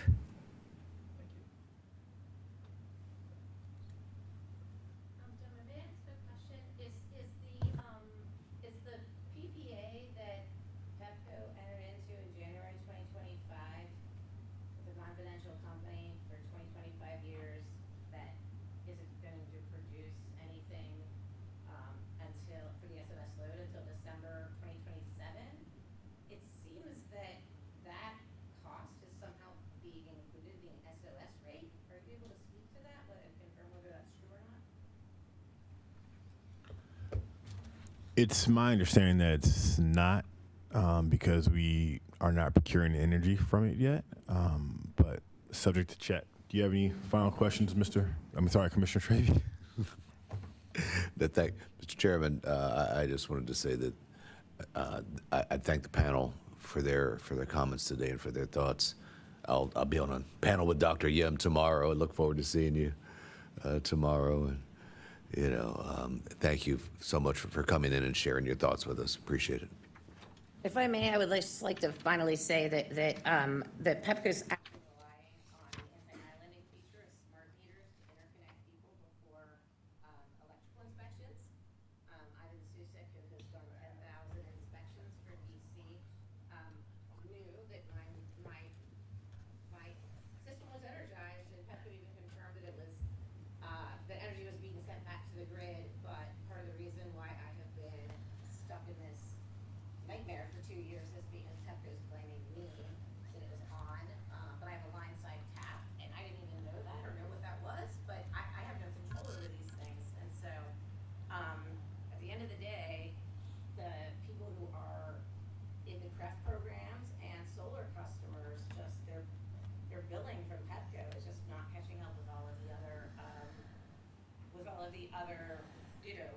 policy goals that the other panelists have been talking about today. Thank you for your time. Thank you.